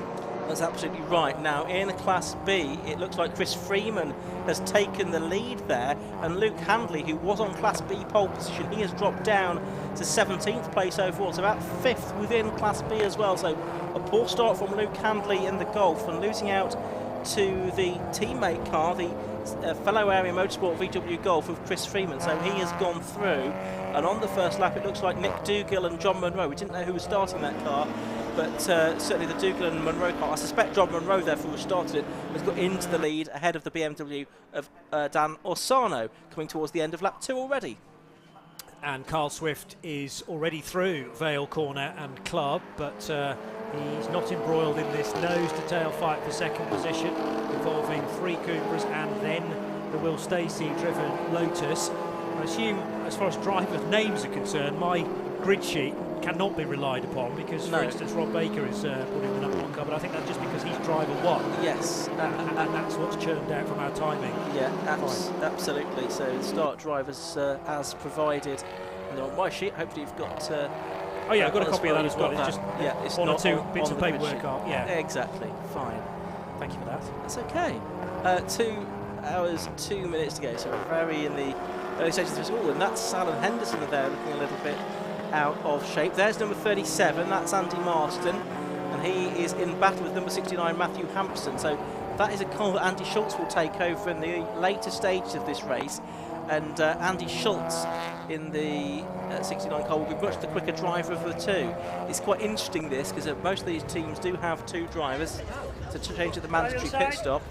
As we watch now the 67 car in, this is Julian McBride. Now he is a solo driver, so this is obviously an unscheduled stop, because you can't make a mandatory stop until you get to the 30-minute point within the race.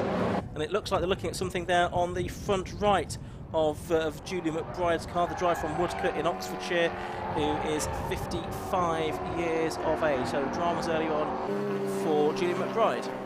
Yeah, they were shaking the front right wheel around. It needed to be off the ground though, just to check the integrity of the hub maybe. Perhaps the tracking arm has been bent out of shape. It's been busy in the middle order in the opening stages, no doubt about it. And for Carl Swift, he's just pleased to be up the road by 2.7 seconds. But on this short lap, it's really not going to take too long for him to start to find traffic. For the time being, he has an open road in front of him. Behind is the 86 car then of the Townsend and Joe Marshall combination. Marshall starting that car from third position, and in third place it is Ben Rushworth, who started well, qualified in sixth but already up to third. Yes, the Hot Hats champion from a few seasons ago had a late call-up at the beginning of this season to race this Corton Miller Seat, and he's been pretty rapid on the occasions that he's done so far. He's done bits of historic racing as well, made his name in Metros initially, did Ben Rushworth. So got experience of quite a few different kinds of motorsport, but he's always very quick, whatever he turns his hand to. That is the 14 car of Chris Freeman just going through, and he is our Class B leader at the moment as we're watching Andy Marston make a place here on the Ryan Parkin and Dan Sylvester Audi, and it's that car that we're on board with now, just watching the BMW go through. And I think he also lost another position as well, didn't he? Is that to the Wallace Seat, possibly? It looks a bit more Golf-like up ahead. Yeah, Wallace was the Wallace and Wallace car was the next in the sequence. Three abreast into the right-hander at Village, a battle that involves the 46 car of Matty Taylor, which is the Holden Commodore, and tucked in behind is the Honda Civic. 707 is the BMW in behind there as well. Now, is there a chance for Stacey or Boston, whichever is in that car? It's Will Stacey. We know that for a fact, do we? Okay, so Will Stacey to the outside line, and a really good overtake that on Ben Rushworth to get one of the places that the little Lotus lost at the start back again, although Rushworth not too happy with that, and they're absolutely nose to tail looking for the inside line at Abbey Corner. Almost contact. The rear diffuser protrudes quite a bit out the back of the number 49 Lotus. Cooper driver did well not to snatch that. Yeah, absolutely right. So watching those going through Village, so he's now tucked in behind the 86 car of Joseph Marshall, another of these Seat Lan TCR cars which seem quite popular. Oh, and the 11 cars now in the pit garages, so that's disaster for Ryan Parkin and Daniel Sylvester. That's a car that has gone well on occasions this season, but sadly out of the racing with him. I think that's just Julia McBride's car that we're still having a look at as well, isn't it? No, that's the 60 car in fact, so it's another car that we're looking at now, which is the car of Roger Coy and Callum Lockie, isn't it? Yes, Callum Lockie it was that started that car, but that's now back into the pit lane. So a couple of BMWs actually in early strife, which is supposed to be BMW-like. Yes, so oh, they switched to a BMW. That's down as a Porsche on my sheet, but again it might be clashing paperwork. Porsche 968. Okay, possibly, yes, you might well be right. I was reading the wrong line, I think. Front engine Porsche. Yes, that would work. That would fit, yeah. It certainly didn't look like a BMW straight six, but yeah, Porsche 968. I haven't done a lot of work on those cars, so I wouldn't know for a fact. Anyway, Carl Swift, I do know, is leading this race in his Cupra, I want to say. A lot of these run with the Cupra badges on the front, so they're down on the entry list as Seats, but Joseph Marshall's, for instance, the 86, definitely a Cupra, and being shadowed all the way by a rampant Will Stacey. Stacey to the left, to the right. He's already got ahead of Rushworth for one position. That gave him third, and this is for second place, although Rushworth not allowing that to lie either. They will arrive at Stowe Corner as one, ducking underneath the Mini there at Stowe Corner. That will be the Cooper, possibly the Jones and George combination, number 58. Yeah, Christopher Jones at the wheel of that car at the moment, but Will Stacey is trying everything possible to get past Joseph Marshall in that number 86 car, the Capture Motorsport prepared vehicle. box allowed Ben Rushworth to sort of really go with them as well. The leading car of Carl Swift is nearly 7 seconds up the road at the moment. There it is, just coming up to lap the number 98 car. That's Roy Baptiste at the wheel of that one, and also 53, which is Dan Orsano at the moment. So that's a battle for position in Class C, actually for third position within Class C. As there, Will Stacey has done it, hasn't he? He's got ahead of Joseph Marshall now, and up to second place, and now he's going to try and lap the treble 8 McGann of Price and Miller. It was interesting hearing from Will earlier on in the day, talking about who'd chosen to go into the car initially for qualifying, as again there's overlapping taking place. Great straight line speed. You wouldn't have thought a Cupra was more slippery than a Lotus, but nevertheless he's able to pick him off at his Marshall at the end of the hangar straight and around the outside. Now, did that stick? No, not quite. Still, the two Cupras are behind the Lotus Elise. Yep, so they are very close together indeed, aren't they? As they turn their way through Club Corner and towards the end of their 8th lap of the race already. We've had about 10 minutes of the race so far, so they go over the line for third and fourth, nose to tail, and there's then a bit of a gap back to another of the Leons. That's Colin Gillespie, or rather Phil Driver starts in the car in 5th place, and Alan Henderson's Lotus in 6th. But here you can see Will Stacey trying to get back marks between himself and the 86 car. Now the 86 car's got its wipers on. Yeah. I'm looking out of our commentary box window to see if it's actually raining. I'm not sure it is.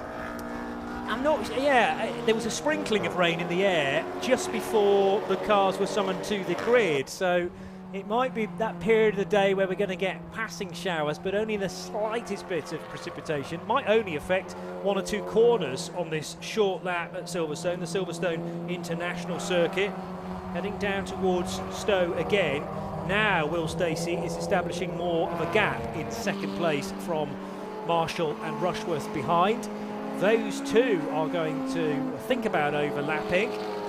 Again, TCR cars, no stranger to cut and thrust racing. That's certainly what we've got barely 10 minutes into this 125-minute affair. And Joseph Marshall heading out of Club Corner to whip across the timing line once again. 3rd and 4th positions with a bigger gap back to, well, about the same sort of size gap back to 5th place for yet another Spanish car, a Cupra for Gillespie and Driver, back 3 seconds to the rear. So Will Stacey, number 49, 22 years of age. I did have to look that up because I thought he looks very young, does Will Stacey. So I did look it up, and he looks youthful for his 22 years, does Will Stacey. And he's showing that car with Rob Bottom, but he's now about 3 seconds clear of these two, the Marshall and Rushworth Leons, the batting position. There you can see the Mazda, the number 3 TWP Racing Mazda, has also got its wipers going. So that's John Munro. He's Scottish, so he should know what it's like to see rain on the windscreen, I should think. But he, of course, is being lapped there by the 2 Cupras that are heading down towards Vale Corner, and they're almost side by side this time. It's maybe an endurance race, but Ben Rushworth is certainly keen to get ahead of that very similar car.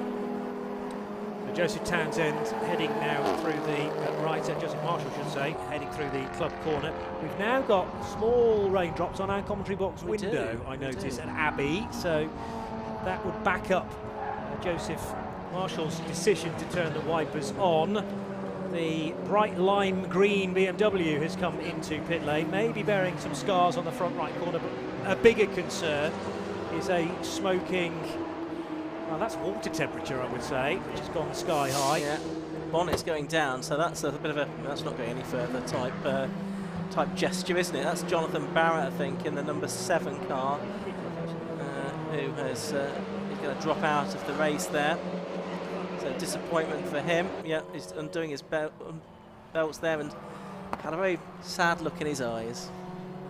I mean, he struggled in qualifying in the shorter race that he did yesterday as the 707 BMW, and it was really fun to watch him come through the order after a good pit stop in the 45-minute Enduro here on Saturday. But yeah, this early on in a 2-hour race, 2 hours and 5-minute race, to be out already, and clearly you stand to lose far more than you will gain in pushing that car with the engine temperature already sky high by the looks of things you're going to do lots of internal damage. So something you've got to swallow, unfortunately, and come back fighting at the next meeting.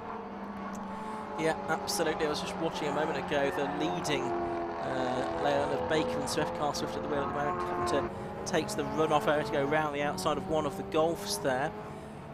As we continue to watch this battle for third position between Rushworth in number 2 and Marshall in number 86. They are about 3.5 seconds clear of Phil Drybrough, who is making only the most modest of progress towards them in another of the Leons. You can just about see him in the background of shot there. And then behind him, I think, is Alan Henderson in the Lotus Elise, one of the similar cars, the number 10 car, which they are lapping at the moment. That being the car of Fenwick and Shepherd, Robert Fenwick at the wheel of the Elite at the moment. That's a Class B car rather than a Class A car like Alan Henderson. Simon Mason in the mix there in the number 87 Clio Cup car that has just gone a lap down compared to these two Cupras that occupy third and fourth. It's a similar car in fifth in the hands of Phil Drybrough, and then solo competitor Alan Henderson in the 166 comes next in the Elise as mentioned. A reminder that it is still Carl Swift who leads by 5.2 seconds, and that is the gap visually back to the royal blue, metallic royal blue Lotus Elise of Will Stacey. So Rob Boston to come a little bit later on. It'll be interesting to see how they split the race. Probably only one driver change. You can do this race from a regulation point of view with just the one mandatory stop. It's just a question of whether you can do that on fuel. Well, an hour for even these high-powered cars is probably fine. The whole front of that VW Golf is shaking around at terminal speed there, just before it slows for the right-hander at Stowe Corner. Got one of the older shape Seats behind, which is car number 31. Yes. That's Mike Morace at the wheel of that one at the moment. Leon Cooper R. So I was just on the time screen as well, just wondering where Luke Handley got up to, because he made that poor start to the race in Class B. He's still fourth in Class B. Chris Freeman at number 14 Golf still heading back from Scott Parkin in second place, number 12, and it's the Steve Hewson Porsche Cayman that's third within Class B at the moment. But Luke Handley is just on his personal best lap of the race as well, so we'll see if he can continue to improve after that disappointing start for the Class B poleman and championship leader. So Morace, despite Chapman being on the side of the car, because Chapman will join in a little later, tackling this next challenge, which is to overtake Joe Williams, and he can do it between Village and the Link, the right-hander there onto the hanger straight. So well timed, good poke clearly in the lower gears for the older Seat, and he jumps ahead of Joe Williams for 20th position. Also now, Phil Drybrough getting very close to a back marker, and Drybrough is threading the eye of the needle, still in that 5th spot. Well, that was for position there with the Lotus of 166, Alan Henderson. So that's Henderson getting onto the tail of Phil Drybrough there. In fact, Henderson was ahead on the previous lap, so Drybrough's got back in front. So that's the chops and changes there for 5th position between those two. And then the next car behind them is about 5 seconds down the road, which is Andy Marston in his BMW that we saw out yesterday as well. So they can see the change being confirmed on the screen. Driver back ahead of Henderson for 5th position. There is Andy Marston, number 37, going through, and he's only just ahead now of the Matthew Wallace Leon as well. That's in 8th position. Drybrough, out of our commentary box window there, had a big tank slapper on and had to get out the gas, so I wouldn't be surprised to see Alan Henderson back in front, in fact, if he can get all of that sealed before Village. Brilliant to see how each of these very different cars favours various different parts of the lap. The Lotus Elise clearly good through the tight and twisty stuff in the first sector, but then the Seat can pick off cars on the straight and narrow. 98 BMW in strife now as well, looking for a way back onto the circuit. That's the Rory Baptiste Tim Hartland car. As we head down to Chris Stevens in the pit lane.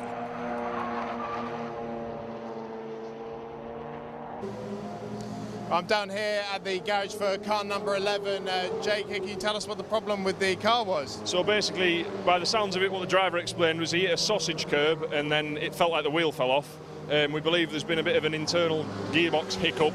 It's just not felt very well with itself, and he's come in, we've reset all the gearbox software, and he's gone out, and by the looks of it, the car's doing all right. There was no visible faults. There was a couple of electronic malfunctions in there, which we believe was caused by a bit of an impact from a sausage curb, which he said wasn't that severe, but as racing drivers explained there, not severe to being severe is not that dissimilar. So fingers crossed he goes all right. He's not going to win, but the car's all right, and that's the main thing. You're expecting it to hold up for the rest of the race? Yeah, it should hold up. We have got a spare car in the trailer if worst comes to the worst. So what do you think you guys can achieve from here? Going forward, I think we can sort of look into why it's done it. See if we can make any improvements internally to the gearbox or to the software itself to stop it malfunctioning in the future. I spoke too soon. He's back. Yeah, unfortunately, car number 11 coming back into the pits now, so it seems like whatever the issue was is recurring. So we will let the team get on with it and not try and get in their way as much as possible. Just give you an update on what else has been going on down here in the pit lane. Obviously, Julian McBride was one of the first cars to come into the pit lane. He said that his car was pulling to the left. They had a quick look over the car, couldn't find anything strange, so sent him back out on his way. There were also gearbox issues for the number 32 car that came in. That's pulled into the garage just in front of me here. And we've got quite a good look at the number 60 Porsche just behind us that was smoking quite a lot as it came into pit lane and has been leaking fluids all over the nice pit lane here at the international pits at Silverstone. And one last thing, obviously Jonathan Barrett in the number 7 Saxon Motorsport car, quite a popular entry, having had that car rebuilt after quite a nasty shunt at the first meeting of the season, said that he lost power steering. So quite a lot going on in the opening stages of this Club Enduro race. Let's go back to you, Ian. Thank you for all of those updates. Chris, good to know what's been going on down there, the various dramas that we've had for various cars, including that Porsche of Roger Coy and Callum Lockie. So we've just had just over 20 minutes of this race so far. An hour and 44 minutes are left to go in this race. It is Carl Swift that is leading, but the gap between first and second is down to 1.25 seconds, and these are the two cars you can see heading down the hanger straight towards Stowe Corner now. Just let that back marking Mazda MX-5 go through. So these are the two leaders, Carl Swift and Will Stacey. They're just going through a shot there at Stowe Corner and are about to head down to Vale as well. So Will Stacey really has narrowed the gap to the race leader there, Johnny. Got his head down and he's reeled in Carl Swift. We know that there's good speed in the Lotus Elise, and again, it's promising to be a real fraught battle at the sharp end, because the Lotus will find its speed on each and every lap in different places compared to the race leader. The TCR cars are strong down the Hamilton Straight and down the Hanger Straight, but now we get to Abbey Corner, the aerodynamics, the downforce that the Lotus is able to establish and indeed express is really useful for Will Stacey. Rob Boston still to come in this car. Remember, it will be Rob Baker in the Carl Swift Cupra a little bit later on as well. Just jumping ahead of a few back markers and kicking up the dust into Will Stacey's face. That won't faze him though. Back onto the Hanger Straight, and they're going to have to be dodging through traffic pretty much all the way to the finish. Yes, with still I think 35 cars out there probably. It's a very busy circuit here. They're lapping the number 66 car, which is the Hayes and Subiani BMW. That is the car that is actually leading Class C now, because they've got ahead of the Mazda of John Munro, the number 3 TWP racing car. So they've just lapped the Class C leader, I think, for a second time now, the Hayes and Subiani car. So here come the leaders through to complete lap number 19. That was 0.8 of a second, it's down to 0.6 of a second now. Lap times in the 1:13s there, so they're still only lapping about a second off the ultimate pace, even with all of the traffic that they're having to deal with, which is really quite impressive. Joseph Marshall's pace, on the other hand, was about a second slower than the leading duo, and he might be bogged down in traffic. In fact, no, he's absolutely side by side with his rival all race into Abbey Corner, running with Ben Rushworth, and they are completely engrossed in their own arm wrestle for third and fourth positions. Now that car that we just saw in the pit lane, was that a 37 BMW? I think it may well have been of Andy Marston. That, yes, getting the nods on that, it is the Andy Marston car, so that's from 7th position, so that's quite significant. And again, it's too early to be a mandatory stop. They can start making their stops about 6 minutes from now, so problems for the leading BMW entry of Andy Marston. You can just see he's lost a position now to Matthew Hampton, who's flicked up into 8th place on the timing tower. 1:15.9 for Andy Marston, as an in-lap would indicate he's off the pace, particularly as the timing loop is earlier in pit road than it is on the track, so that will have cost him 2, 3, maybe 4 seconds as an in-lap, indicating some sort of problem which he wants to try and get sorted. There's plenty of race time still available to those that have had to make early stops and outside of the mandatory time. Meanwhile, 27 Audi turning right. This was the one in difficulty this morning in qualifying. Massive amount of white smoke pouring out the back of the Audi. I was suggesting at the time it might have been a turbo failure. Clearly the engine's all right because the car's going well now, so if they've changed the turbo, hopefully that was a relatively quick fix. And he's drawing level with the VW Golf on the Hangar Straight.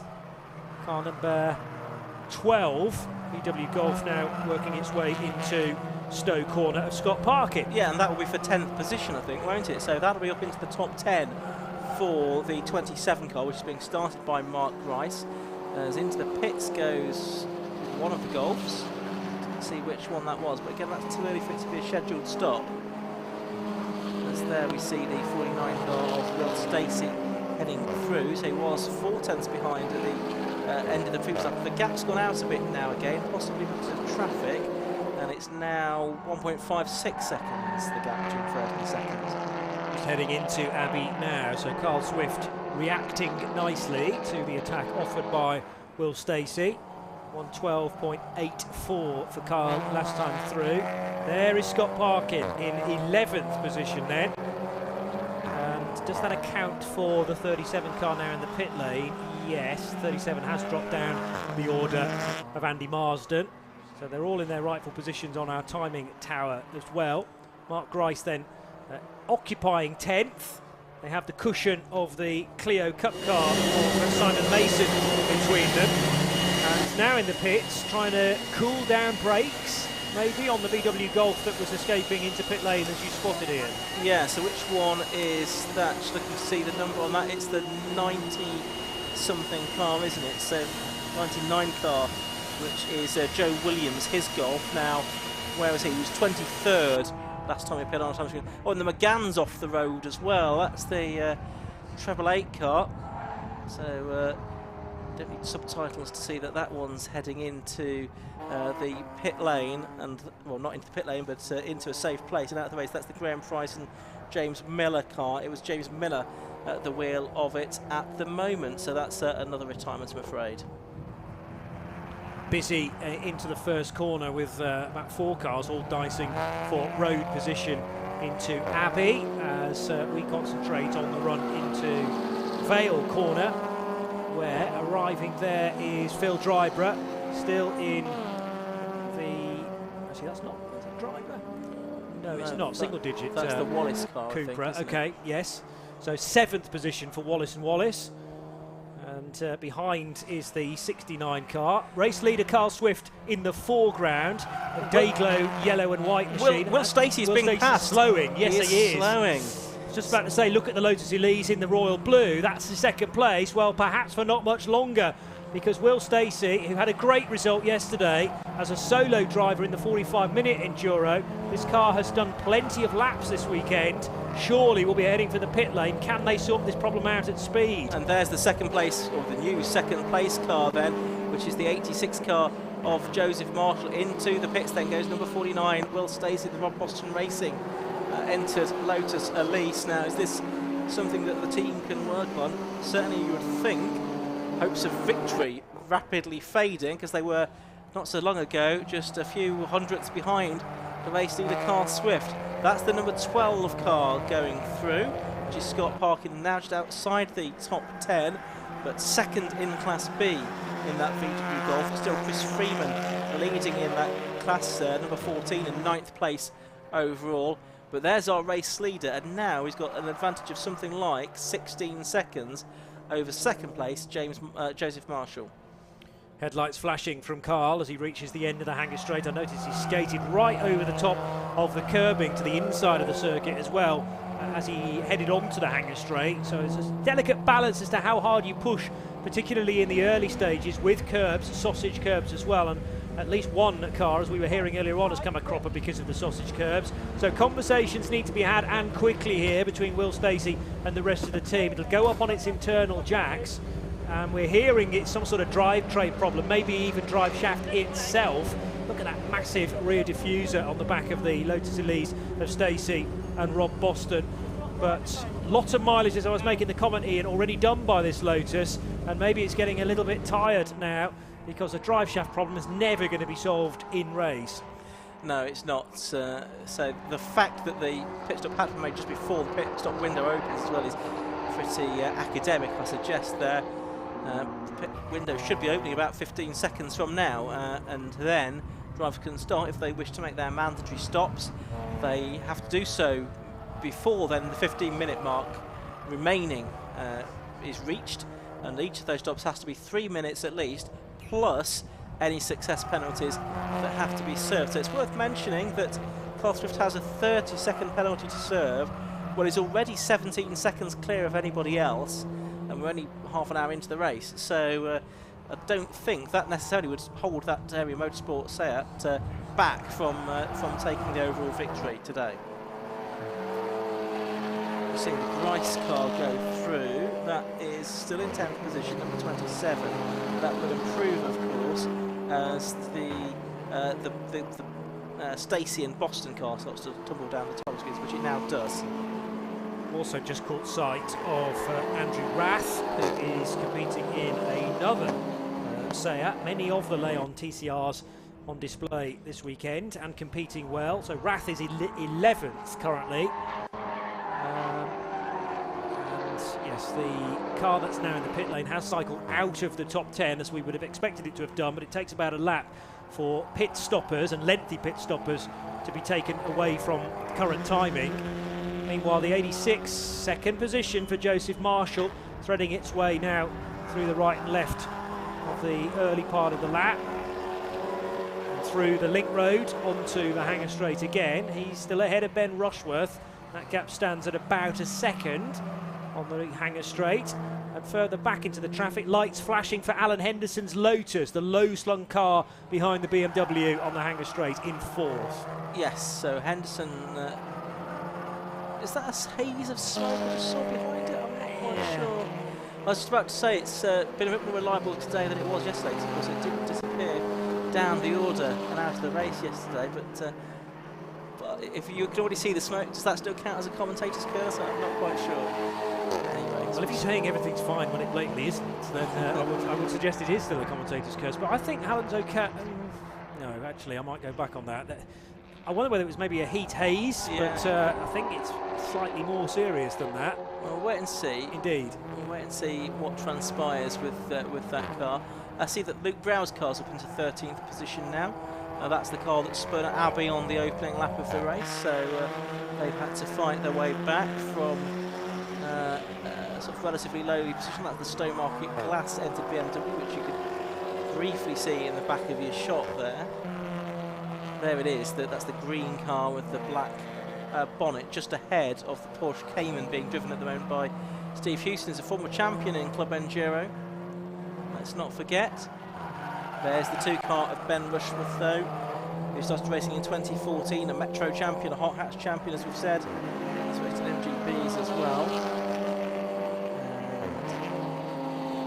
And he's at the moment still trying to find a way past Joseph Marshall, as he has been doing for much of the last half hour or so, really. And Rushworth in the lead of the race, the 86 car going through in second place overall at the moment. That's the Joseph Marshall and Gary Townsend car. I think that might be the first appearance of the season for that car. Just looking down my results, yes, I think it is the first time we've seen that particular car out there.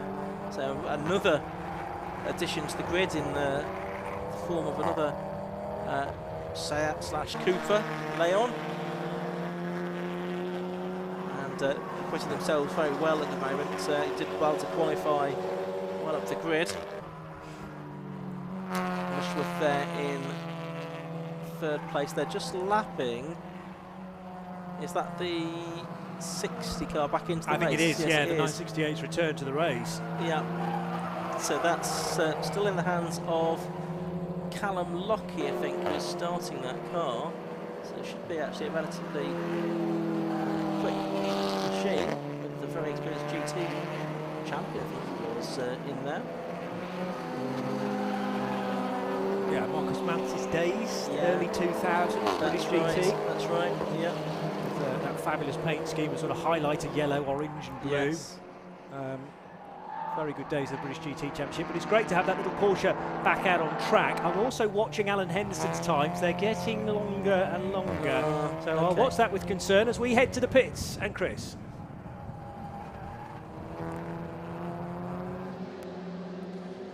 Well, Will Stacey, absolute heartbreak. Can you tell us what the problem was? We think the drive shaft went when we were going around. Yeah, I was catching up with Carl, and all of a sudden it started vibrations. And I thought, oh, it's going to get worse every lap, and it did get worse every lap. And after about 10 laps, I caught up to back of Carl, but I was going slower because of it. And then after that point, it just had it. Yeah, it just had it. Well, I mean, you had a bit of a difficult start. Obviously, the cars around you a little bit more power on the opening lap, but you were coming back at them really well. Yeah, they've got a lot more speed, so they just fly past. And once they passed, you have to overtake them in going into the last section, because then you can get a gap on them through the next section. So by the time you get to the straight, you're far enough ahead. If you do them in the last section, in sort of the beginning of the track, they'll just have you down the straight. Well, Rob Boston, the team boss, hasn't quite given up hope. Just yet, obviously, your co-driver for today as well. Normally you're running solo, but you got Rob in the car today. He hasn't quite given up on this race just yet. No, we think it might be fixable. So they're working at the moment. We may get a few laps out there, you know. Not for position, but it'll still be a few laps. We wish you all the best. We'll let you go in case you need to get ready. But in the meantime, let's go back to you, Ian and Johnny. Thank you, Chris. Just under 90 minutes of the race left to go. That's the 92 car of Phil Knibb making its way around. That car qualified 13th. There's actually Andrew Rath in that car at the moment. There's the 12 car of Scott Parkin. And he is at the moment rounding out top 10, second in Class B. Behind Chris Freeman, number 14 in the area motorsport car. Chris, 1, 2, 3, 4, 5, 6th in the championship in Class B, but he did win the last of the rounds in Club Enduro. That was at Snetterton about 3 weeks ago. So he's the form man in Class B.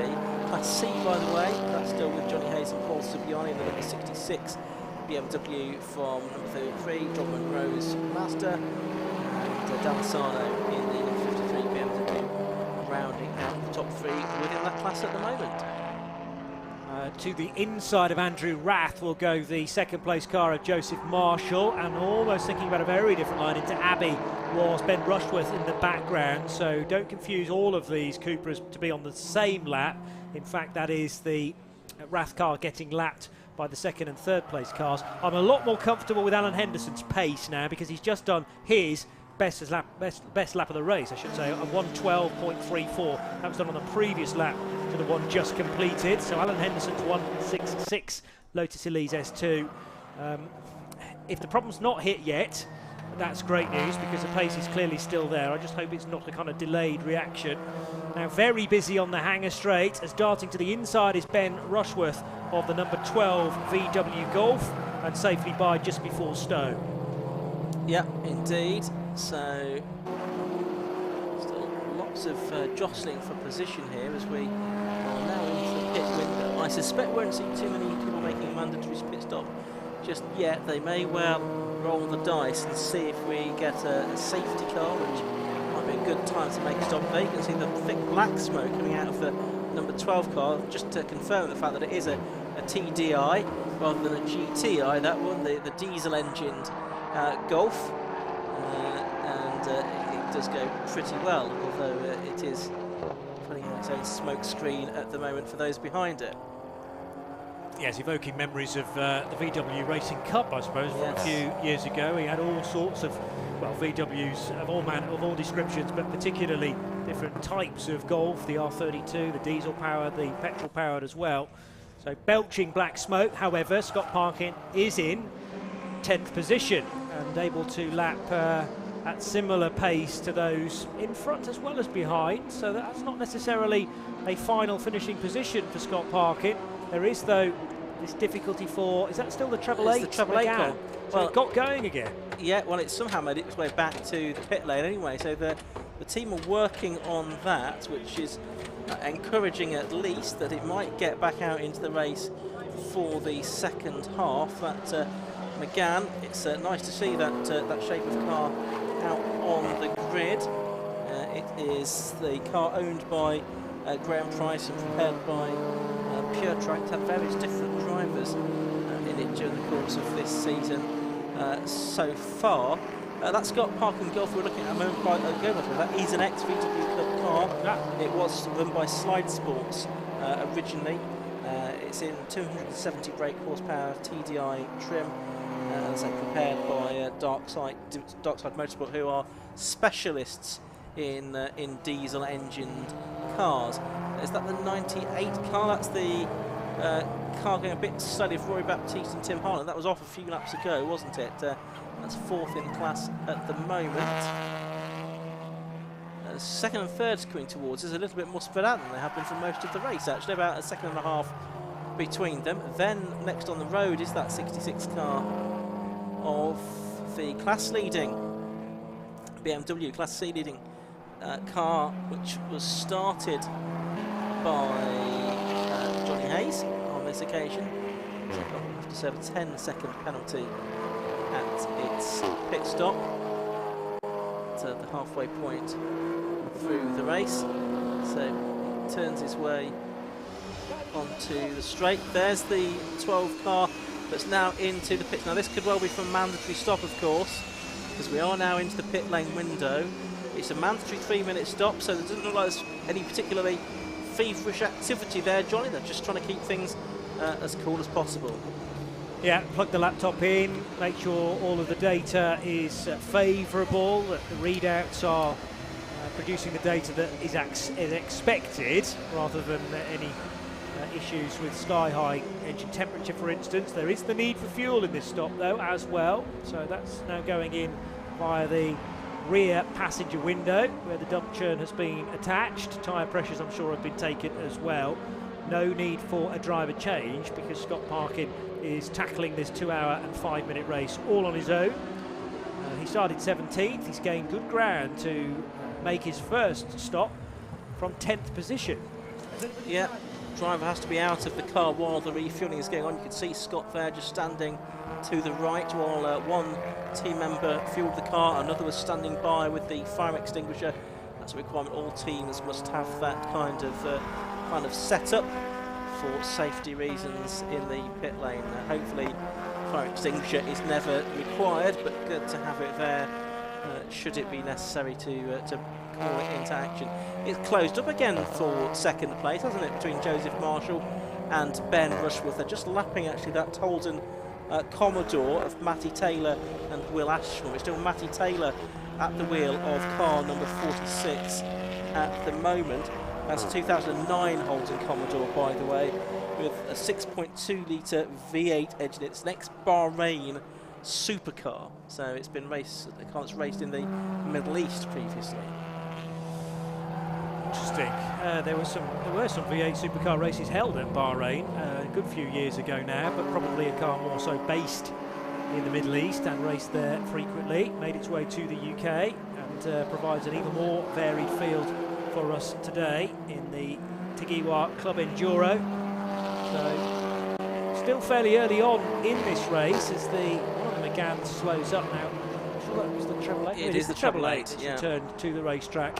So still not sure how the McGann got back to the paddock, whether that was via the external and then internal roads, or whether it was able to fire up under its own steam and make its way back to the pits. But the team have worked on it very quickly, and great to see it back into the race. Just in the background there, emerging at farm, 86 Joseph Marshall from number 2 Ben Rushworth, second and third in this all Cupra dice. Remember, it's a Cupra that leads as well in the hands of Carl Swift. A spinner down here at Abbey, and it's Luke Browse that's gone around for the second time. So yellow flags waving there. You can see the car recovering back into the race. Lights are flashing on Joseph Marshall's car because he is keen not to be held up here by slower cars. He's got the Scirocco ahead of him with Yvonne Hufelar, and Steve Compton will drive that car later on. So they're both clear of that now, but they're catching a car that will be similar in pace than, I think, Mark Rice in that Audi, which had its disastrous qualifying session. That car is lapping, or has been lapping the 1:13s. These have been lapping the 1:12, so it'll be a bit tougher, I think, for them to get past this particular back marker. It'll be interesting to see if Rice chooses to make it easy for them or not. Tail of the Joseph Marshall car stepping out a little bit as he turned in at Abbey, so he needed to collect a slight slide and a cleaner run for Ben Rushworth through that sequence of corners. Right-hander at Abbey, left-hander at Farm, and then you really do decrease the speed to get through Village. And actually Mark Rice did the gentlemanly thing there to allow these two fellow TCR cars through. That Audi is not on a similar speed to the second and third place cars, although it's still not. Oh, it's dramatically slowing. That's the reason. It's on the grass there, yes, and is it going to pull off?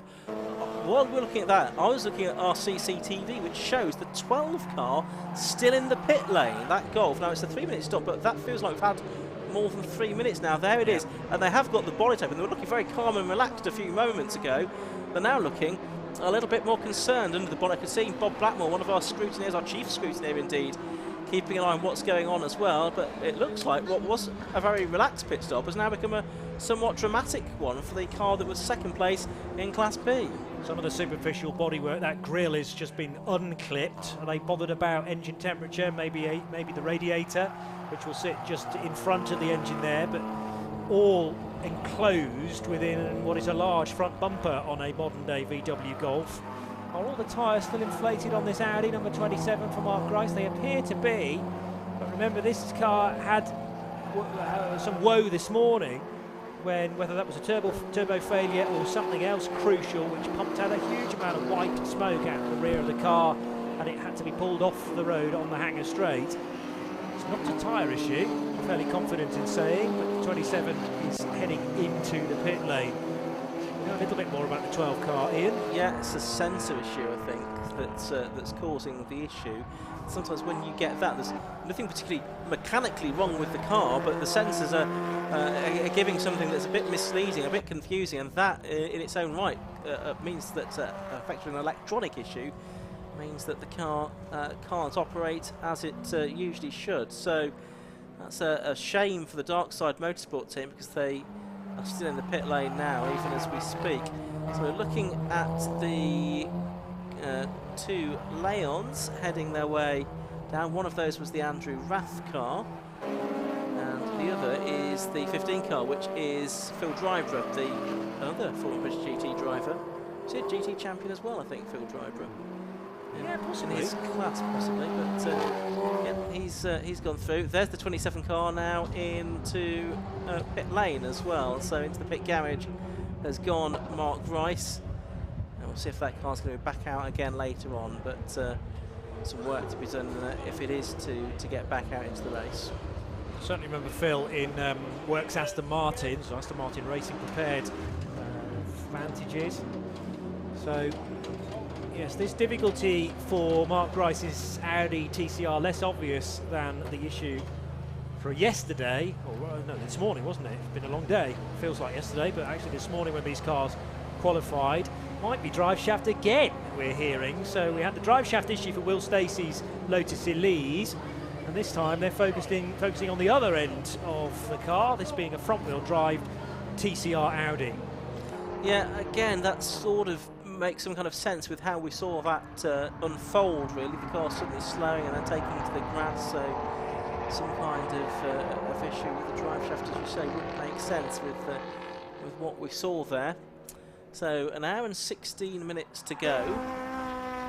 There is the number 5 car, which is that of Jonathan Packer, who is a bit further back in Class B than we often see him, because he's second in the Class B standings, and he won the opening race of the season as well, did Jonathan, as far as Class B was concerned. That was the race at Donington Park on Easter Monday. So he's a little bit further back down the order, in 25th position overall, and perhaps 7th or 8th at the moment in Class B. So, let's give a quick rundown on the order before we get too many cars coming into the pits, because we might well have that at any moment now. It's number 1, the race leader, that's Carl Swift. In 2nd place, it's number 2, that's Ben Rushworth. In 3rd place, it's number 86, that's Joseph Marshall. So Rushworth didn't make it ahead of Marshall in the end. 4th at the minute is the 166 Lotus of Alan Henderson. In 5th place is number 15, Phil Drybrook in the Leon. 6th, another one, that's Matthew Wallace in car number 6. 7th is the Class B leader, number 14, Chris Freeman. 8th is number 92, Andrew Rathaven in another Leon. 9th is the 51 car of Luke Hantley, he's 2nd in Class B in the Golf. And 10th is number 13, Steve Hewson in the Porsche Cayman.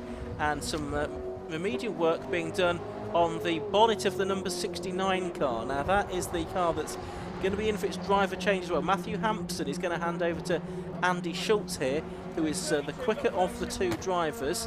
So that car was running where in the order? Just having a look down to 14th.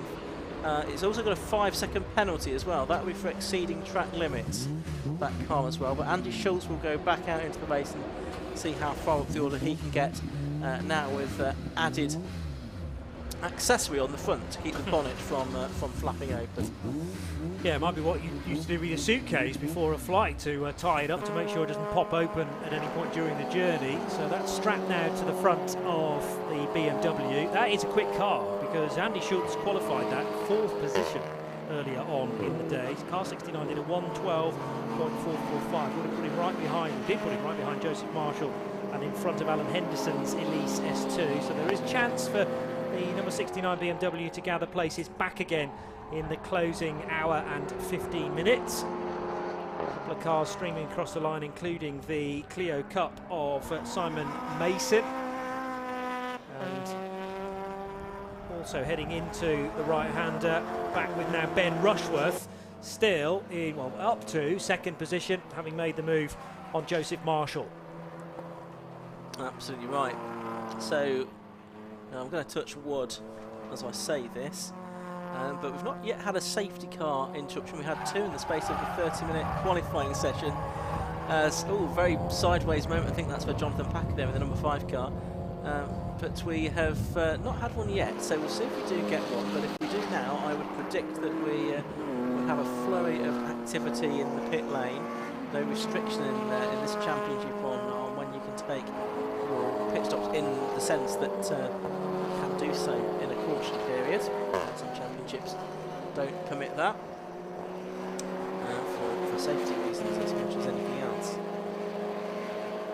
So the 166 car going through, that's Alan Henderson in 4th position. There's Julie McBride and Jonathan Barrett. So both of those BMWs made early stops. It's good to see them both back out in the race. Julie McBride in the 67 car is actually 18th overall, so he's only 4 laps off the lead. Jonathan Barrett is another 10 laps behind him in 31st position overall. But great to see both of those cars back out in the race, including that of Jonathan Barrett, number 7, because the man from Tunbridge, who is 50 years of age, financial analyst, started racing back in, I think, 1999, and sorry, I think it means 2019.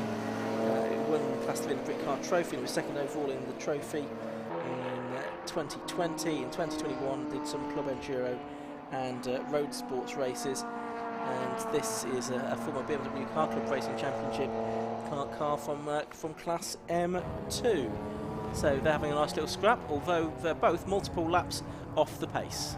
Yeah, and I would think that Barrett and his team chose to park the car for a little while so that the engine temperature eased back, and now they'll give another push at it. But the question is, have they solved what was causing that overheating, or will it require another break somewhere in this final 70 odd minutes that we've got Ran up a bit wide there, coming out onto the hanger straight, onto the grass, and that might present the opportunity to overtake, not for position.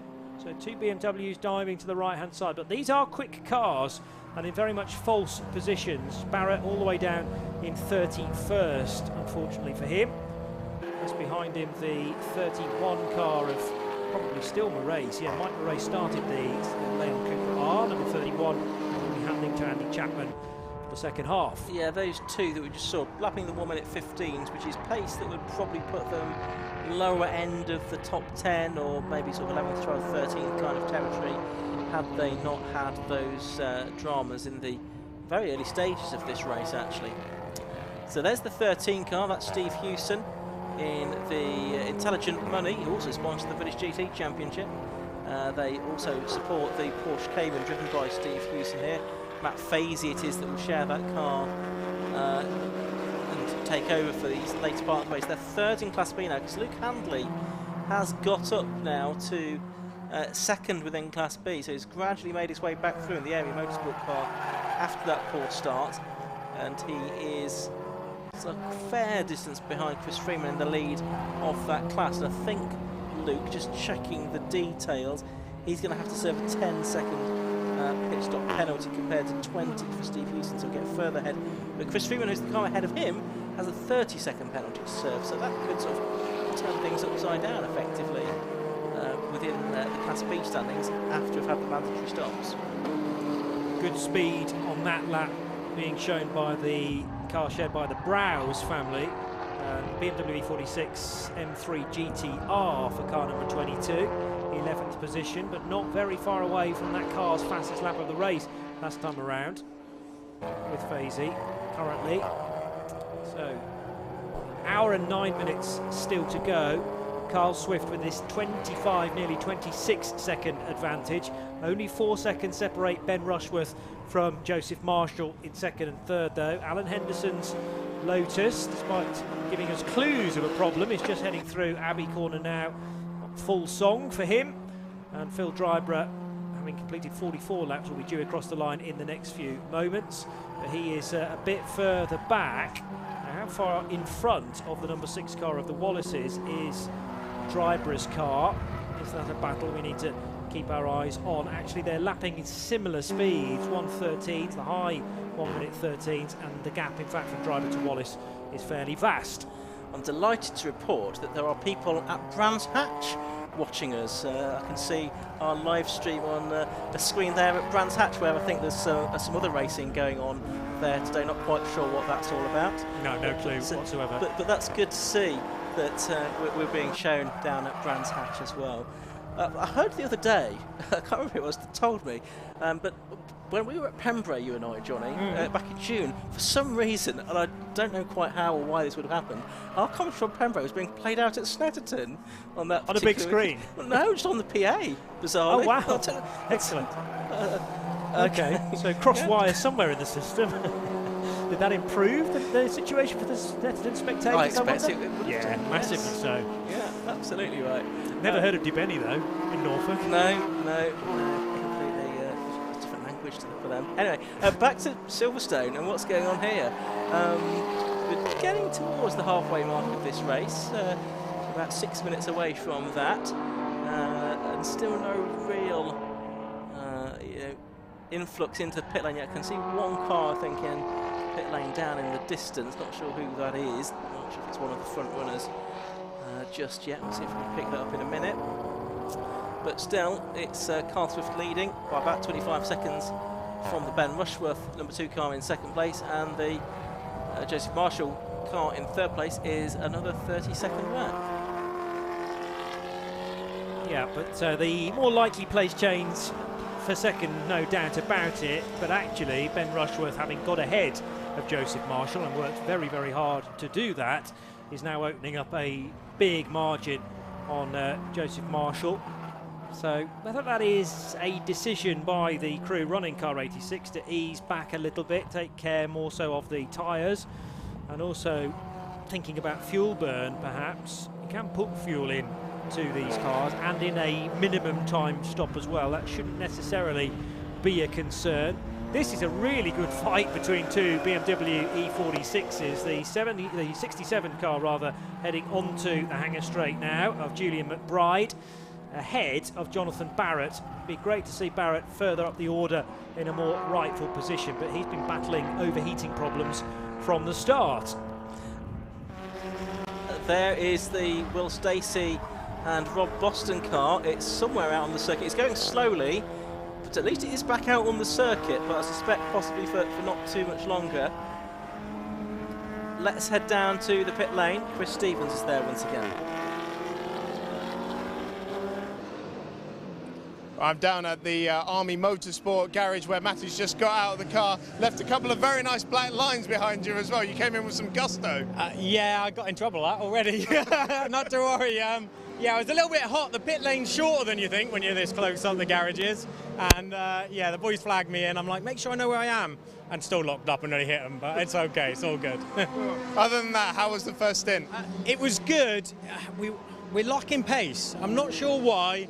It just feels really slippery out there overall. So I really did struggle to get pace. I could get it down to a lap time. I could do that lap time every single lap. I couldn't go no quicker, and I'm not sure why. A couple of seconds off pace. So you got your teammate in the car now. What are you expecting for the rest of the race? So I think Will be able to gain a few seconds. He tends to be able to get that little bit quicker when the car is as it is now, which is difficult to drive. And hopefully we can keep pushing and stay on the podium for the Clubman Cup. All right, well, we wish you all the best in that. Let's go and have a word with Dougie as well from the team. Dougie, this team is made all up of servicemen and veterans. You guys train had to be the ultimate unit, and it kind of goes hand in hand with motorsport. Yeah, so that's right. So we're made up of regulars, reserves, and we've got some veterans in the team as well. We do this on our weekends as such because it's motorsport. But yeah, ultimately we do this as our team event that we do as Club Enduro as the team that we come together as the army. We do our own stuff as well individually, but this is the ultimate team where we can all get together and have a good time. So. How long have you guys been doing this now? So we're doing Club Enduro now. This is our third proper season in Club Enduro. We started off with Matty's BMW and Will's Honda Civic, then they moved on to the Holden Commodore, and then last year we had a bit of an incentive to try and get a bit more performance out of the car, and it just didn't work out quite reliability. But they've got that on the ball this year. The car's doing really well. The boys are doing really well in the car. They've got a good seat time in it. So we're just looking forward to push it even further and strive for them results. So we're currently leading the Clubman Championship as well. So we're looking to hold that this weekend and see if we can take it forward to the next round. And what are the plans for the future of the team? Stay in Club Enduro, or try and do some more things? Yeah, absolutely. The team's always expanding, so we get bigger and bigger every year. Some come, some go. Depending on what you want to do, but this is the heart and soul of the team when it comes to the team event. So this is where we're all strive to be here, and this is like the pick of the crop when it comes to the team, shall we say. It's great stuff. Thanks for your time, Dougie. Great atmosphere down here at the Army Motorsport team. Let's go back to you, Ian and Johnny. Yeah, and we are pretty much at halfway now, just about a minute or so away from the midway point of the race. The Lotus, as we just saw there on screen, is still circulating, so to get back out into the race, it is how far down the order? Just looking for 33rd position and about 19 laps off the race lead now. I assume it's probably Rob Boston in the car as well now for this second phase of the race, but we'll see how it performs. Its last lap was a 1:12, so not too shabby. No, because it's best a 1:12.01. It's just done a 12:36 and a slightly slower lap next time by, but that cost it, well, 15 minutes or so, 17 minutes, and that's to the next car in the race, isn't it? So even further back, when you bear in mind the overall leader has just ticked off 51 laps. That little Lotus has only done 32, so about 20 laps lost during that pit stop. By the sounds of things, they've changed a full drive shaft, though, on that car. So no mean feat to be able to do it in race. I suggested that wouldn't be possible. Yeah. So great effort from the team there. And that 12:01, which is the best lap of that car, is also the best lap of the race. Faster even than Carl Swift in the lead. And also, it's a lap record as well, because the previous lap record was held by Alan Henderson. That was set here last August to 1:12.33. So a very quick lap indeed. And also having gone under the lap record is Carl Swift with a 1:12.09, and Alan Henderson actually has equalled his own lap record, a 1:12.33, but he just can't quite go any quicker. Yeah, I'd spotted that as well. I wonder whether he was that was the delta time really set 12 months ago that he was asked to match by the team, but would like to chisel away another few tenths really to find the pace that Carl Swift has been offering. 52 laps now done. We might get north of 100 laps, depending on what sort of pace Rob Baker can offer, I suppose. And also, we haven't yet had that two-word phrase, I should say, that you mentioned a little time ago. I'm not going to even utter the SC. You're not going to mention it? No. But that will obviously then scupper our chances of getting into 3 digits for the number of laps completed. Yes, it will. Have you mentioned that Henderson was ahead of Marshall now? I don't know if we had or not. There is the Marshall car number 86 on screen now, down to 4th position then. And had been in 2nd for quite some time. He's certainly very keen to get the back markers out of the way, isn't he, Joseph Marshall? He's flashing his headlights at them, coming through. As if the Marshall's blue flags aren't quite enough to persuade the back markers to make the passage of the front runners a little bit more straightforward. But of course, it's the obligation on the quicker cars to pass safely rather than the slower cars to leak out of the way. So just about an hour left to go this race. They're still at it, aren't they? Yeah, they are. Barrett and McBride have been doing this for probably 10 or 15 minutes now. They're about 10 laps apart, but they're lapping in remarkably similar lap times. McBride's now 14th overall, and the Barrett car is now up to 29th, with another couple of cars having got into strife. Have they got a bit too close for comfort as well? Because now the front left wheel arch of Barrett's car has worked its way loose, so that's starting to flap a little bit. Now, one of the key Cupras is peeling off. That's 86, isn't it? Joseph Marshall. He was trying to marshal his own race not too long ago and wanting to flash the lights in addition to the blue flags, as you were making the point. But this will be Gary Townsend to take over. Oh, there is more contact if there'd been already. And out of club corner, despite there being many laps between these two BMWs, Julian McBride spinning out of there. Pretty sure they did touch, although only caught the back end of the incident, Ian. And look where it's ended up, in the gravel trap, Johnny. I wonder what that might lead to. There was a bit of movement from the BMW, but all that's going to do is bury the rear tyres further into the gravel. A horrible place to be sitting. And yes, the clerk of the course will take one look at that, I think, and utter the word safety car. But we haven't yet had that decision made for us. We'll give Julian a bit longer to get out of the gravel trap, but he's very deep in there, and he's a few metres away from hard standing. There's no sign of movement there in particular, is there, in terms of plugging out? Marshall has rushed over just to check that Julian is all okay, to pass on some instructions to check whether the car is running or not. I suspect the answer is that it will need mechanical assistance to get out of there.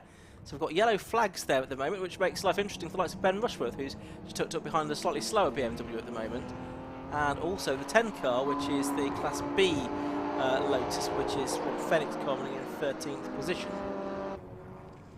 Through the green flag, though, which actually sits a few metres away from the start line. So Abbey, you are able to overtake, and quite a bit of that was happening into the first corner.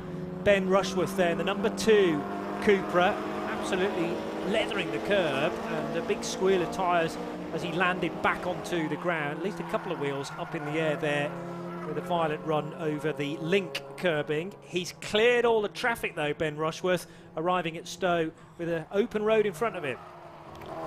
Yep, so still we have the marshal on the scene at the exit of Club, where Julian McBride's car is. We'll see if there's going to be any kind of intervention.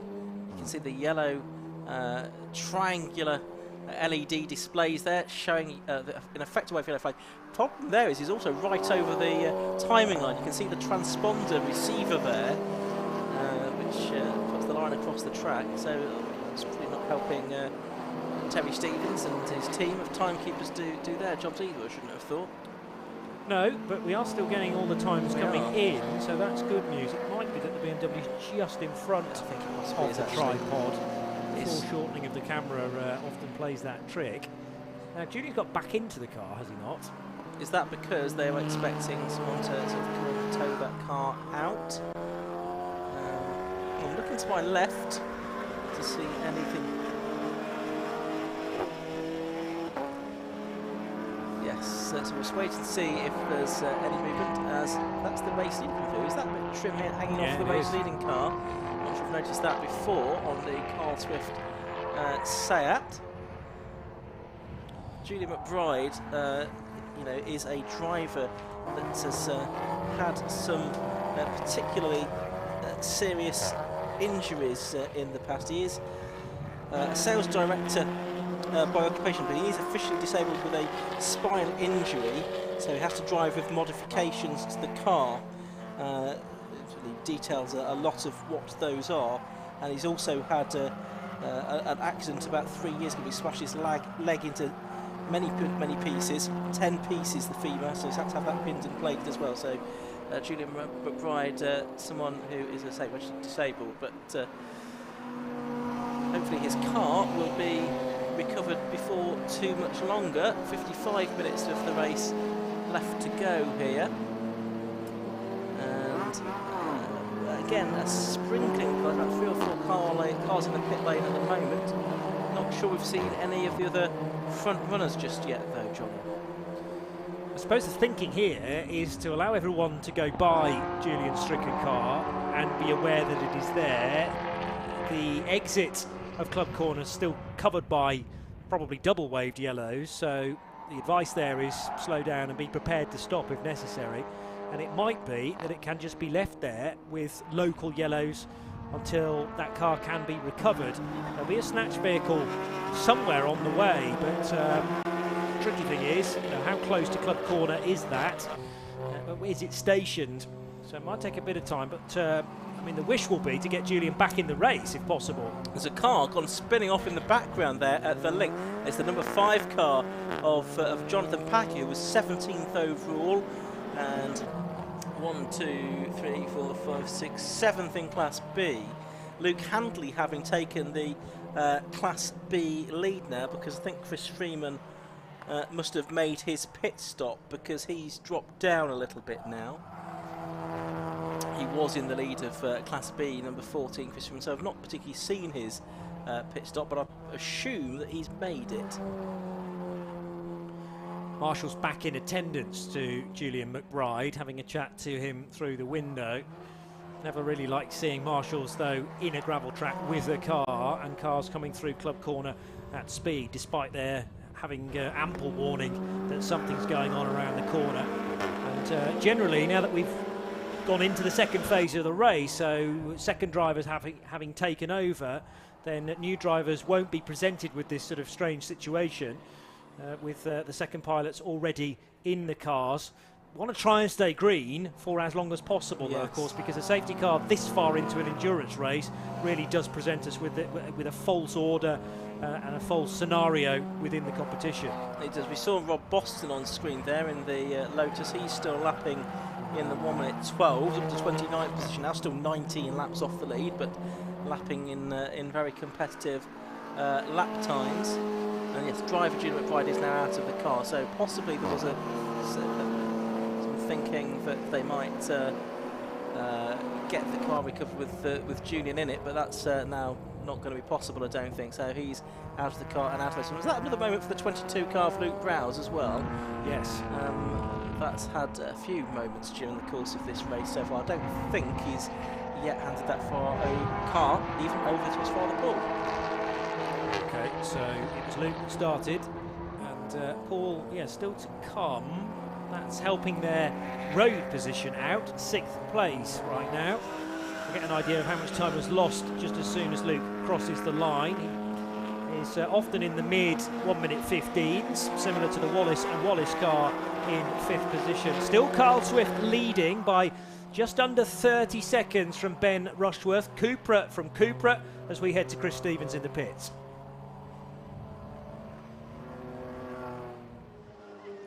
I'm down in the Team Brit garage with Yvonne Haufler, the brand new team, brand new entry for this championship. How was the first stint? I was a bit uncomfortable in the beginning. I drove this car on Friday for the first time. I never drove this layout till this morning, but I get used to it during the stints, and I'm quite happy. And I'm looking forward to the next one, and hopefully a bit more practice before, and then it will be good. Both you and your teammate, utterly inspirational. You're racing with scoliosis, your teammate in a wheelchair as well. He's just getting in the car now behind us. I mean, what was the inspiration to come and do motor racing? Well, I started go-karting when I was 7, and I had my back surgery when I was 13, and I just kept going. But I can't feel my legs, I can't feel what I'm doing. So when I was 15, I got my racing license with pedals still. And when I was 20, my health was going a lot backwards, and I thought, if I want to do this, I need to be competitive, otherwise I don't enjoy it. And then, well, I stopped, and I always had the dream to come back, but yeah, wasn't sure. And then I started sim racing 6 years ago, and 2 years ago professional, and I meet my girlfriend with sim racing, and because of her I started with Gran Turismo. Came by E-Team Brit, the esports team from Team Brit, and they are gonna do a project, disabled sim racer to disabled track racer, and that's me. So a few weeks later I was in the car, driving on track, so it's great. Yeah. That's absolutely fantastic. Can you tell us, what kind of modifications does the team have to make to the car to make it suitable for both of you guys? We're both driving with hand controls, so we do throttle and brake on the steering wheel. We have to kind of shift us, and that's what we're using for throttle and brake. Really interesting. So, car's just gone back out there. What are you expecting for the rest of the day? We just want to survive, finish the race, and on to the next one. We learn from this, and we need to learn a lot. So it's a good start. Well, I'm sure I speak for everyone in the paddock when I say we wish you all the best of luck with your endeavours. In the meantime, let's go back to you, Ian and Johnny. Thank you. Thanks, Chris. 50 minutes of the race left to go.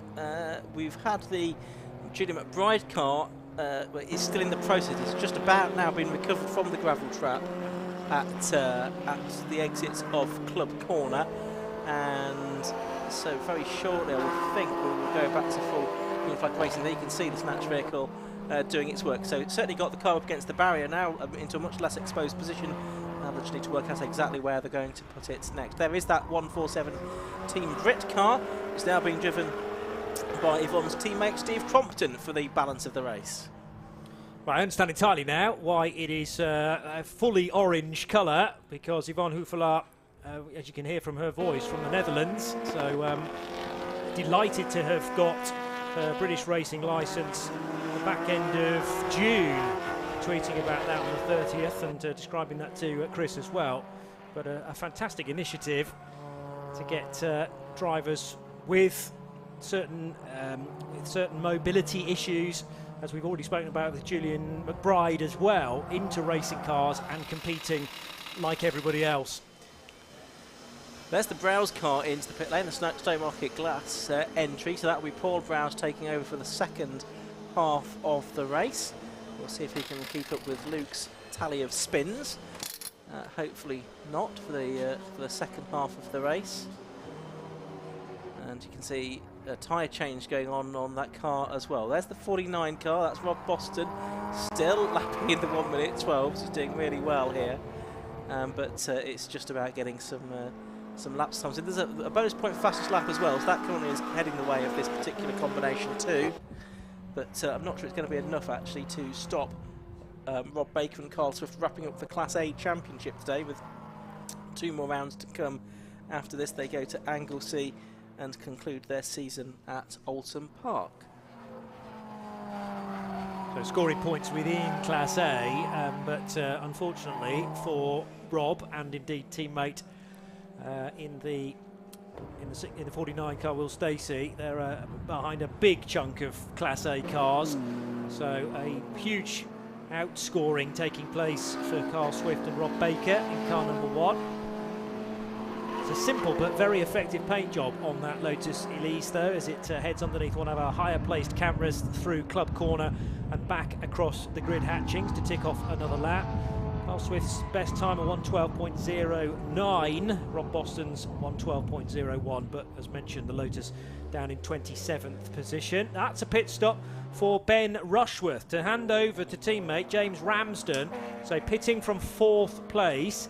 Alan Henderson was only 5.9 seconds behind as Ben came in, so Alan will be up a spot now. Running wide there, another Lotus, that was the number 10 I think, running deep into Abbey Corner, and we'll recover that moment, but it wasn't crucially Alan Henderson who will be up to 4th position. And I'm assuming Henderson has now made his pit stop as well, because he's gone back to 5th position, hasn't he? Yes. So I think he must have made his pit stop. There is the tail end of the pit stop between Steve Hewson and Matt Fazy. Matt Fazy now taking over the number 13 car, and that was the car that was second in Class B behind Luke Handley before the stops. This is a battle for Class C position. Indeed, it is the battle for the Class C lead at the moment, and it looks like the 53 car has just gone through to take the place away. That's Dan Orsano now, I think, still at the wheel of that car. I'm not sure if either of these have made their pit stops in actual fact, but Dan Orsano and Joel Oswick's car, that's the black car, has just gone ahead of Johnny Hayes and Paul Subioni. They've just fallen back behind again, so the Class C lead very much up for dispute here. Behind, or they're ahead, or they're ahead of them, is the number 6 car of Matthew Wallace as well. Johnny, what have you spotted? Only that it's, I think it's for 2nd place in C rather than the race lead. I beg your pardon, yes. Because we've got a bit of a runaway leader. Which is John Munro, so which suggests that John Munro is still out there and these two have made their stops then. Yes, that would make sense. That would make sense, yeah, yes. So it will become the class lead as soon as we've seen a pit stop for car number 3. Oh, there we are. Perfect timing. Right on cue. So that's John Munro out of the car and Nick Dougill into it. Nick from Northampton, the MRF tyre supplier, local driver, started racing in 2018 in Mazdas. MX-5s he's done most of his racing in and fitting the races in this TWP, the Wrexham University, entered Mazda MX-5 Mark III. So this now is going to be the battle, very shortly it will be, for the lead of Class C, which is for the cars of up to 180 brake horsepower per tonne. And at the moment it's Paul Subiani then, ahead of number 53, which will now be Joel Oswick. Yeah, so Oswick, well, 0.3 of a second behind. It's probably even closer than that. And he was at the start of the lap. Subiani, having completed 56 laps, along with the BMW behind him. And yes, the number 3 car, having made its stop, will certainly lose a lap, more likely 2, which will put that 3 car back on a level playing field, the Mazda MX-5 of these 2 BMWs. It will stream across the line very shortly. This is definitely one to stay engaged with in the final 3/4 of an hour. Those yellow flags long being withdrawn now out of Club Corner. Quite pick up the pace, the second of the BMWs of Oswick coming out of Club Corner that time. So that's given Subiani some breathing space. You see Rob Boston on screen there, and he's now into the 11s at a 1:11.76. Not on that last lap, but relatively recently he's done a 1:11.76. So well into the sub 60 or sub 72 second bracket now, extending the lap record. Don't get any more bonus points for being a lap record rather than just a fastest lap, but nevertheless important points there potentially for the number 49 car, Lord Stacey, and now Rob Boston. Carl Swift leading by over half a minute over Colin Gillespie's number 15 car. Well, Phil Dryburgh more likely. We think the 15's not been in yet. No, I don't think it can have been yet. No, that's by that as well. Likewise, the number 6 car of Matthew and Simon Wallace still waiting for their mandatory pit stop. Yeah, it's fairly usual for Carl Swift to stay out this long. He does the majority of the driving in this team. So they have to make the stop before 15 minutes remain. So in the next 27 minutes or so of this race. This battle for Class C, absolutely fantastic. Paul Subiani and Joel Oswick then in these two evenly matched BMW 3 Series cars, turning their way through the right-hander at Abbey. It's the 66 car of Paul Subiani. His teammate Johnny Hayes having already done the driving. There's the 53 car of Joel Oswick up the inside into Village, and he goes through the 20-year-old yesterday actually. Happy birthday for yesterday, Joel, from Cheshunt. He's a race technician, only started racing last year, did the British Karting Championships in 2017, and it's a naturally aspirated M52 engine 328i from 1995, prepared by Elite Works. Originally this car raced in the BMW Car Club Racing Championship, but they've obviously switched it to Club Enduro, and it's working very well for them in the Crown Paints livery car. So Crown Paints got into a bit of trouble with Jenny Eclair, didn't they, the other day? She wasn't unhappy with one of their adverts that they'd put out, but the Crown Paints car doing its talking on the track this weekend. I doubt Jenny's actually here this weekend at Silverstone, no. So maybe they can get away with that for the time being. Oh, a bit of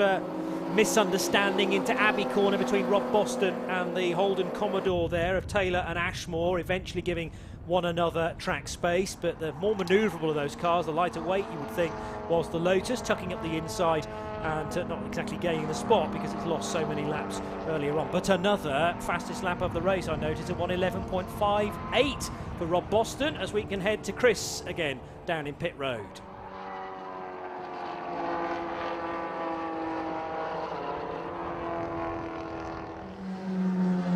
I'm here with John Munro from the Traction TWP racing team, the Mazda MX-5. How was that stint?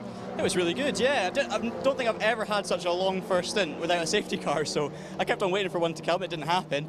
We would have actually run a little bit longer, but we had the fuel to do it, but we got a bit of a misfire, so I had to bring it in. We were losing maybe 2 or 3 seconds a lap, so I'm praying that we're still out there circulating okay right now, and stopping the cars cleared it. But no, it was really good. Made a good start, had a great battle with a couple of the BMWs for the lead of the class, and managed to get that lead at the beginning, but slowly the car behind reeled us in a little bit, and yeah, they just had too much pace for us in the end, so we could still see them the whole way. So we were sitting second, we could see the leader, but it was just not quite enough pace in the car. But then when they pitted, we were just praying for a safety car so that we could take advantage. It never came, but yeah, right now I'm going to assume we're either in first, second or third, so I'm hoping it's still going okay.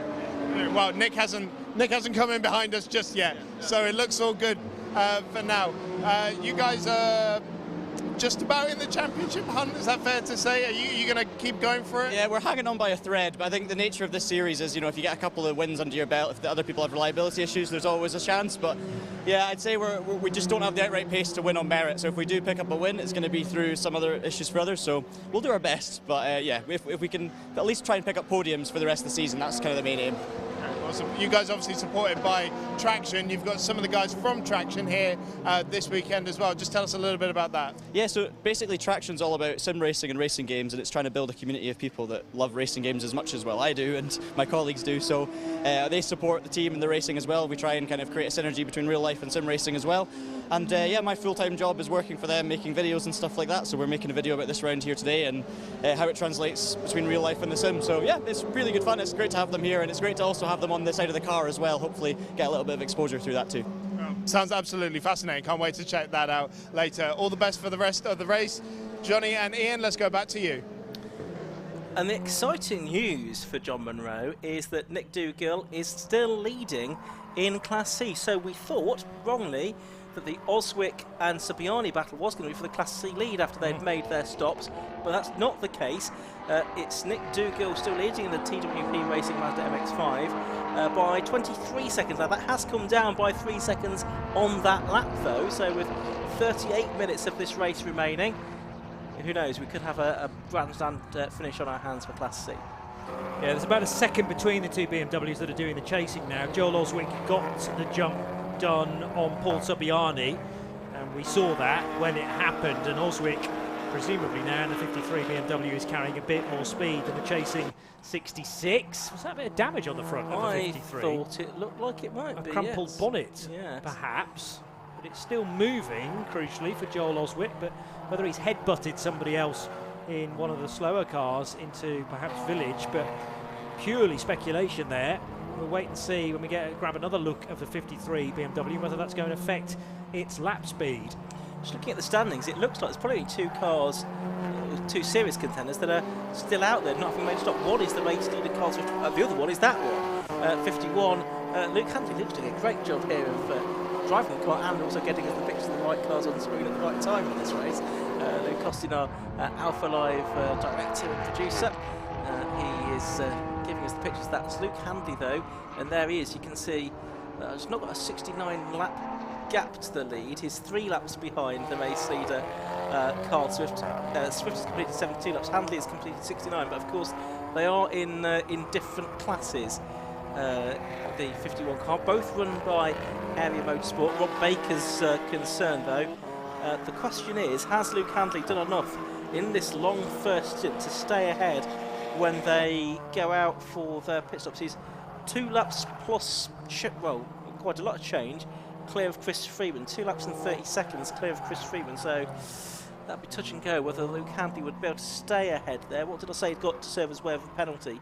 10 seconds. It's got to be 3 minutes 10 seconds stationary plus the in and out of the pit lane. It's going to be touch and go whether Luke Handley can stay ahead here when his pit stop comes. It's got 21 minutes left to make it.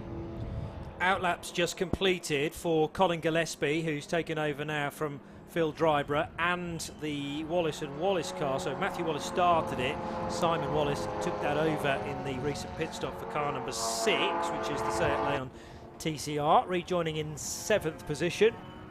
So the pit stops that we've been waiting for are now starting to happen. Luke Handley needs to be one of them. Also keeping a close watch on Alan Henderson's pace. 3rd position, just on a 1:13.2, which is quite a bit faster than Luke Handley's speed in number 51. And Alan should be presented with 2nd place just as soon as Luke pits. Yes, absolutely, but he's effectively 3 and a bit laps behind Carl Swift, which should be enough for Carl to get in, hand over to Rob Baker, and he'll get back out for the second half of the race, albeit they have to be stationary for 3 minutes and 30 seconds, so it'll be touch and go. But we should see Carl Swift hold on to the lead here from Alan Henderson once those stops are made. If not, that could be quite interesting as we go into the final stages of this race. Is that the 53 BMW that the Lotus was briefly alongside? I'm trying to check out the damage, if there is any, on Joel Oswald's BMW. Might have been an optical illusion, of course. Yeah, we've got the front end damage, I thought, on the 66 car, hadn't we? But that might have caused some damage on the 53 car as well. There's Matt Fazy going through in the Porsche. He's 3rd in Class B at the moment, 11th overall. There's the 53 car. Any signs of any damage anywhere on the Crown Paints car? Not really. It was the white car that we were looking at with the potential damage on it, though. That's the Subiani car. And there is the race leader into the pit lane. So it had to happen eventually, and it's happened with 34 minutes of the race to go. So one thing to check is actually Rob Boston comes back into the pits, possibly because he thinks that's it, we've done enough to get the fastest lap of the race there now. They've got down to a 1:11.58, and there's not much to be gained by continuing to circulate. Or maybe there's got a problem with the car. But watching this car now, 3.5 minutes to stop the speed. Is Carl Swift going to get back in the car? It looks like Rob Baker is in there now. So Carl Swift's already out, Rob Baker is already in. Sometimes we've seen Carl Swift do the whole race on his own.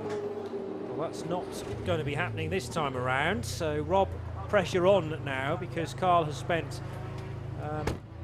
almost an hour and a half building this lead. In fact, we have had a full hour and a half now, 33 minutes left on the clock. And Rob, I mean, presumably Rob's speed around Silverstone should be similar to Carl, but not quite as quick. Yeah, there's not a lot to choose between both of them. Both very experienced drivers, both pretty quick. Carl Swift, I think, I suspect, probably pays most of the bills for the racing, and therefore does most of the racing while Rob is running the Area Motorsport team. That's his customer, do the majority of the driving. There's not a lot to choose in pace between them. Yeah. Well, for the moment, the number 1 car displaying its best lap of the race, which was an in lap, and we know the reasons for that, because the timing loop falls earlier on the lap than it would do if you stayed on the track. So that will be addressed at a later date, as it were. Luke Handley still needing to serve a pit stop in car 51. Yeah, but now he's only a lap behind, isn't he? So he was 3 laps behind at one point, so he's gradually unlapping himself, but he's then going to have to put 3 laps in it. But crucially, only 10 seconds behind Luke Handley is Alan Henderson, who has already made, we think, his stop. We didn't necessarily see it, but judging from how he sort of dropped down the timing screen, has gone climbed back up again, we think he has made his pit stop, Alan Henderson, in the number 166 car. Not, he's got 16 minutes left to do it. Apart from that, Luke Handley, we think, is the only other driver of any real note that still needs to make a pit stop here. Just looking in Class C again, it's still Nick Dougal ahead, but only now by 7 seconds ahead of Joel Oswick. So that's come down by 16 seconds in the last 5 or 6 minutes, hasn't it? So that's come down quite quickly now. So I think we might see a change for the Class C lead before too much longer. And interestingly, Joel Oswick now about 10.5 seconds clear of Paul Subiani in the 66 car. Those two were circulating as one for a little while. Yeah, I've caught another sight actually of Subiani's white BMW as it headed through Abbey, and there's definitely a kink in the left side of the bonnet. It doesn't run actually from left to right, the full width of the car. But whether that's indicative of some contact, it's more severe than just a bonnet clip having failed. And those are the two Class C leaders now, Nick Dougal and Joel Oswick in the same shot. They are going to be battling for the Class C victory as we head down to the pit lane and hear more from Chris Stevens.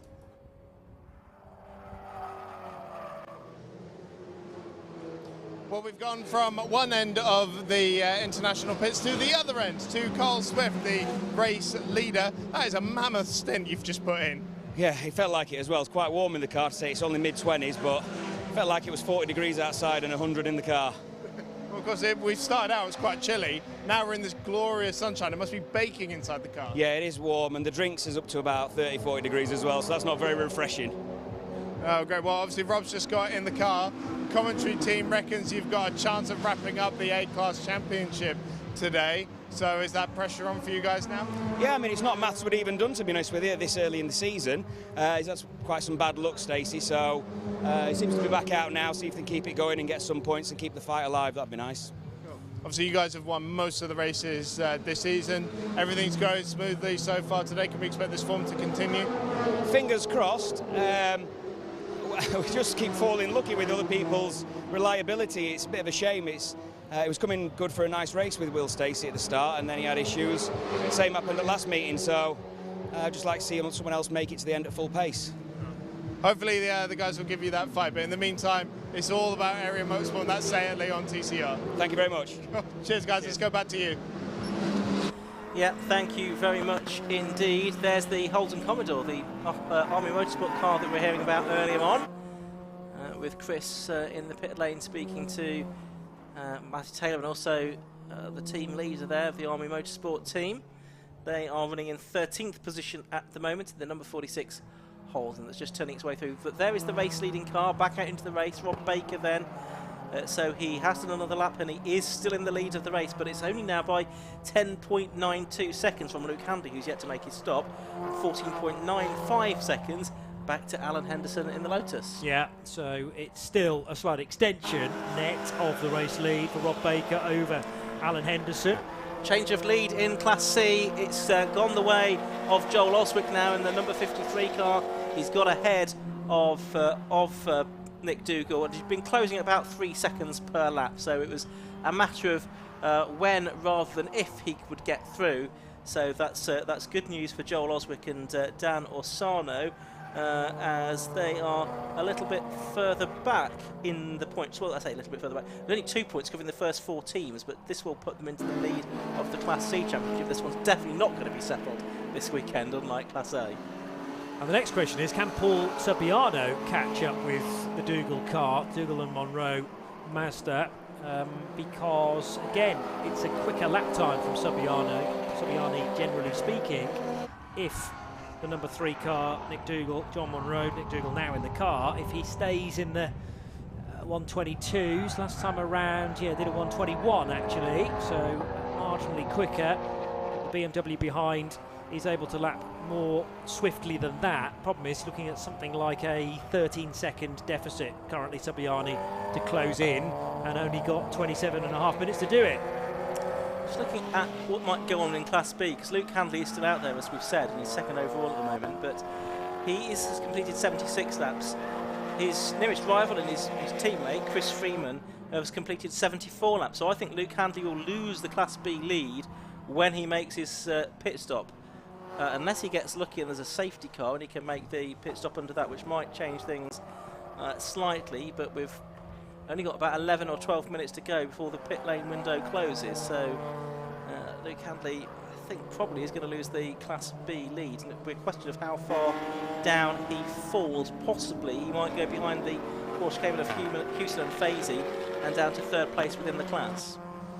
Okay, so Chris Freeman looking a long way out of it at the moment in 10th, but there are only 3 laps between him, probably more like 2.5 in fact, to Luke Handley, who at the moment leads the B class. There is Nick Dougal then, having recently fallen to 2nd position in the number 3 Mazda. He was catching up with his teammate John Monroe not too long ago. MX-5 then through Abbey Corner, and ultimately trying to catch this 53 BMW, but a gap only going one way after good driving from Joel Oswick, building the gap to almost 5 seconds now. Yeah, Joel Oswick's best lap, or the car's best lap, has been a 1:18.56. The best lap for the MX-5 has been a 1:20.41. So even with John Monroe, the quicker of the two drivers at the wheel, it's sort of 2 seconds a lap difference between those two cars. So with 25 minutes to go, we've just got Luke Handley yet to make his stop. I don't think he's in the pit lane just yet. Can't see anybody at all in the pit lane just at the moment. So we'll see as and when he makes that stop. Already I can see that Rob Baker's settled into the 1:13s, that he's extended his gap back to Alan Henderson in the sort of about 3 laps that he's been out there. There's the 14 car of Chris Freeman, the car that stands to benefit from Luke Handley's pit stop within Class B. And there's the number 3 car of Nick Dougal, the TWP Racing Mazda. Obviously we've lost a few cars during the course of this race. I reckon we've perhaps lost 10 of them. I think we've still got 28 cars circulating. I think we had 38 to take the start of this race in the end. But a few have fallen by the wayside. The Leon Bidgeway Exige, the Ryan Parkin and Daniel Sylvester Audi, that was an early retirement. Andy Martin's BMW, the Price and Miller McGowan, that got back out again, but seems to have retired again, that car. A car which we can't identify because it's not got the driver identified to the transponder, but Scott Parkin's Golf also out, so a dark day for the Dark Side Motorsport team. Beach and Grice, of course, retired their Audi as well, so did Joe Williams in his Golf. And actually Roy Baptiste and Tim Harland, I'm not quite sure what happened to them, but they had at least one spin along the way as well. One of the Class C front-running drivers. Indeed, they were 3rd in the Class C Championship coming into this weekend. Class C very tightly contested indeed. It looks like it's going to be the 53 car that's going to take the Class C Championship lead after this weekend. Just a second or so between Luke Handley owing us a pit stop and Alan Henderson, who has pitted us to our knowledge, so we might even get an overtake on track before Handley comes down pit road, although there is now a car in the pit lane. Is that his Golf, I wonder, number 51? I'm not sure it looks particularly Golf-like, okay, but I'm looking at it from about a quarter of a mile away, to be honest with you, so not quite sure on that. I don't know if we'll get a shot. It is the Golf in there, and yes, if I look on the CCTV I can see that it is the Luke Handley Golf. There it is, you can see it on your screens now as well. So he is, I think, probably the last of the drivers to make his pit stops. The Area Motorsport driver has to get out of the car while any refuelling takes place as well. Getting back into it now for the final 20 odd minutes of the race. Of course, he's got to make a stop of 3 minutes and 10 seconds stationary, so we just need to keep an eye on our time speeds to see whether he drops behind certainly Chris Freeman and possibly also the Steve Houston and Matt Fazy Porsche. So Alan Henderson had not got in front of Luke, I'm fairly confident in saying, before the stop was made. Had there been another lap, Luke stayed out again, that would have been pushing the pit lane window, possibly a bit too much for comfort, then we might have seen a direct race on track. So Alan Henderson, 25 seconds adrift of race leader Rob Baker. Last time around, actually, Alan's Lotus was able to lap marginally quicker than Rob, although Rob's reacted to that. Doesn't necessarily need to do it because he's got 25 seconds or so as this leading margin. As Chris Freeman going through, behind him is the number 10 car, which is the Lotus, now being driven by Andy Shepherd. And through the shot there, I thought we could see the race leader, certainly, coming through. There's the Handley car in the Martins Volkswagen sponsorship. Luke soon will back out into the race. I think the team member there is just showing him the stopwatch of how many seconds he's still got to go before he can go back out into the race. Team filming the 16 car, the Porsche has come to a stop. I suspect this was Roger Coy now at the wheel of the 968, and it's looking a little bit smoky, isn't it, there? So it may well be that the 60 car is out of the race as well. I think it probably is. He was running in 28th position, having made a long stop earlier on in the race as well. So there's the 14 car of Chris Freeman. I'm just looking him. He's going to come through. He's going through to the link section of the circuit. So the question here is he going to get ahead of Luke Handley by the time Luke Handley is released from the pit lane? He's got sort of another half a lap to go or so to do that. Handley is already out, we're hearing, so I think that he will stay ahead. We've got a green flag waving, that's here at Abbey, and that's because of the Porsche 968 that's parked up just on the way into Abbey. It's on a tarmac access road on the left-hand side of the circuit, so it's a little bit off the edge of the track. Hopefully it will be good to stay there till the end of the race.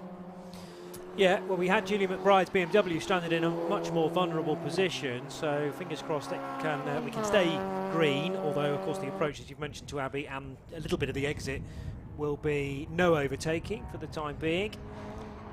And now then, what's happening in B? Because Chris Freeman has come across the line to be ahead of Luke Handley. We're waiting for Luke to go through the loop to give us an idea of the gap between those two cars, though, Ian.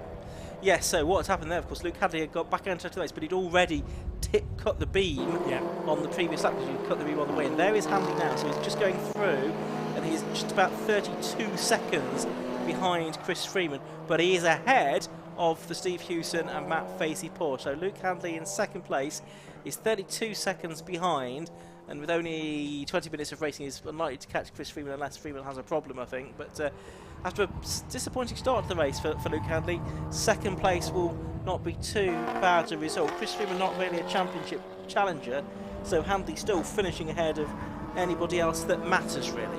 Let's head down to the pit lane once more. Chris Stevens is waiting for us.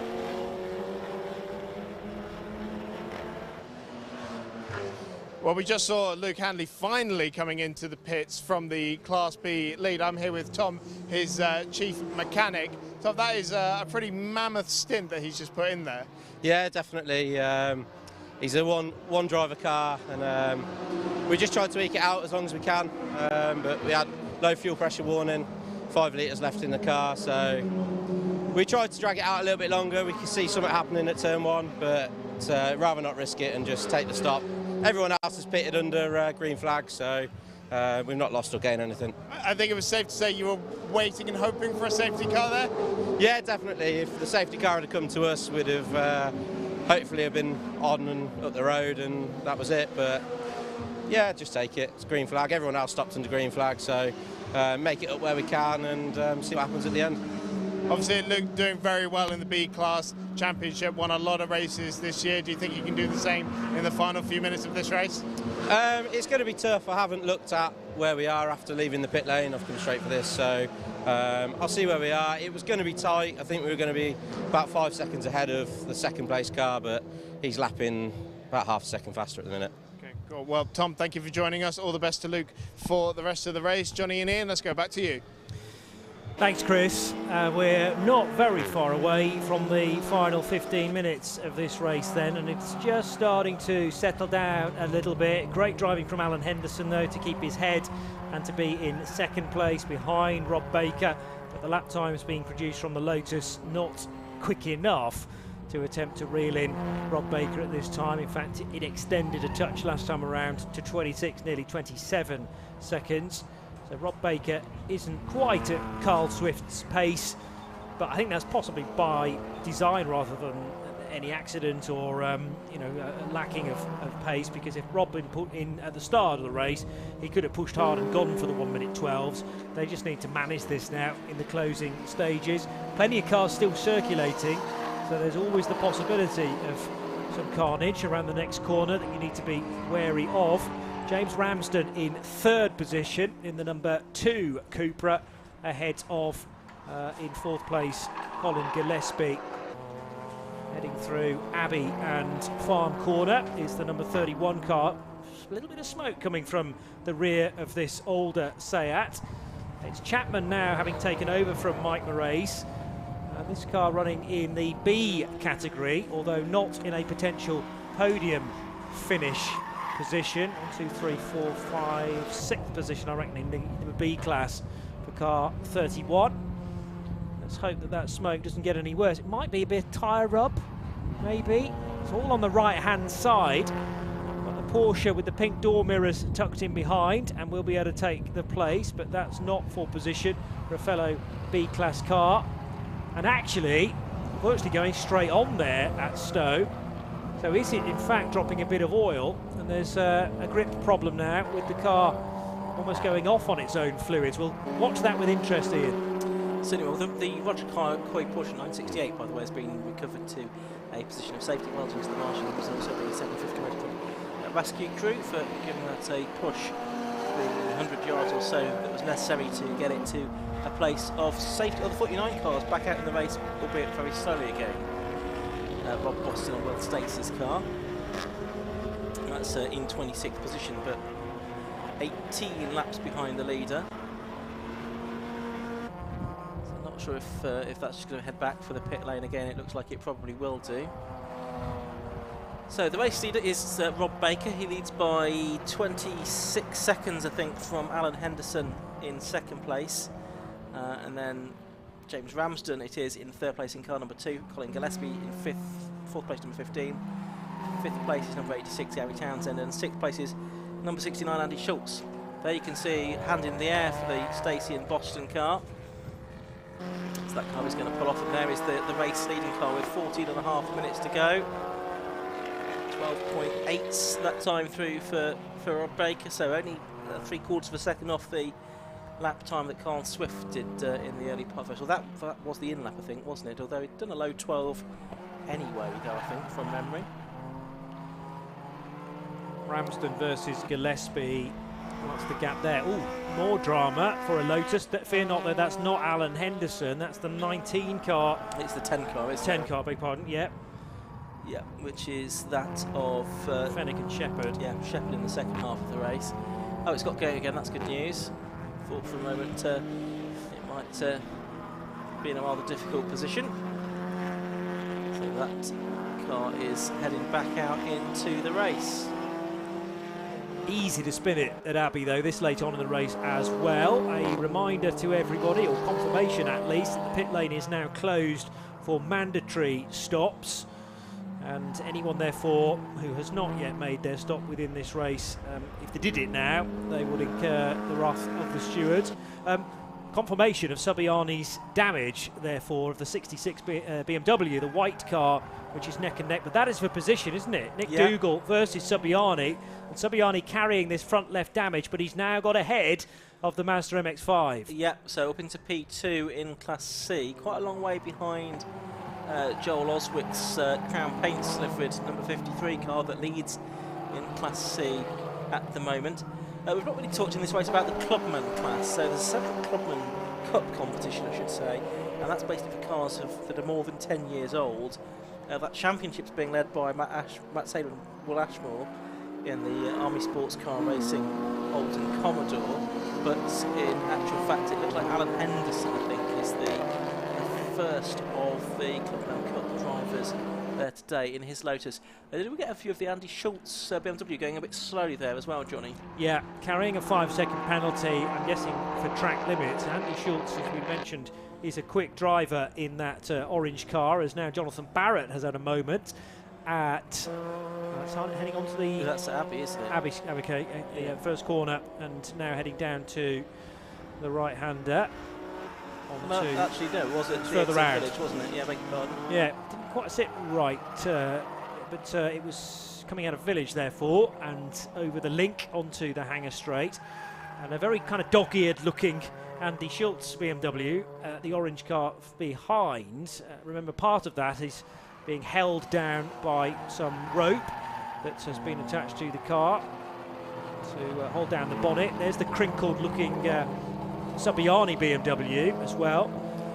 There's a few cars looking a little bit dog-eared, as you say, with bits sort of hanging off them and bonnets being sort of lashed down and bonnets being a little bit crumpled as well. But you like to see that in an endurance race. It shows that the cars and indeed drivers have been working very, very hard. Absolutely. So yes, the wheel arch, which has been threatening to part company from Jonathan Barrett's car, is still clinging on, just about. Schultz comes through, still in 6th place, so he did appear to be slow. I agree with you coming out of Club Corner, but it hasn't lost him a place yet, because about 15 seconds behind is the Wallace & Wallace number 6, Sayat Leon. So they've got a bit more pace to find, and to be honest, on straight lap times, that's not going to happen. It's Simon Wallace now at the wheel of that car. He and his brother Matt started racing MR2s together a decade ago now, that must have been, and then they moved into Honda Civic racing, and ultimately they've ended up racing this Cupra in the Club Enduro, Tagiwa Club Enduro Championship. Grateful for the sponsorship of Tagiwa as ever. Also support our other categories, the Road Sports and the Type R Trophy as well. It was good to have Luke Sajikowski from Tagiwa racing in the Hot Hatch Championship at Donington Park a couple of years ago, where he had success within his class. Not seen Luke racing in a Civic for a little while, but it was good to see him back out on the circuit. There's Chris Freeman then. He's our class leader in Class B, and just having a look, he's got a fairly healthy margin, hasn't he, over Luke Candy, so I don't think he's going to be caught there. Andy Schultz is just going to run out of time as he attempts to break into the top 5, but about 45 seconds to find on Gary Townsend in the 86 Cupra. Townsend in turn generally able to lap a little quicker than Colin Gillespie. So 4th, 5th and 6th are getting closer to one another on the track, but there's margins are too big really between those 3 cars to change significantly in the remaining 10 minutes. As to the end of the Hangar Straight goes Chris Freeman, 9th position, and the Class B leader still from Luke Handley to the tune of 33 seconds. Yeah, so plenty of time in hand there for Chris Freeman, so it looks like he's going to win Class B, and I think Joel Oswick and Dan Orsano should win in Class C in BMW. There's the essential Class A and overall winner. It's Rob Baker just flashing the lights on the front of the car there to let the back marker know that he's coming through. And he's 26 seconds to the good over Alan Henderson, who I would think will be appearing out of Club Corner relatively shortly now. There he is. was him just appearing out of shot. There's that third place car, second place car now, as I should say, in Class C. And I noticed that Nick Dougal's lost another position, albeit to a Class B car, because through has gone the Chris Allen, number 87, Renault Clio, now up into the top 20. That's pushed Nick Dougal and John Munro off the first page of our timing screen here in the commentary box. Yeah, but Nick and John should still be fine for a podium finish in Class C, because the next car in their category, a good 5 or more minutes away, in fact, which is the 58 offering. Christopher Jones and Matthew George in their Mini Cooper S. Holden Commodore, which absolutely leapt over the curbs earlier on in the lap at the exit of Club Corner to head on to the start-finish straight, just creeping through shot there at the end of Hanger Straight. And Alan Henderson does so likewise. 1:15.2 last time around for Henderson's Elise S2. Again, he's mindful of where the James Ramsden driven and the car that he shares with Ben Rushworth Cupra is, but about half a minute behind. Again, a manageable gap in the closing stages. Sure is. So we are just working these last 7 minutes of the race now. I'm not sure there's too much jeopardy anywhere in this race now. If anything sort of significantly sort of changes, I suspect that will be because of car issues. And as I say that, the 166 car of Alan Henderson is coming rather slowly towards Abbey, isn't it, Johnny? Yeah, that was a very slow lap, 1:32, so 15 seconds or so cost because of this. Now, we had concerns for Alan Henderson's Lotus earlier on in the race, but that must have been about an hour ago. Yeah, at least. When I was paying close attention to lap times, they didn't really ever get north of 1:17. Door open. Does that suggest something's leaking into the cockpit? And he's wanting to get some fresh air into there, looking into the mirrors, but also over his shoulder. And it's almost fogging up in the cockpit of car 166. Alan Henderson perilously close to a full retirement here on lap 94. Yeah, with only 6 minutes to go. Well, I did say it's going to have to be a car problem, and that's a car problem. He's pulling off the circuit there. So Alan Henderson out of the race from second position here. And that's going to promote James Ramsden and Ben Rushworth's car up to second place, and Colin Gillespie and Phil Drybrook up into third position as well, with only 5.5 minutes of the race to go. So, any more twists and turns in this race? There's the car that's now going to be up to P2, having overtaken during the course of this lap the Alan Henderson car, which is now stopped. That's the Corton Miller entry of James Ramsden and Ben Rushworth up to P2. But you work so hard, as is the case with Alan Henderson, and then within sight, not literally, but a few more laps to go of the checkered flag, it all goes very, very wrong. And Alan Henderson's car already has dropped to second position. Third place will go fairly shortly as well, as Colin Gillespie has probably passed him already as Alan came to a halt at the link. So there's the new second place car of James Ramsden. You've got to keep plugging away, because you never know when the positions might just suddenly land in your lap. And out onto the Hanger Straight will go James Ramsden in the car that he shares with Ben Rushworth. Gillespie confirmed now in third, sharing with Phil Drybrook. And it's looking very much like a Cupra 1, 2, 3, 4. It's because Marshall Townsend is another car, isn't it, from Spain. So all about these TCR cars, built really for sprint racing, but they have proven over the years to be, I kind of hesitate to use the word bulletproof, but they certainly do take an endurance race like this, 2 hours and 5 minutes in their stride as well. Yeah, it certainly seems to, which is why they've been a popular acquisition for a number of teams and drivers in the Tagiwa Club Enduro Championship. It really does seem to be the way to go. Best, I mean, in the early days of Club Enduro, things like the BMW M3 was the car to have. That's where you have the likes of Hampson and Schultz, and they're going to be fifth, I think, eventually. That's why, yes, they do now appear into fifth position. Interestingly, that's the best of the BMWs then. It's going to have a couple more of the Leons behind it. So we're going to have, I think, a top 7 comprising 6 of the Leons and the BMW by the looks of it. And then the 8th place car will likely be the Class B winner, which is Chris Freeman, who's still got a good advantage over Luke Handley. And And there's our Class C leader just on screen now, 53, Joel Oswick. Yep, and Luke Handley having fed back into the mixture in second position under no real pressure from the third place car in Class B now, which is the 13 offering the Porsche Cayman of Matt Fazy and Steve Hewson. So they're in third and comfortably so, but unlikely to catch Luke Handley barring any major incident. Inside the final 3 minutes then, checkered flag will wait for Rob Baker to cross the line after the 125 minutes is completed, so we're getting a few more seconds, if not an extra minute, bolted onto it, depending on where Rob is. He leads by almost 53 seconds now.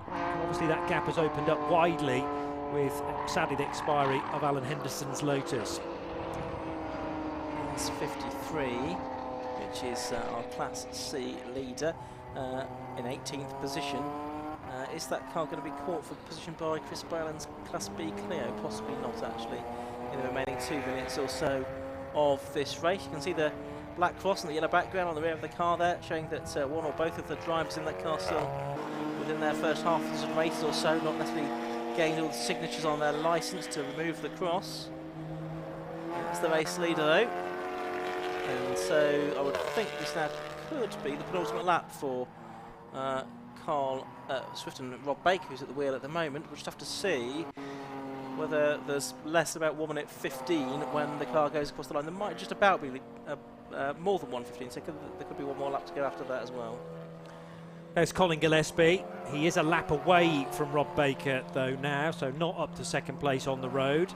That honour, in fact, going the way of James Ramsden.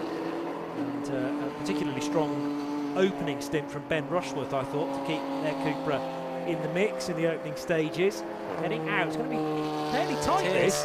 Rob Baker could afford actually to back off, but I don't think he'll want to do that because he's enjoying himself too much. Over the control line, which is the first of the two on the start-finish straight, I reckon there was just north of a lap time still on there, but that's an absolute best lap time. If he stays in the 1:14s, 1:15s, he might get the checkered flag at the end of this one. Yeah, I can't see from here whether the last lap board has gone out or not, which it may well have done, but I've not got my binoculars out, and you really do need your binoculars to see all the way up to the other end of the pit straight there, the Hamilton straight.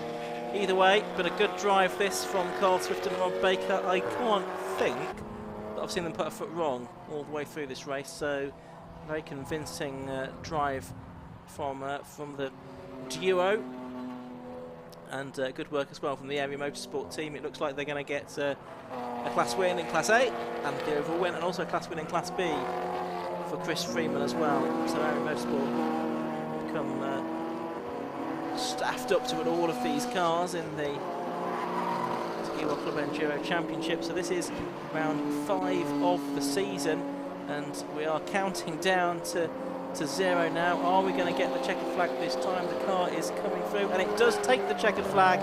So pretty much with 0 on the clock, it is the checkered flag to Rob Baker then, who with Carl Swift wins the 5th round of the Tiguan Club Enduro Championship. That's 4 wins from 5 races this season for the Area Motorsport pairing. It will be enough, I think, to wrap up the Class A Championship more than likely as well. I've not fully done the maths on that, but there's a good chance that they can't be caught, and even if that's not the case, I'm sure they will do enough at Anglesey and Alton Park to wrap things up. That's the car that's a few laps down, the car in 17th position, number 10. Andy Shepherd bringing that car home, so it is very nearly a lap behind that we'll find our 2nd place car. That is the Luke Handley car. He comes through to take 2nd place within Class B in number 51. And there comes Andy Schultz. He comes across the line to take 5th position in the BMW. So the BMW interloper into all of those Leons that are filling the top 7 places. Various other cars going through. You can see Matt Fazy's Porsche, the Subiani BMW going through as well. And there's the 53 car. That's our Class C winner then, Joel Oswick and Dan Orsano taking the Class C win in their BMW 3 Series. So an entertaining 2 hours and 5 minutes. It seemed to absolutely fly by, Johnny. Not the incidents that we were expecting and the interruptions that perhaps we thought might happen after the safety cars. Perhaps our expectations were set quite low after that qualifying session, but it went through relatively incident-free, and certainly that was the case for Rob Baker and Carl Swift. Yeah, and a dominant display, really, of a modern-day TCR car, particularly when they're built in Spain, whether they are the Seat or the Cupra variety. First, second, third and fourth for the little hatchbacks, and the BMW of Andy Schultz and Hampson finishing as the best non-Leon in fifth position. Question of what might have been for the Lotus Elise of Rob Boston and Will Stacey, because that was a very quick car, as demonstrated by Rob later on in the race. I don't think his best lap was ever bettered when he came back out onto track. And here are the results, Ian. Yes, 99 laps, tantalisingly. We couldn't quite make it to the 100, even without a safety car there. But Rob Baker and Carl Swift taking the win just over the 2 hour 5 minute mark by 58 hundredths of a second. So not car number 1 takes the win from number 2, Ramsden and Rushworth. They were 49 seconds behind. Third, number 15, Gillespie and Dryborough. Fourth, number 86, Marshall and Townsend. Fifth, number 69, Hampton and Schultz. Sixth, the number 6 car of the Wallace brothers. Seventh, number 92, Phil Noble and Andrew Raff. Then into Class B, and 8th overall winning Class B was number 14, Chris Freeman. He was 3 laps behind the leader. 51, Luke Handy was 2nd, and Steve Houston and Matt Fazy 3rd in the class and 10th overall. A little bit further behind them, we have Lewis Rose and Aaron Rose. We barely mentioned them, but they were 4th in Class B, ahead of Jonathan Packer, number 5. And then there'll be some cars here that are taken out of the results, like Alan Henderson, because he didn't make it to the checkered flag. But if we focus in on what's going on there with 18th position, that's Joel Oswick, our Class C winner, and he beat Johnny Hayes and Paul Supiani in car 66, and Nick Dougal even and John Monroe in car number 3. Then the Christopher Jones and Matt George, Mini Cooper S was 4th within that class, ahead of Matthew Higgins and his Honda Civic. And then you can see that the Team Brit car of Yvonne Huffelaar and Simon Crompton made it home in 26th position overall, so well done to that particular team that we're hearing from earlier on.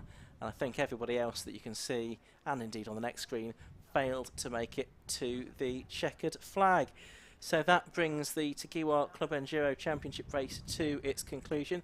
We'll see them again at Anglesey just a few weeks from now. Hopefully we'll hear from our successful drivers across the classes in the Tagiwa Club Enduro Championship in a moment, and before the cars come out for the next race, which is going to be for the Race Parts Historic 750 Formula Series. But lots of cars making their way into the pit lane at the moment, just trying to sort out who it is that we would like, if possible, to talk to at the end of that race. And we'll see how many we can do so before the historic 750 Formula cars get released onto the grid for their race. I think very efficient work has been done by the recovery crews to recover cars that stopped already from that Club Enduro race. I can see there is the Silverstone tractor on circuit doing some sweeping up. I think he's trying to do donuts now at the end of the Hamilton Straight, entertaining the crowd with his display of stunt driving. But very shortly we are able to go down now, in fact, to the pit lane. Chris Stephens has got our successful drivers. He was in the pits. Well, I'm down here with our race winners, Rob Baker and Carl Swift. So, Rob, that looked like plain sailing for you in the second stint. Yeah, it was. The car was good on the way out, and the team kept me updated on the gap. And then about 20 minutes towards the end of my stint, I realised we were going to be quite critical on fuel. So I had to do a lot of short shifting, a lot of coasting into corners.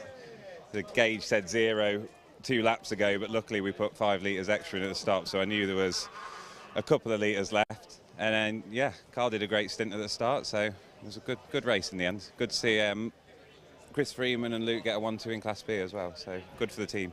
Great. Awesome. And Carl, you said the foundation was laid in the first stint. The car's taken many wins, all of them with you as well. So what can we expect for the rest of the season? Fingers crossed it carries on. I'm not sure where the championship is for Class A. That might be pretty close to being over, but the overall's by no means over. The 2 Golfs keep whipping at our heels, so they're going to take us right to the last round. And so, yeah, Rob, Carl mentions the overall championship. We think you guys have just got it wrapped up in A. Yeah. We're double checking the math on that, but yeah. of course in terms of the overall championship, what have you got to do to get it done? Well, it's against our Class B cars at the present, it looks like. So there'll be a bit of inter-team rivalry there, but we'll just go as fast as we can to the end of the season like usual. I'm not sure we're letting each other past as easily as we have been. Might be a bit more blocking going on. But Luke's very good at that as well, so when you speak to him, you can ask him about his blocking. All right, awesome. Well, congratulations. A fantastic drive from the pair of you today. Race winners overall and in Class A. Let's go and talk to our Class B winner, Chris Freeman. That was, I mean, fantastic. And also, to do this drive yourself, 2 hours in the heat we've seen today, fantastic. I do have the cool suit, so that does help, definitely. But yeah, no, it weren't bad at all, really. I just, had no problems in that. The car was good all the way through and just kept consistent laps all the way to the end. And the car was really good. Obviously, Luke's been, I don't want to say the benchmark in Class B, but he's taking a lot of the victory. So what do you think made the difference today? The start, I think. Yeah. It was chaos on turn 1 and 2, and everybody were everywhere, and it was just crazy. And I just managed to get through the whole lot and get a gap. And I just knew I had to keep it on the track, keep on the blooming black stuff, just keep it clean and that, consistent laps, and I broke away. And I think parking, he had a problem with his car as well, so he dropped back. And there was a good gap. I just tried to keep the gap and keep the same pace. Awesome. Well, congratulations. Great class victory for you, for Chris Freeman in Class B. And now, where are the drivers for the number 53? I really hope they haven't joined the pack somewhere. Do we have drivers from car number 53 anywhere? Hello, is this Joel or Dan? Joel, hey, congratulations on class victory. And then, hey, very good. Nice to meet you guys. Yeah, fantastic. Yes, get a shot of that as well. Brilliant. Brilliant stuff. Another one. So yeah, car was brilliant. Team had a couple of problems yesterday with a brake line, but worked really hard, got it done, and yeah, on form. Joel brought it home. Another P1. Bring on Anglesey, eh? Yeah, that's it. Yeah, you're looking much more refreshed than Joel at the minute. How was the second stint? It was all right. It was a bit hot, but apart from that, it was all right. Maintained the lead. Well, got back the lead and maintained it, and yeah, that was it. Awesome. Well, fantastic stuff from you guys. Congratulations, Class C victory. Let's go back up to the commentary box, because coming up next is the second race of the day for the Race Parts historic 750 Formula Series.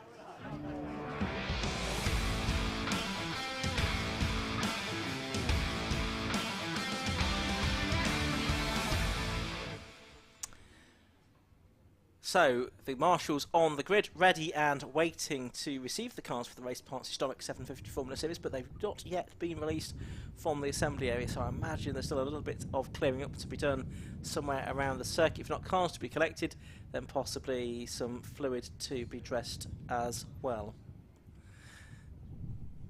So, it's a second race of the weekend. It is for the historic 750 Formula Series. It's another scratch race for the cars this weekend, so 2 scratch races, no handicap races this weekend, as we have seen at other events. Let's have a look at the grid for this one, set by the second fastest times from qualifying. So it's number 29 on pole position, that is John Village, and beside him is number 23, Lyndon Thruston.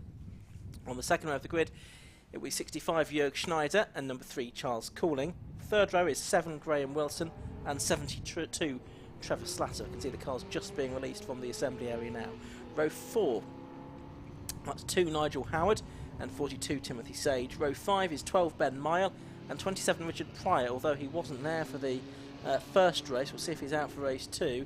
Row 6 is 55 and 18, that's Roger Rowe and Tim Roebuck. On to the 7th row, Tim Ellison in 37 and Jerry Fincham number 88. Gregan Thruston in 1, I think another driver that missed the first race, and 19, John Ingram on the 8th row.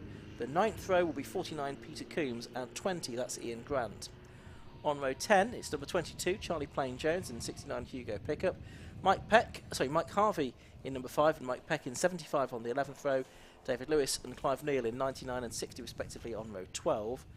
Then on row 13, it will be number 50, Jeffrey Cowell, with Ben Bolt, number 13 next to him, and 147, Mark Lawton on the 14th row on his own.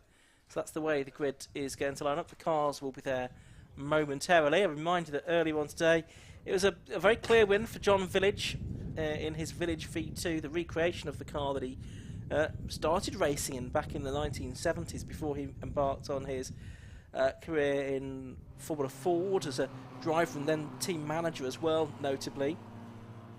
So he won by 19 seconds from Graham Wilson in second place. He was involved in an opening lap incident with Lyndon Thrusten, where there was a little bit of contact as they came back onto the hangar straight. And Jörg Schneider, number 65, took third position. And that's not perhaps as you quite remember it, because there were a couple of drivers disqualified from the first race for overtaking under a yellow flag. That was number 42, Timothy Sage, and number 72, Trevor Slatter, who were both, I think, in the podium positions, or certainly third and fourth possibly, in that first race. But they were disqualified, I'd say, for overtaking under a yellow flag, which of course is not allowed. So we look forward to a second race, although it was a fairly clear-cut win for John Village in race 1, Johnny. We had plenty of entertainment, didn't we, down the order? Yeah, and for those places, actually, we now learn have not been held by certainly Trevor Slatter.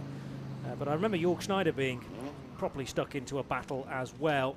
Difficulty was that for Ben Mile and also the number 3 car of Charles Cooling fairly early on, they, in avoidance of the contact at the sharp end of the field, had a big delay. And in fact, Ben Mile, was he out of the race completely? No, we saw him running again later on, but had lost laps by that point. Charles Cooling has got a quick car and has qualified again on the inside of the second row. By that I mean from fourth, because remember, pole position is on driver's left in this grid for the Silverstone International Circuit. Standing start as well, unlike the previous race. Absolutely right. So we've got the cars coming onto the grid then for this one. We can see there the number 30 car. That's Tim Mile in the Austin Pigsty Mark 13, looking absolutely intrepid as he gets out there, I think, at the back of the grid. Don't think he made the earlier race, so good to see him out there. We have both of the cars on the front row. We have both of them on the second as well. I don't see Graham Wilson's car on row 3. Now, he was involved in that incident, as we mentioned, in race 1. He did get to the end. He finished in second position, but possibly some damage to his car there that has prevented him from taking the start of race 2.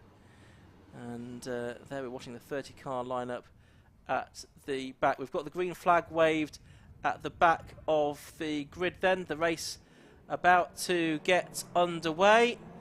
And it does so. Good start by Lyndon Thrusten there from second position on the grid. And he's not quite going to lead into the first corner because John Village sweeps ahead. It's Charles Cooling in third place at the moment as they head through Abbey for the first time. It's a 15-minute race, of course. And we've got the 3 different classes here. The Class C for mostly the historic 750 Formula cars, but Class A as well for the normally aspirated Austin 7s, and Class AS for the supercharged Austin 7s, although there's only Timothy Roebuck's car representing that class here this weekend. But nice to see some of the standard Austin 7s going through as well. And also at the back of the field there, we can see Clive Niels Jeffrey, the local man from Northampton. Those cars running in Class A, running on very narrow tyres indeed, that take a bit of time to get up to temperature. So there was the odd lock-up of brake and tyre into Village for the first time of asking. But John Village scampering away into the distance in the early stages, as he did earlier on. There's one car in strife, though, on the hangar straight, which... it's number 12. Is it Ben Mile again? Ben Mile again. He was a retirement from the first race as well, and he's not even got half a lap into this race before he's put his hand in the air. He may well, if he can coast the car down the hill from Stowe into the pit lane, he'll be all right. But not sure whether he'll be able to do that or not. So that's a great shame for Ben Mile that he is out of the race in the Gerald at this early stage. The leaders, meanwhile, are heading through to complete the first lap of the race. I can tell you, it is John Village that is leading the way from in second place. Lyndon Thrusten, number 23. In third place, the number 3 car of Charles Cooling. In fourth place, it's the 65 car of Jörg Schneider. In fifth place, it's number 42, Timothy Sage. And in sixth place, it's the number 72 car of Trevor Slatter. John Village's lead at the end of the first lap, Johnny, was 2.16 seconds over Lyndon Thrusten. And a reminder that the best lap in the early race was for John Village. It was a 1:28.35, which was just 11 hundredths outside of the lap record as well. Back onto the hanger straight they go, and yeah, 2 seconds looks about that, doesn't it? Stretching back to Lyndon Thruston in second. Charles Cooling in the golden coloured number 3. Emerging now back into sunlight underneath the bridge. They're catching, or rather Timothy Sage has had a really good run in this opening section of the second lap, because he was toying with third position. Cooling. They work their way through Stowe again.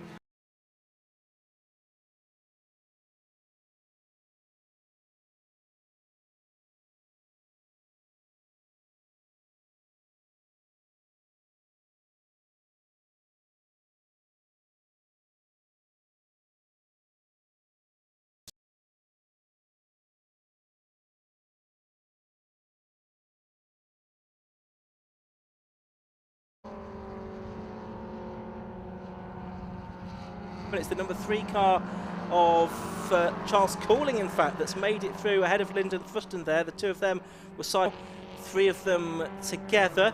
They are about to head down to the link section of the circuit as well, as we can pick them up once again as they are about to go onto the hanger straight. Yeah, so John Village long way ahead, then Timothy Sage, who's made the gap, but what about the squabble behind? A quartet of cars. 23 in the middle is Lyndon Thruston, to his left Charles Cooling, over to the right hand side and trying to make ground is Jörg Schneider, and tucked in behind Trevor Slatter, trying to recover from actually what was a much better position on the road than the officials gave him because of that misdemeanor overtaking under yellow flags. A big no-no, so quite rightly he was put further back down the pack. In the 72 car now, trying to find a way by all 3. 2 wheels on the grass for Lyndon Thruston. Can he get it? Can it stopped into Vale? Yes, just about, but that was harum-scarum stuff. And whipping across the nose, Charles Cooling, who will be retaining 4th place. He will indeed. Of course, he's locally based at Brackley, just down the road. He's works in composites at the Alpine F1 team as well, and he's in there out there in the DNC Mark III Reliant 1972 car.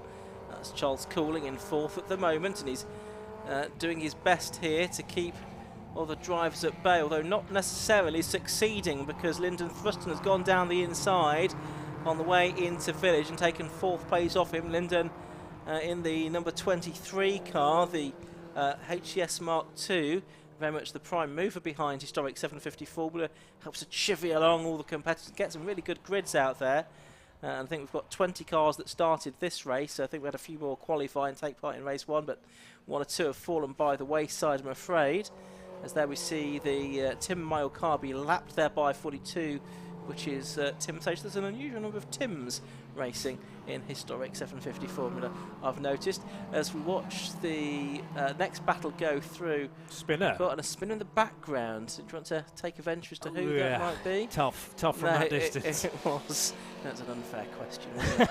I'll stand my ground. Okay. I was just trying to work out who was ahead of that car, though, to try and place it in the order. Outside of the top 10 would be my guess of it, but I'll look out at the end of this lap for a long lap time.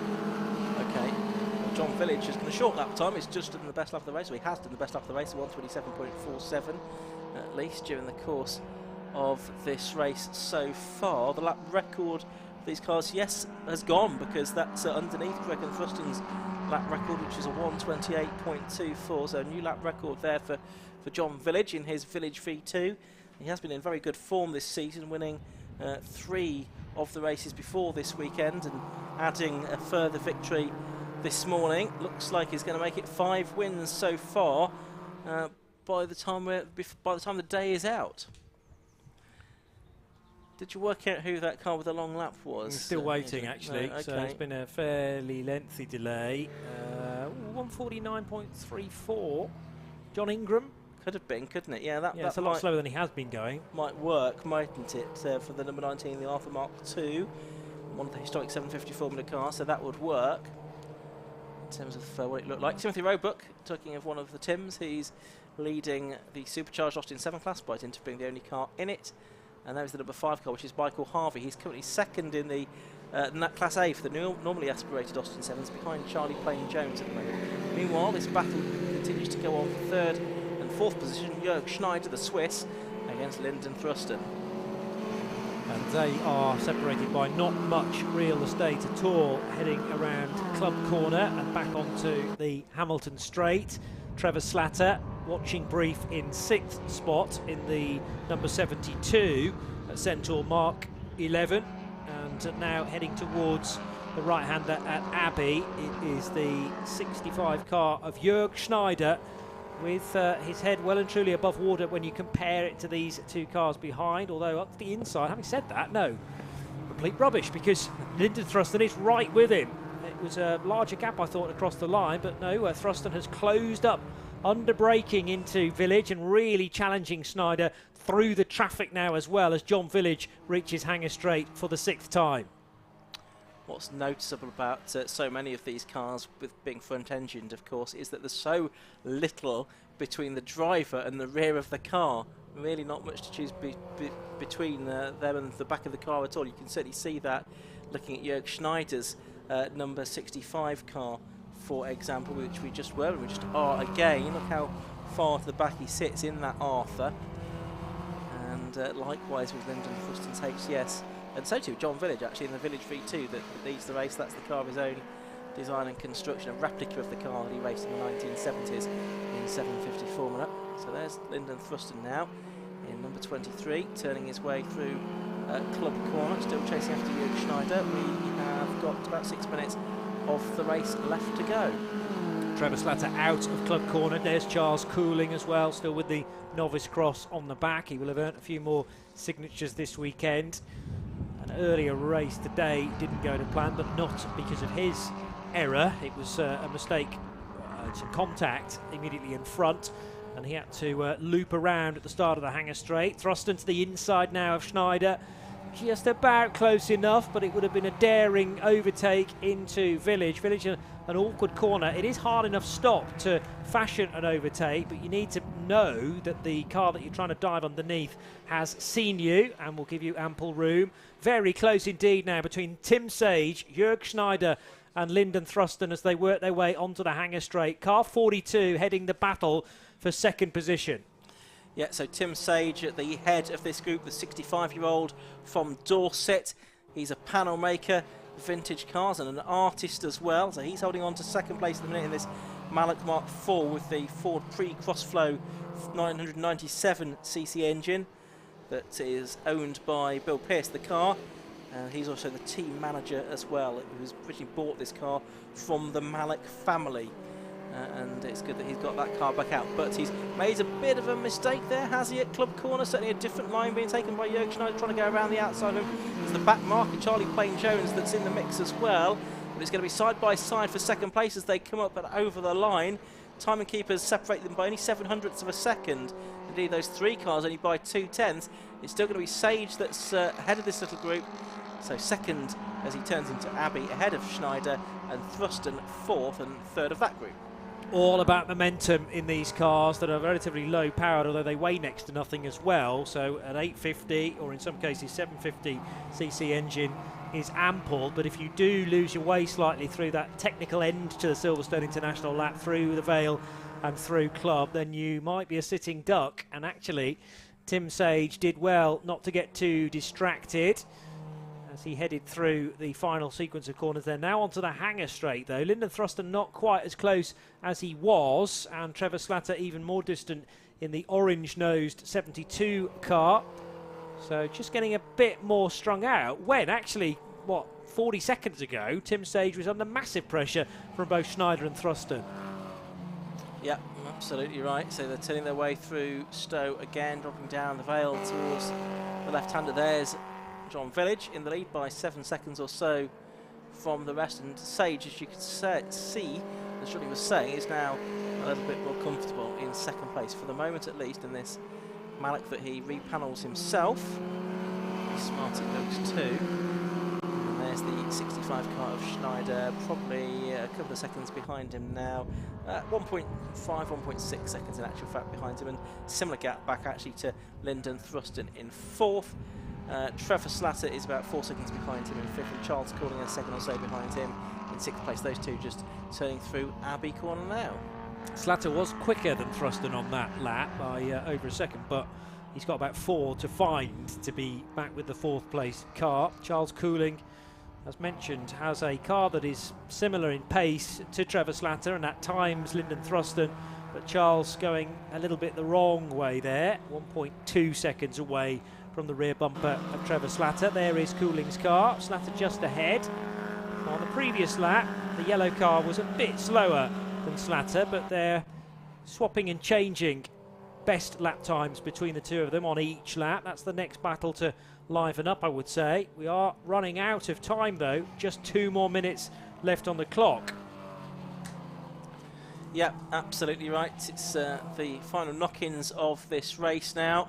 Looks like John Village has got it very much in control. In Class A for the normally aspirated Austin 7s, Charlie Plain-Jones is over half a minute clear of his nearest rival, Michael Harvey there. So Charlie Plain-Jones looking good for a victory. He was second in the class, behind Hugo Pickup, who is in this race as well, isn't he? Yes, he's there in 3rd position, but not showing the form that he did earlier on. Actually, is Charlie Plain-Jones going a bit quicker? Well, actually, interesting to know, in the early race, Charlie Plain-Jones did a 1:41. In this race, his best lap is a 1:44, but Hugo Pickup in the early race did a 1:37 and has only managed a 1:47 in this race. So I can only imagine that there's some fluid or something down on the track that we're not particularly seeing that has made such a vast difference in the lap times. Yeah, particularly in Class A, as you say. I mean, Pickup's right with Harvey, and David Luce isn't far away either to decide the podium positions in Class A. Charlie Plain-Jones should have it sewn up at this stage, particularly as we're either on the last lap or about to start it. John Village will be at Stowe now. 40 seconds left, might be able to squeeze one more lap out of this as he continues to nurse a 6.3 second advantage. I'm doubting my own theory now because Timothy Sage has just done the best lap of the race, another new lap record, a 1:27.14. So I'm going to probably scrap that theory about some fluid down on the track. Or if it is, it's fluid that only affects Austin 7s and not the Class C cars at all, because there are some quick lap times being done there. John Village is just coming through Club Corner and onto the start and finish straight, the Hamilton Straight. Does he get the checkered flag this time, or does he get the last lap call? Well, there's no sign of the checkered flag, so he's going to go on to his final lap now. And the gap to Tim Sage has dwindled dramatically because it's down to just 2.38 seconds now. And on that last lap, Timothy Sage was 4 seconds faster than John Village. So could we see some late drama here?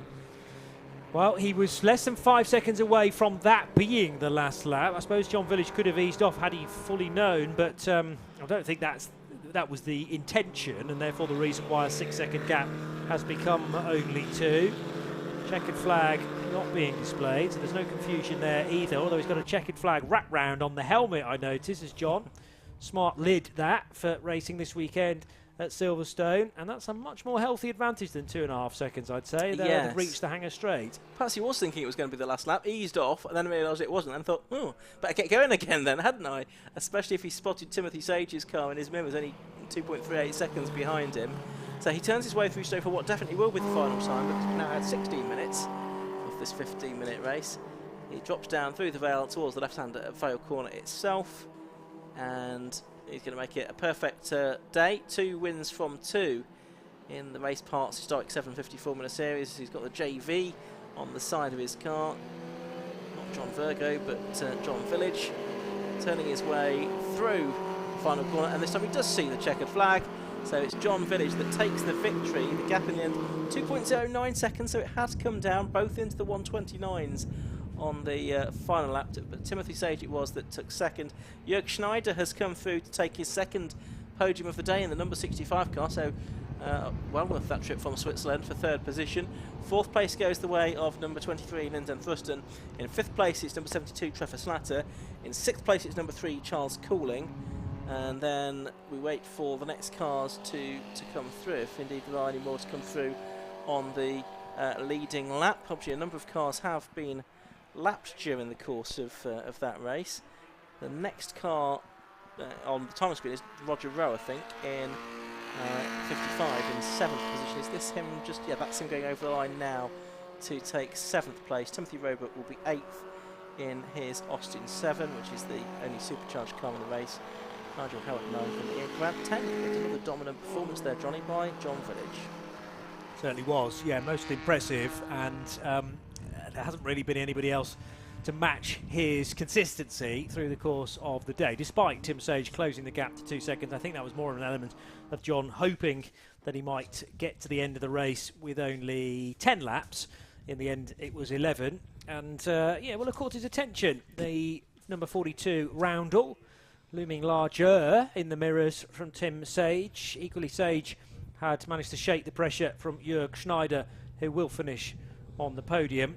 But plenty of good racing in the midfield, not least for those podium positions away from the win, that is, in Class A. Michael Harvey getting second place for the Austin Sevens ahead of Hugo Pickup. Yep, so the historic 750 Formula cars will be back in action again soon. That's at Cadwell Park in September, and they finish off at Mallory Park in October. A few different championships that we've seen this weekend and series doing that. So John Village it was that took the victory then in car number 29. He was 2.09 seconds ahead of number 42, Tim Sage, in second place. In third place, the 65 car of Jörg Schneider. He was 6.29 seconds off the win. Fourth to number 23, Lyndon Fuston. Fifth to 72, Trevor Slatter. Sixth to number 3, Charles Cooling. Seventh to 55, Roger Rowe. Eighth to number 18, Timothy Roebuck, who won his class. Ninth was number 2, Nigel Howard. And Jerry Fincham rounded out the top 10 in number 88. Further back, Ian Grant was 11th in car number 20. 12th was number 19, John Ingram. 13th was number 49, Peter Coombs. Then the Austin 7 cars, 22. Charlie Plain-Jones was 14th. Michael Harvey was 15th in number 5. 16th was number 69, Hugo Pickup. And 17th and 4th of the Austin 7s was number 99, David Lewis. And then I think most of the rest of the cars didn't quite make it to the checkered flag. So that was the historic 750 Formula Series, the Race Parts historic 750 Formula Series for today. Just the one more race to come this afternoon here at Silverstone. That's going to be for the BMW Car Club Racing Championship, their second and final race of the weekend. We'll look forward to that in a few moments' time. I hope we will have someone to talk to Chris Stevens. I can see a lot of the historic 750 Formula cars have already headed back to their garage, so we've driven straight past Chris Stevens. So whether or not we've been able to stop anyone for a chat remains to be seen. We'll head down there in just a moment, if indeed we can talk to anybody. But as you can see, the overcast conditions have given way to bright sunshine for the last couple of hours here at Silverstone, and it's been pretty warm in our commentary box with the sun beating down on it, and warm for some of the drives, as we've been hearing, particularly during the Club Enduro Championship race as well. A reminder that 750 Motor Club are back here at Silverstone on the 29th of October, but there's still lots more to come before then at Silverstone. We've got the Silverstone Classic, that's next weekend, so head to the Silverstone website to get your tickets for that. That runs Friday to Sunday, doesn't incorporate the bank holiday Monday. And also the British Touring Car Championship here in September, as that builds towards its conclusion as well. So we will look forward to that. Head to the Silverstone website for tickets and information about those events. I don't think we possibly have got anyone to talk to, or able to talk to anybody after that historic 750 Formula Series race. A reminder that the next 750 Motor Club action is going to be at Brands Hatch. That's on Saturday. Just a one-day meeting there at Brands Hatch with a handful of different categories on display, including the BMW 116 Trophy, which will have a 90-minute race, but I think 5 categories having double-header sprint races as well next weekend. And then after that, the next 750 Motor Club action is at Anglesey. We return to North Wales for the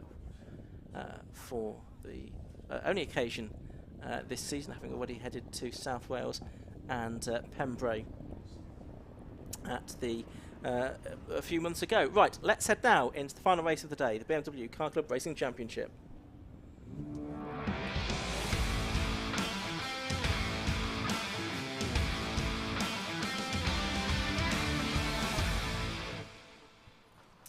So the BMW Car Club Racing Championship cars heading out onto the circuit for their 20-minute race that will round out the weekend's racing, brought to you by the 750 Motor Club here at Silverstone. The grid for this race is set by the finishing order from race number 1. So we'll bring you that grid in just a second. A reminder then that race 1 was won by number 15 Graham Crowhurst, from 26 Paul Cook, and number 2 Rick Kerry. That was also the finishing order in Class M1 as well. In Class 6 it was Jim Benson, number 59, that took the honours from 48 Mike Nash and 43 Stephen Schweikart. And then the Cup class, that was won by number 4 William Lake, from 76 Stuart Pywell and 68 Gareth Thomas. So how does all of that translate into the grid for this second and final race of the weekend for these cars? We'll bring that to you in just a second. And so obviously certainly it's going to be Graham Crowhurst, number 15, on pole position, and besides him is number 26 Paul Cook. The second row has number 2 Rick Kerry and number 80 Mike Eustace. Third row is 66 Mark Culmer and 59 Jim Benson in the first of the Class 6 cars. On to row 4, that's going to be 48 Mike Nash and 43 Stephen Schweikart. On row 5 it's 10 Clive Watson and 8 Bill Redrop. Row 6, 23 Tom Singleton and 16 Andy Wynne. Then on row 7 it's 31 Paul Laramie and 55 Raheem Ballou. Row 8 is 13 Lee Spencer and 37 Kevin Granger. Row 9, 4 and 27, that's William Lake and Chris Blakey. Row 10 is 60 and 76 Carl McMillan and Stuart Pywell. The 11th row, 68 and 6 Gareth Thomas and Sam Walton. On row 12, 18 and 17 Addy Andrei and Andrew Pywell. And on the back, row 13 on his own is going to be number 170 John Maddock Jones. So that's the way the grid lines up. Already the cars forming up, Johnny, for this second BMW race of the day. Yeah, and they will rocket away from the line. I was just trying to remember from earlier on in the day whether we had any stories of difficulty with reliability, and actually I think those that were due to start, or rather finish at the sharp end, did so. There will be a fair bit of bunching from the 4th and 5th rows, because Mike Nash, Stephen Schweikart, Clive Watson, Bill Redrop really did put on a good showing, and Tom Singleton for that matter. So we have some good dicing for the lower order at the top 10 positions. There is a danger, though, that Graham Crowhurst, in such good form, and his car has been ultra reliable over almost 2 days of running, a danger that he will disappear into the distance. 5-second board has been shown. 20-minute race about to get underway. Red lights go on. They go out now. And Paul Cook from closest to the pit wall makes a pretty good start. Perhaps a slightly better getaway there than Graham Crowhurst from pole position, which is on the outside of the circuit here. And certainly Paul Cook, number 26, has gone into the lead of the race as they head through Abbey for the first time. Then Graham Crowhurst in second position, Mike Eustace is third. Then fourth is the 1 series of Rick Kerry, number 2. And everyone else streaming their way into Village for the first time. So Paul Cook getting the jump on Graham Crowhurst, but how long can he stay in the lead of the race? Through the link section, onto the hanger straight they go. He's holding on for the moment, but it doesn't look like it's going to be for very long. Just shows how important that inside line from the grid is, though, because the same thing happened behind as well, with Eustace getting the jump on Kerry, but Crowhurst a very good exit onto the hanger straight. They're going to be absolutely level, though, as they turn into the right-hander at Stowe. Crowhurst with the inside line is able to position his car slightly better, and Rick Kerry has got ahead of Mike Eustace for third position as well in the little 1 series car. Eustace couldn't do a great deal about that. 4 cars for the lead of the race as we close in on the end of the first lap. Yep, so they turn their way through the right-hander at Club Corner and up towards the end of the first lap of the race. It's Graham Crowhurst that leads then at the end of lap 1 by just about a quarter of a second from 26 Paul Cook in second place. Number 2 Rick Kerry is third, and Mike Eustace is fourth in number 80. And there's a gap back to Mark Culmer, who's on his own really in 5th position, but then in 6th position we've got Stephen Schweikart, who's got the better of race 1 winner Jim Benson in Class 6. Here are the leaders. Paul Cook not letting Graham Crowhurst get away just yet. Certainly not. Over the rise into Village Corner they will go, though, and beyond that, in fact, over the link itself. Now back onto the hanger straight, where straight line speed is so important, plus the torque as well in the lower gears. Headlights on now for Mike Eustace. He's not going to be quite close enough to pounce on Rick Kerry. The same can't be said, though, for Paul Cook, who had a long look at the inside. He wasn't necessarily going to make a forceful manoeuvre there, and he's very sideways from the rear coming out of Stowe Corner. The Crowhurst BMW looking slightly more planted in still the early stages of a 20-minute race. Yep, certainly is, but it's a good fight this. Paul Cook taking the challenge to Graham Crowhurst here as they come through to complete lap number 2. In race 1 they managed 17 laps during the course of the 20 minutes allowed for the race. You can certainly see the top 2 getting away from the next 2, can't you? Because there's now 2 seconds between Paul Cook and Rick Kerry there in 3rd place, and Mike Eustace in 4th position. The very raucous sounding Rick Kerry car goes through Abbey in 3rd place. As far as Class 6 is concerned, I can see that we have had the change there. Jim Benson has got ahead of Stephen Schweikart, and this is a battle within the Cup class. Well, actually, it's not entirely within the Cup class, because although Colin McMillan has a similar shape of car, he's not actually within the Cup class this weekend. He's in Class 6. But back with the leaders, and there is Graham Crowhurst still hanging on from Paul Cook. Yep, but it's a closer gap, 1st to 2nd, than it is from 3rd to 4th behind. 3rd to 4th was only 0.3 of a second at the start of the lap. It looks a little bit larger than that this time. Class 6 headed by Jim Benson at the start of the lap, finding his way through, though. There is Andy Pywell in the Fina liveried BMW, evoking memories of early days of super touring in the 1990s. And Pywell finding gaps then. Weren't necessarily spotted by others around him. Kerry a bit wide, but not too wide, onto the curbing, onto the Hamilton straight. Still there in 3rd, ahead of Mike Eustace, and Mark Culmer, desperate for anyone to race with right now. He's got the whole of that start-finish straight to himself in 5th.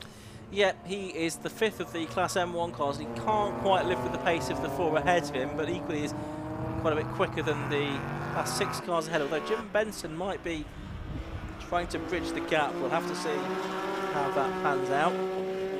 Graham Crowhurst with slightly more advantages. He comes onto the hangar straight this time, I think, over Paul Cook in 2nd place. One for the pits, that's the number 27 car, Chris Blakey, who was battling with William Lake in the earlier race, so he's dropped out into the pit lane.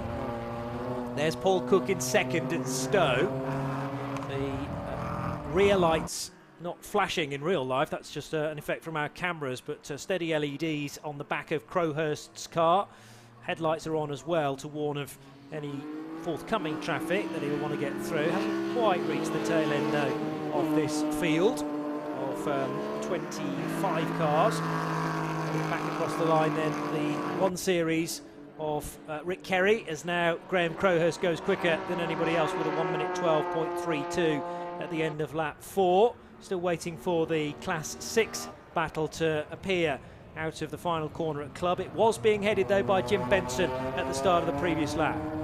Yep, and I think it still is the blue car that is ahead as we're watching on screen. Graham Crowhurst and Paul Cook. Yes, it is Jim Benson ahead of Stephen Schweikart by about a second. A reminder that the Class 6 Championship leader, and indeed the overall Championship leader coming into this weekend, Lee Piercy, not here. He's, I think, taking a family holiday at the moment.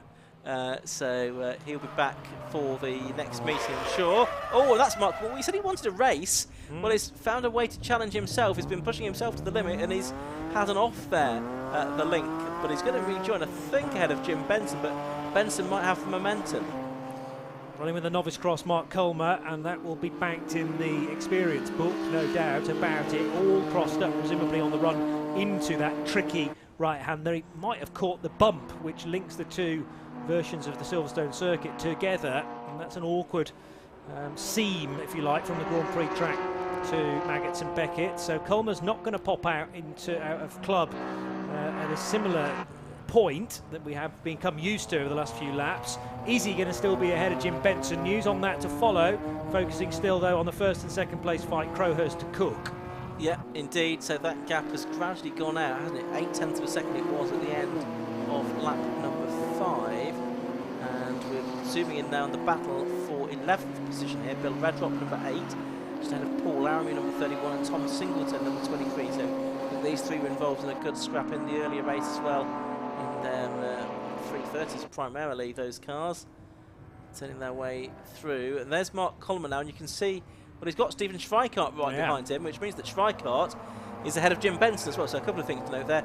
Coleman's now into the clutches of the Class 6 cars, and the Class 6 lead has changed. Yeah, I think what happened was Benson got a bit balked by a recovering Colmer, and Schweikart read the situation perfectly. He jinked out a line up the inside at Abbey to take the place, but the previous lap was actually led by Benson, as you can see from the graphic. That will sort itself out through the next split, but Schweikart in the number 43 Class 6 leading BMW, arriving now at Stowe as Mark Colmer gathers his thoughts from that spin and just starts to edge away from the Class 6 cars.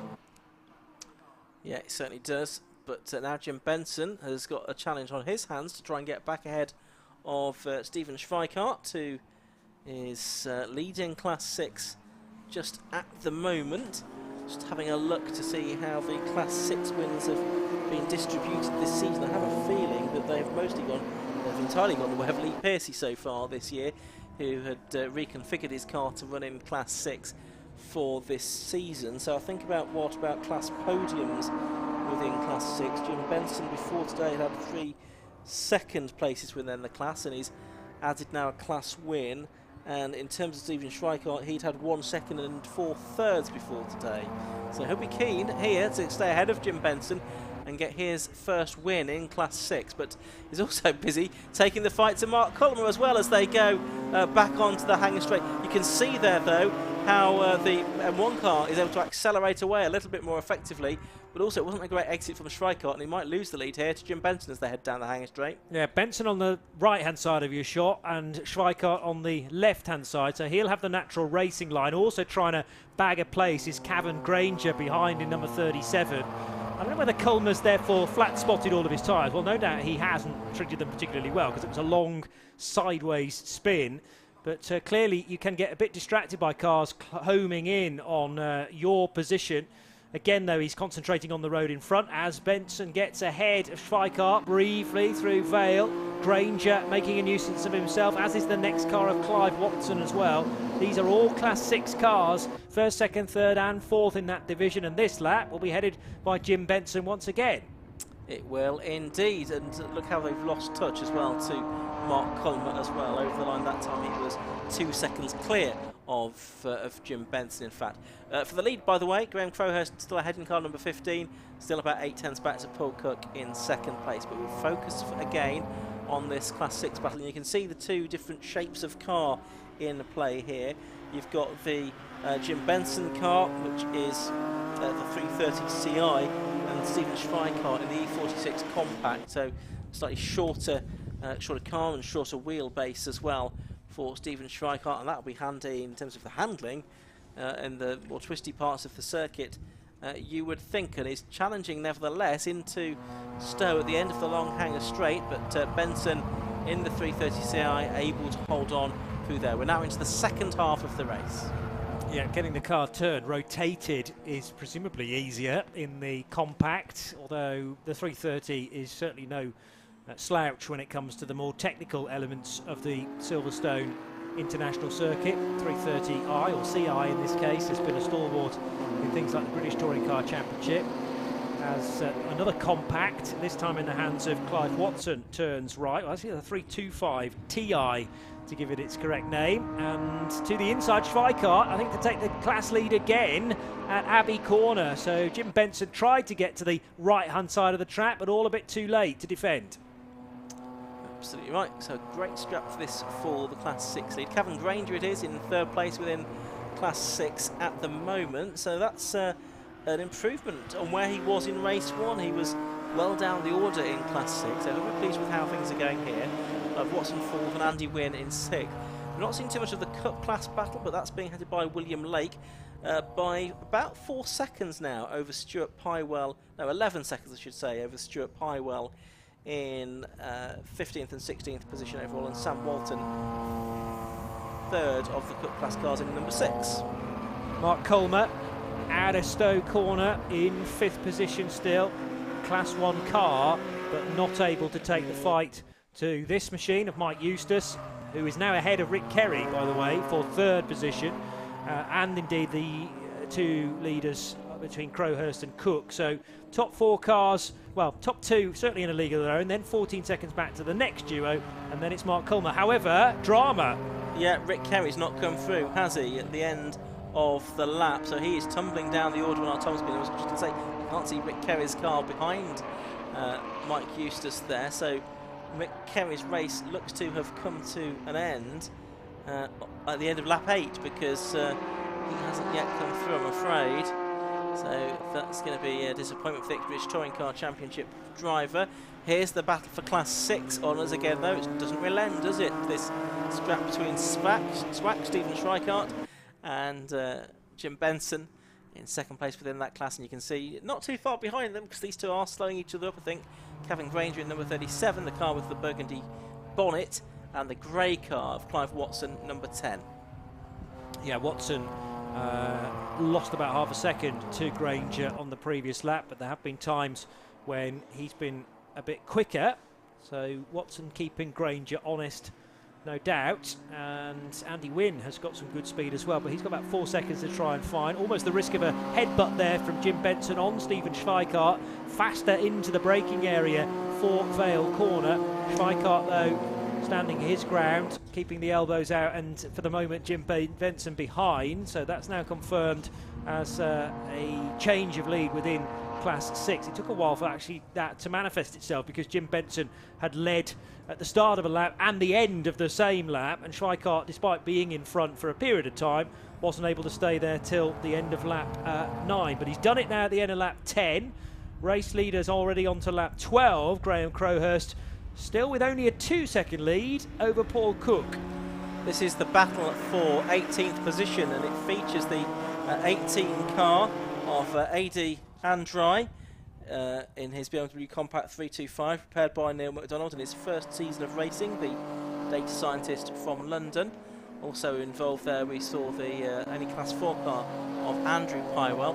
We're picking out these two cars in the Cup class here, and it's the same two that were battling earlier on, Stuart Pywell and Gareth Thomas, and it looks like it is Thomas in the 68 car that is, no, in fact that's the 6th car, isn't it, of Sam Walton. I beg your pardon, Stuart Pywell a bit further up the road, but it's Thomas ahead of Sam Walton here in the battle for 3rd position within the Cup class. Yeah, so Sam looking for a way by. How busy is this, though, coming out of Club Corner, with to the inside line the outright leader Graham Crowhurst. Benson having a duel with Schweikart as well, and just gets the nose ahead and trying to thread the eye of the needle. That was a really tight space for Paul Cook to try and get through. He had to fold the door mirrors in to ensure he would squeeze through the gap, but has just about managed it. Now finds himself on sort of the wrong line on Jim Benson, but does get ahead of Benson and Schweikart in the braking area for Village Corner, as now they're leaning on one another for the Class 6 lead. This is great stuff.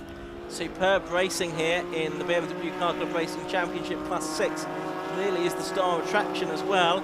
It's Swack, though, the BMW technician from Spalding, that is ahead. He started racing on the circuits in 2019, but he was a racer on the ovals from the age of 15 in Mark II Escorts and then various 1300 stock cars up to the age of 22, I should say. And he's driving this 3-litre M54 engined Swack Motorsport prepared compact. And he is still ahead of Jim Benson for the moment. So Benson, it was that led at the start of the lap. Schweikart is going to be the lead at the end, but Kevin Grange is now quite close to the back end of them as well. So will we get a three-way fight for the Class 6 lead before the end of this race? There's not too much longer to go, only about 4 minutes. They glow yellow race wheels of Kevin Granger, making that a striking paint scheme with the maroon nose and the white body of his BMW, heading now through the really fast right-hander at Abbey. Equally quick farm as well. Meanwhile, dueling cars about to cross the line with, that will be, is that Paul? No, not Paul Larrabee. That's the car 8, isn't it? So Bill Redrock. Yes, now ahead of Tom Singleton, so that was a change of position. For 10th place overall, but within Class 6 for 6th and 7th. And it's a class that's led still by Stephen Schweikart just about. Andrew Pywell coming through the link, and back onto the hanger straight with 3 minutes to go, 3 seconds to the good. Graham Crowhurst over Paul Cook, but had to be pinpoint accurate, the two of them, through the traffic so far. Yeah, indeed. So coming towards the end of this race here, more traffic for Graham Crowhurst to deal with. His lead now of Paul Cook has extended to 3 seconds. You can see Paul Cook just coming out of club corner now. He's putting a lap on the 68 car, is that? No, it's not, I don't think, Gareth Thomas. But anyway, Crowhurst pulling away in the lead of this race, leading the M1 division as well. So this is doing his championship hopes no harm at all. He was behind, well no, he's ahead of Paul Cook coming into this weekend, quite convincingly actually, by 31 points. And he'll continue to extend his advantage in the M1 class, and indeed he'll probably take the overall championship lead away from Lee Pearcey, as we've said isn't here this weekend. So he'll get himself into championship contention, but of course Lee Pearcey will be thinking, well, I can drop these 2 scores from Silverstone at the end of the season. There's still a few more races to go. They have a triple header at Anglesey in September, and then it's Snetterton in October to round out the season for the BMW Car Club Racing Championship. I think Graham Crowhurst is going to get 2 more laps out of this. He's about to complete lap 15 with a minute and 3/4 or so to go, so time for him to get the lap is about to start, and then 1 more lap in before the 20 minutes is up. And he just lapped that fight that we were looking out for between Gareth Thomas and Sam Walton, so for 15th and 16th, but in the Cup division they're squabbling over the final step on the Cup podium. Oh, disaster for Stephen Schweikart from the lead of Class 6. He was battling away with Jim Benson, and has there been some contact into Vale Corner, it means that Schweikart is now facing the wrong way in the gravel between Vale and Club. Quite a vulnerable place for that car to be sitting in for the remaining minute or so. Yeah, and we think there's 1 more lap to go scheduled at the end of this one. Graham Crowhurst is heading down the hanger straight. He's lapping Stuart Pywell there in the number 76 car that's second within the Cup class, I think for a second time. And he'll be coming up the yellow flag zone where Stephen Schweikart's car is presumably still stuck in the gravel. I guess the marshals are on the scene now to try and recover that car. Hopefully Graham will have seen the yellow flags and respect those, and I can see the marshals trying to push Schweikart's car out of the way by the looks of it as well. As Crowhurst comes through and he goes on to his final lap. There's the last lap board then, Johnny. Yeah, driving standards flag out for somebody or other as well, but the last lap board more crucial for Graham Crowhurst, who will have caught sight of that. He'll also be well aware of the recovery that is taking place at Vale Corner. That's a sterling effort from all involved there at Vale Corner. I didn't think that car would move, even with 4 or 5 marshals on the back of it. There's a wave of acknowledgement from Stephen Schweikart. Unfortunately for him, he's lost any chance now of finishing in good places in Class 6 because he's fallen a lap behind. Cavan Grange has just come across the line as the new Class 6 leader. So Jim Benson, I think, got caught up with that incident with Schweikart and has fallen to 3rd. Granger now leads Class 6 from Clive Watson. Yeah, so it's going to be a new winner, not the new winner we thought we were going to have potentially in Class 6. It's going to be Cavan Granger, probably. He's 1.7 seconds ahead of Clive Watson going on to their final lap of the race. But here's the race leader, Graham Crowhurst then. And he has been very successful of late. He was also a victor in the 2nd race at Donington Park just a fortnight ago at the BMW Car Club Summerfest, but he's going to come through now and take the checkered flag to win the final race of the day here at Silverstone. It's the BMW Car Club Racing Championship. Number 15, Graham Crowhurst, takes the victory then from number 26, Paul Cook, in 2nd place. 5.15 seconds separate them at the end. And then 3rd, I think, will be Mike Eustace there. He is number 80, just turning his way through Club Corner for the final time.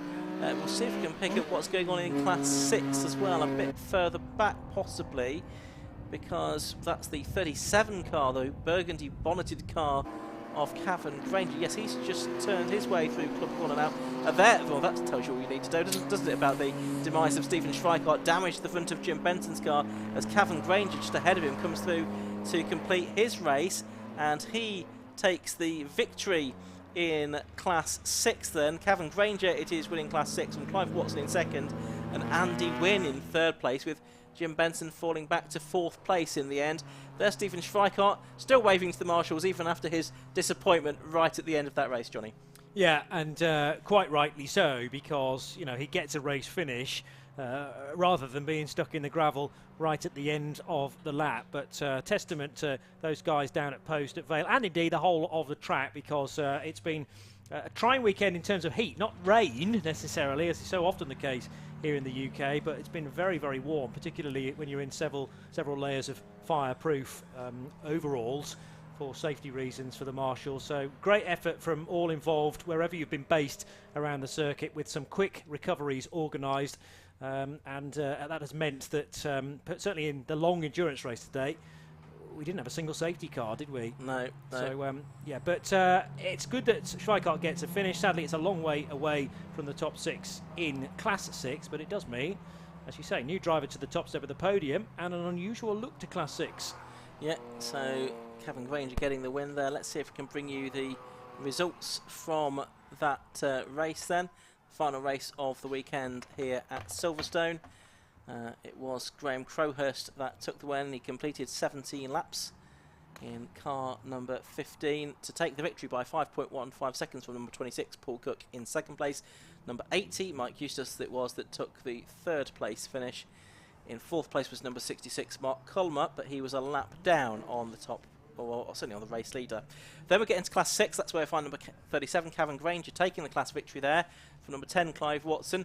16, Andy Wynne took 7th overall and 3rd within Class 6. Jim Benson falling back to 4th after that contact with Stephen Schweikart, as we assume, towards the end of that race. Bill Redrop was 9th, Tom Singleton 10th in the number 23 car, then it was Lee Spencer.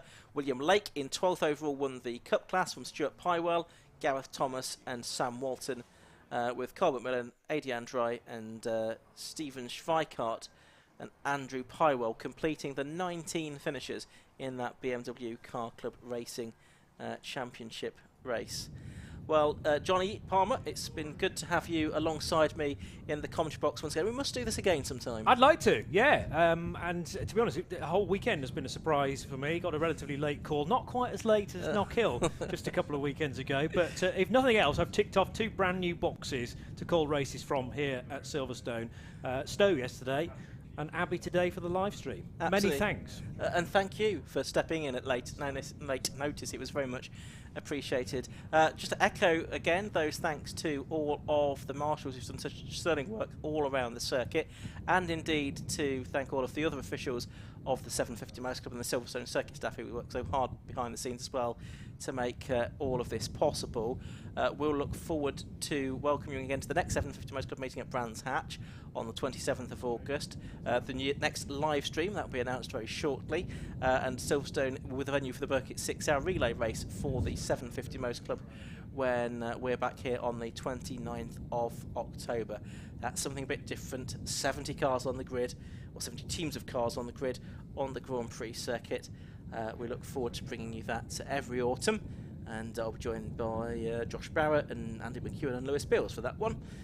So we look forward to bringing you that. Just looking to see what's going on down in the pit lane. Hopefully we'll be able to bring you a chat with our race winner very shortly. And indeed we can go down now to hear from Chris Stevens. So from me, Ian Seaman and Johnny Palmer, it's good night, and we'll leave you with Chris Stevens.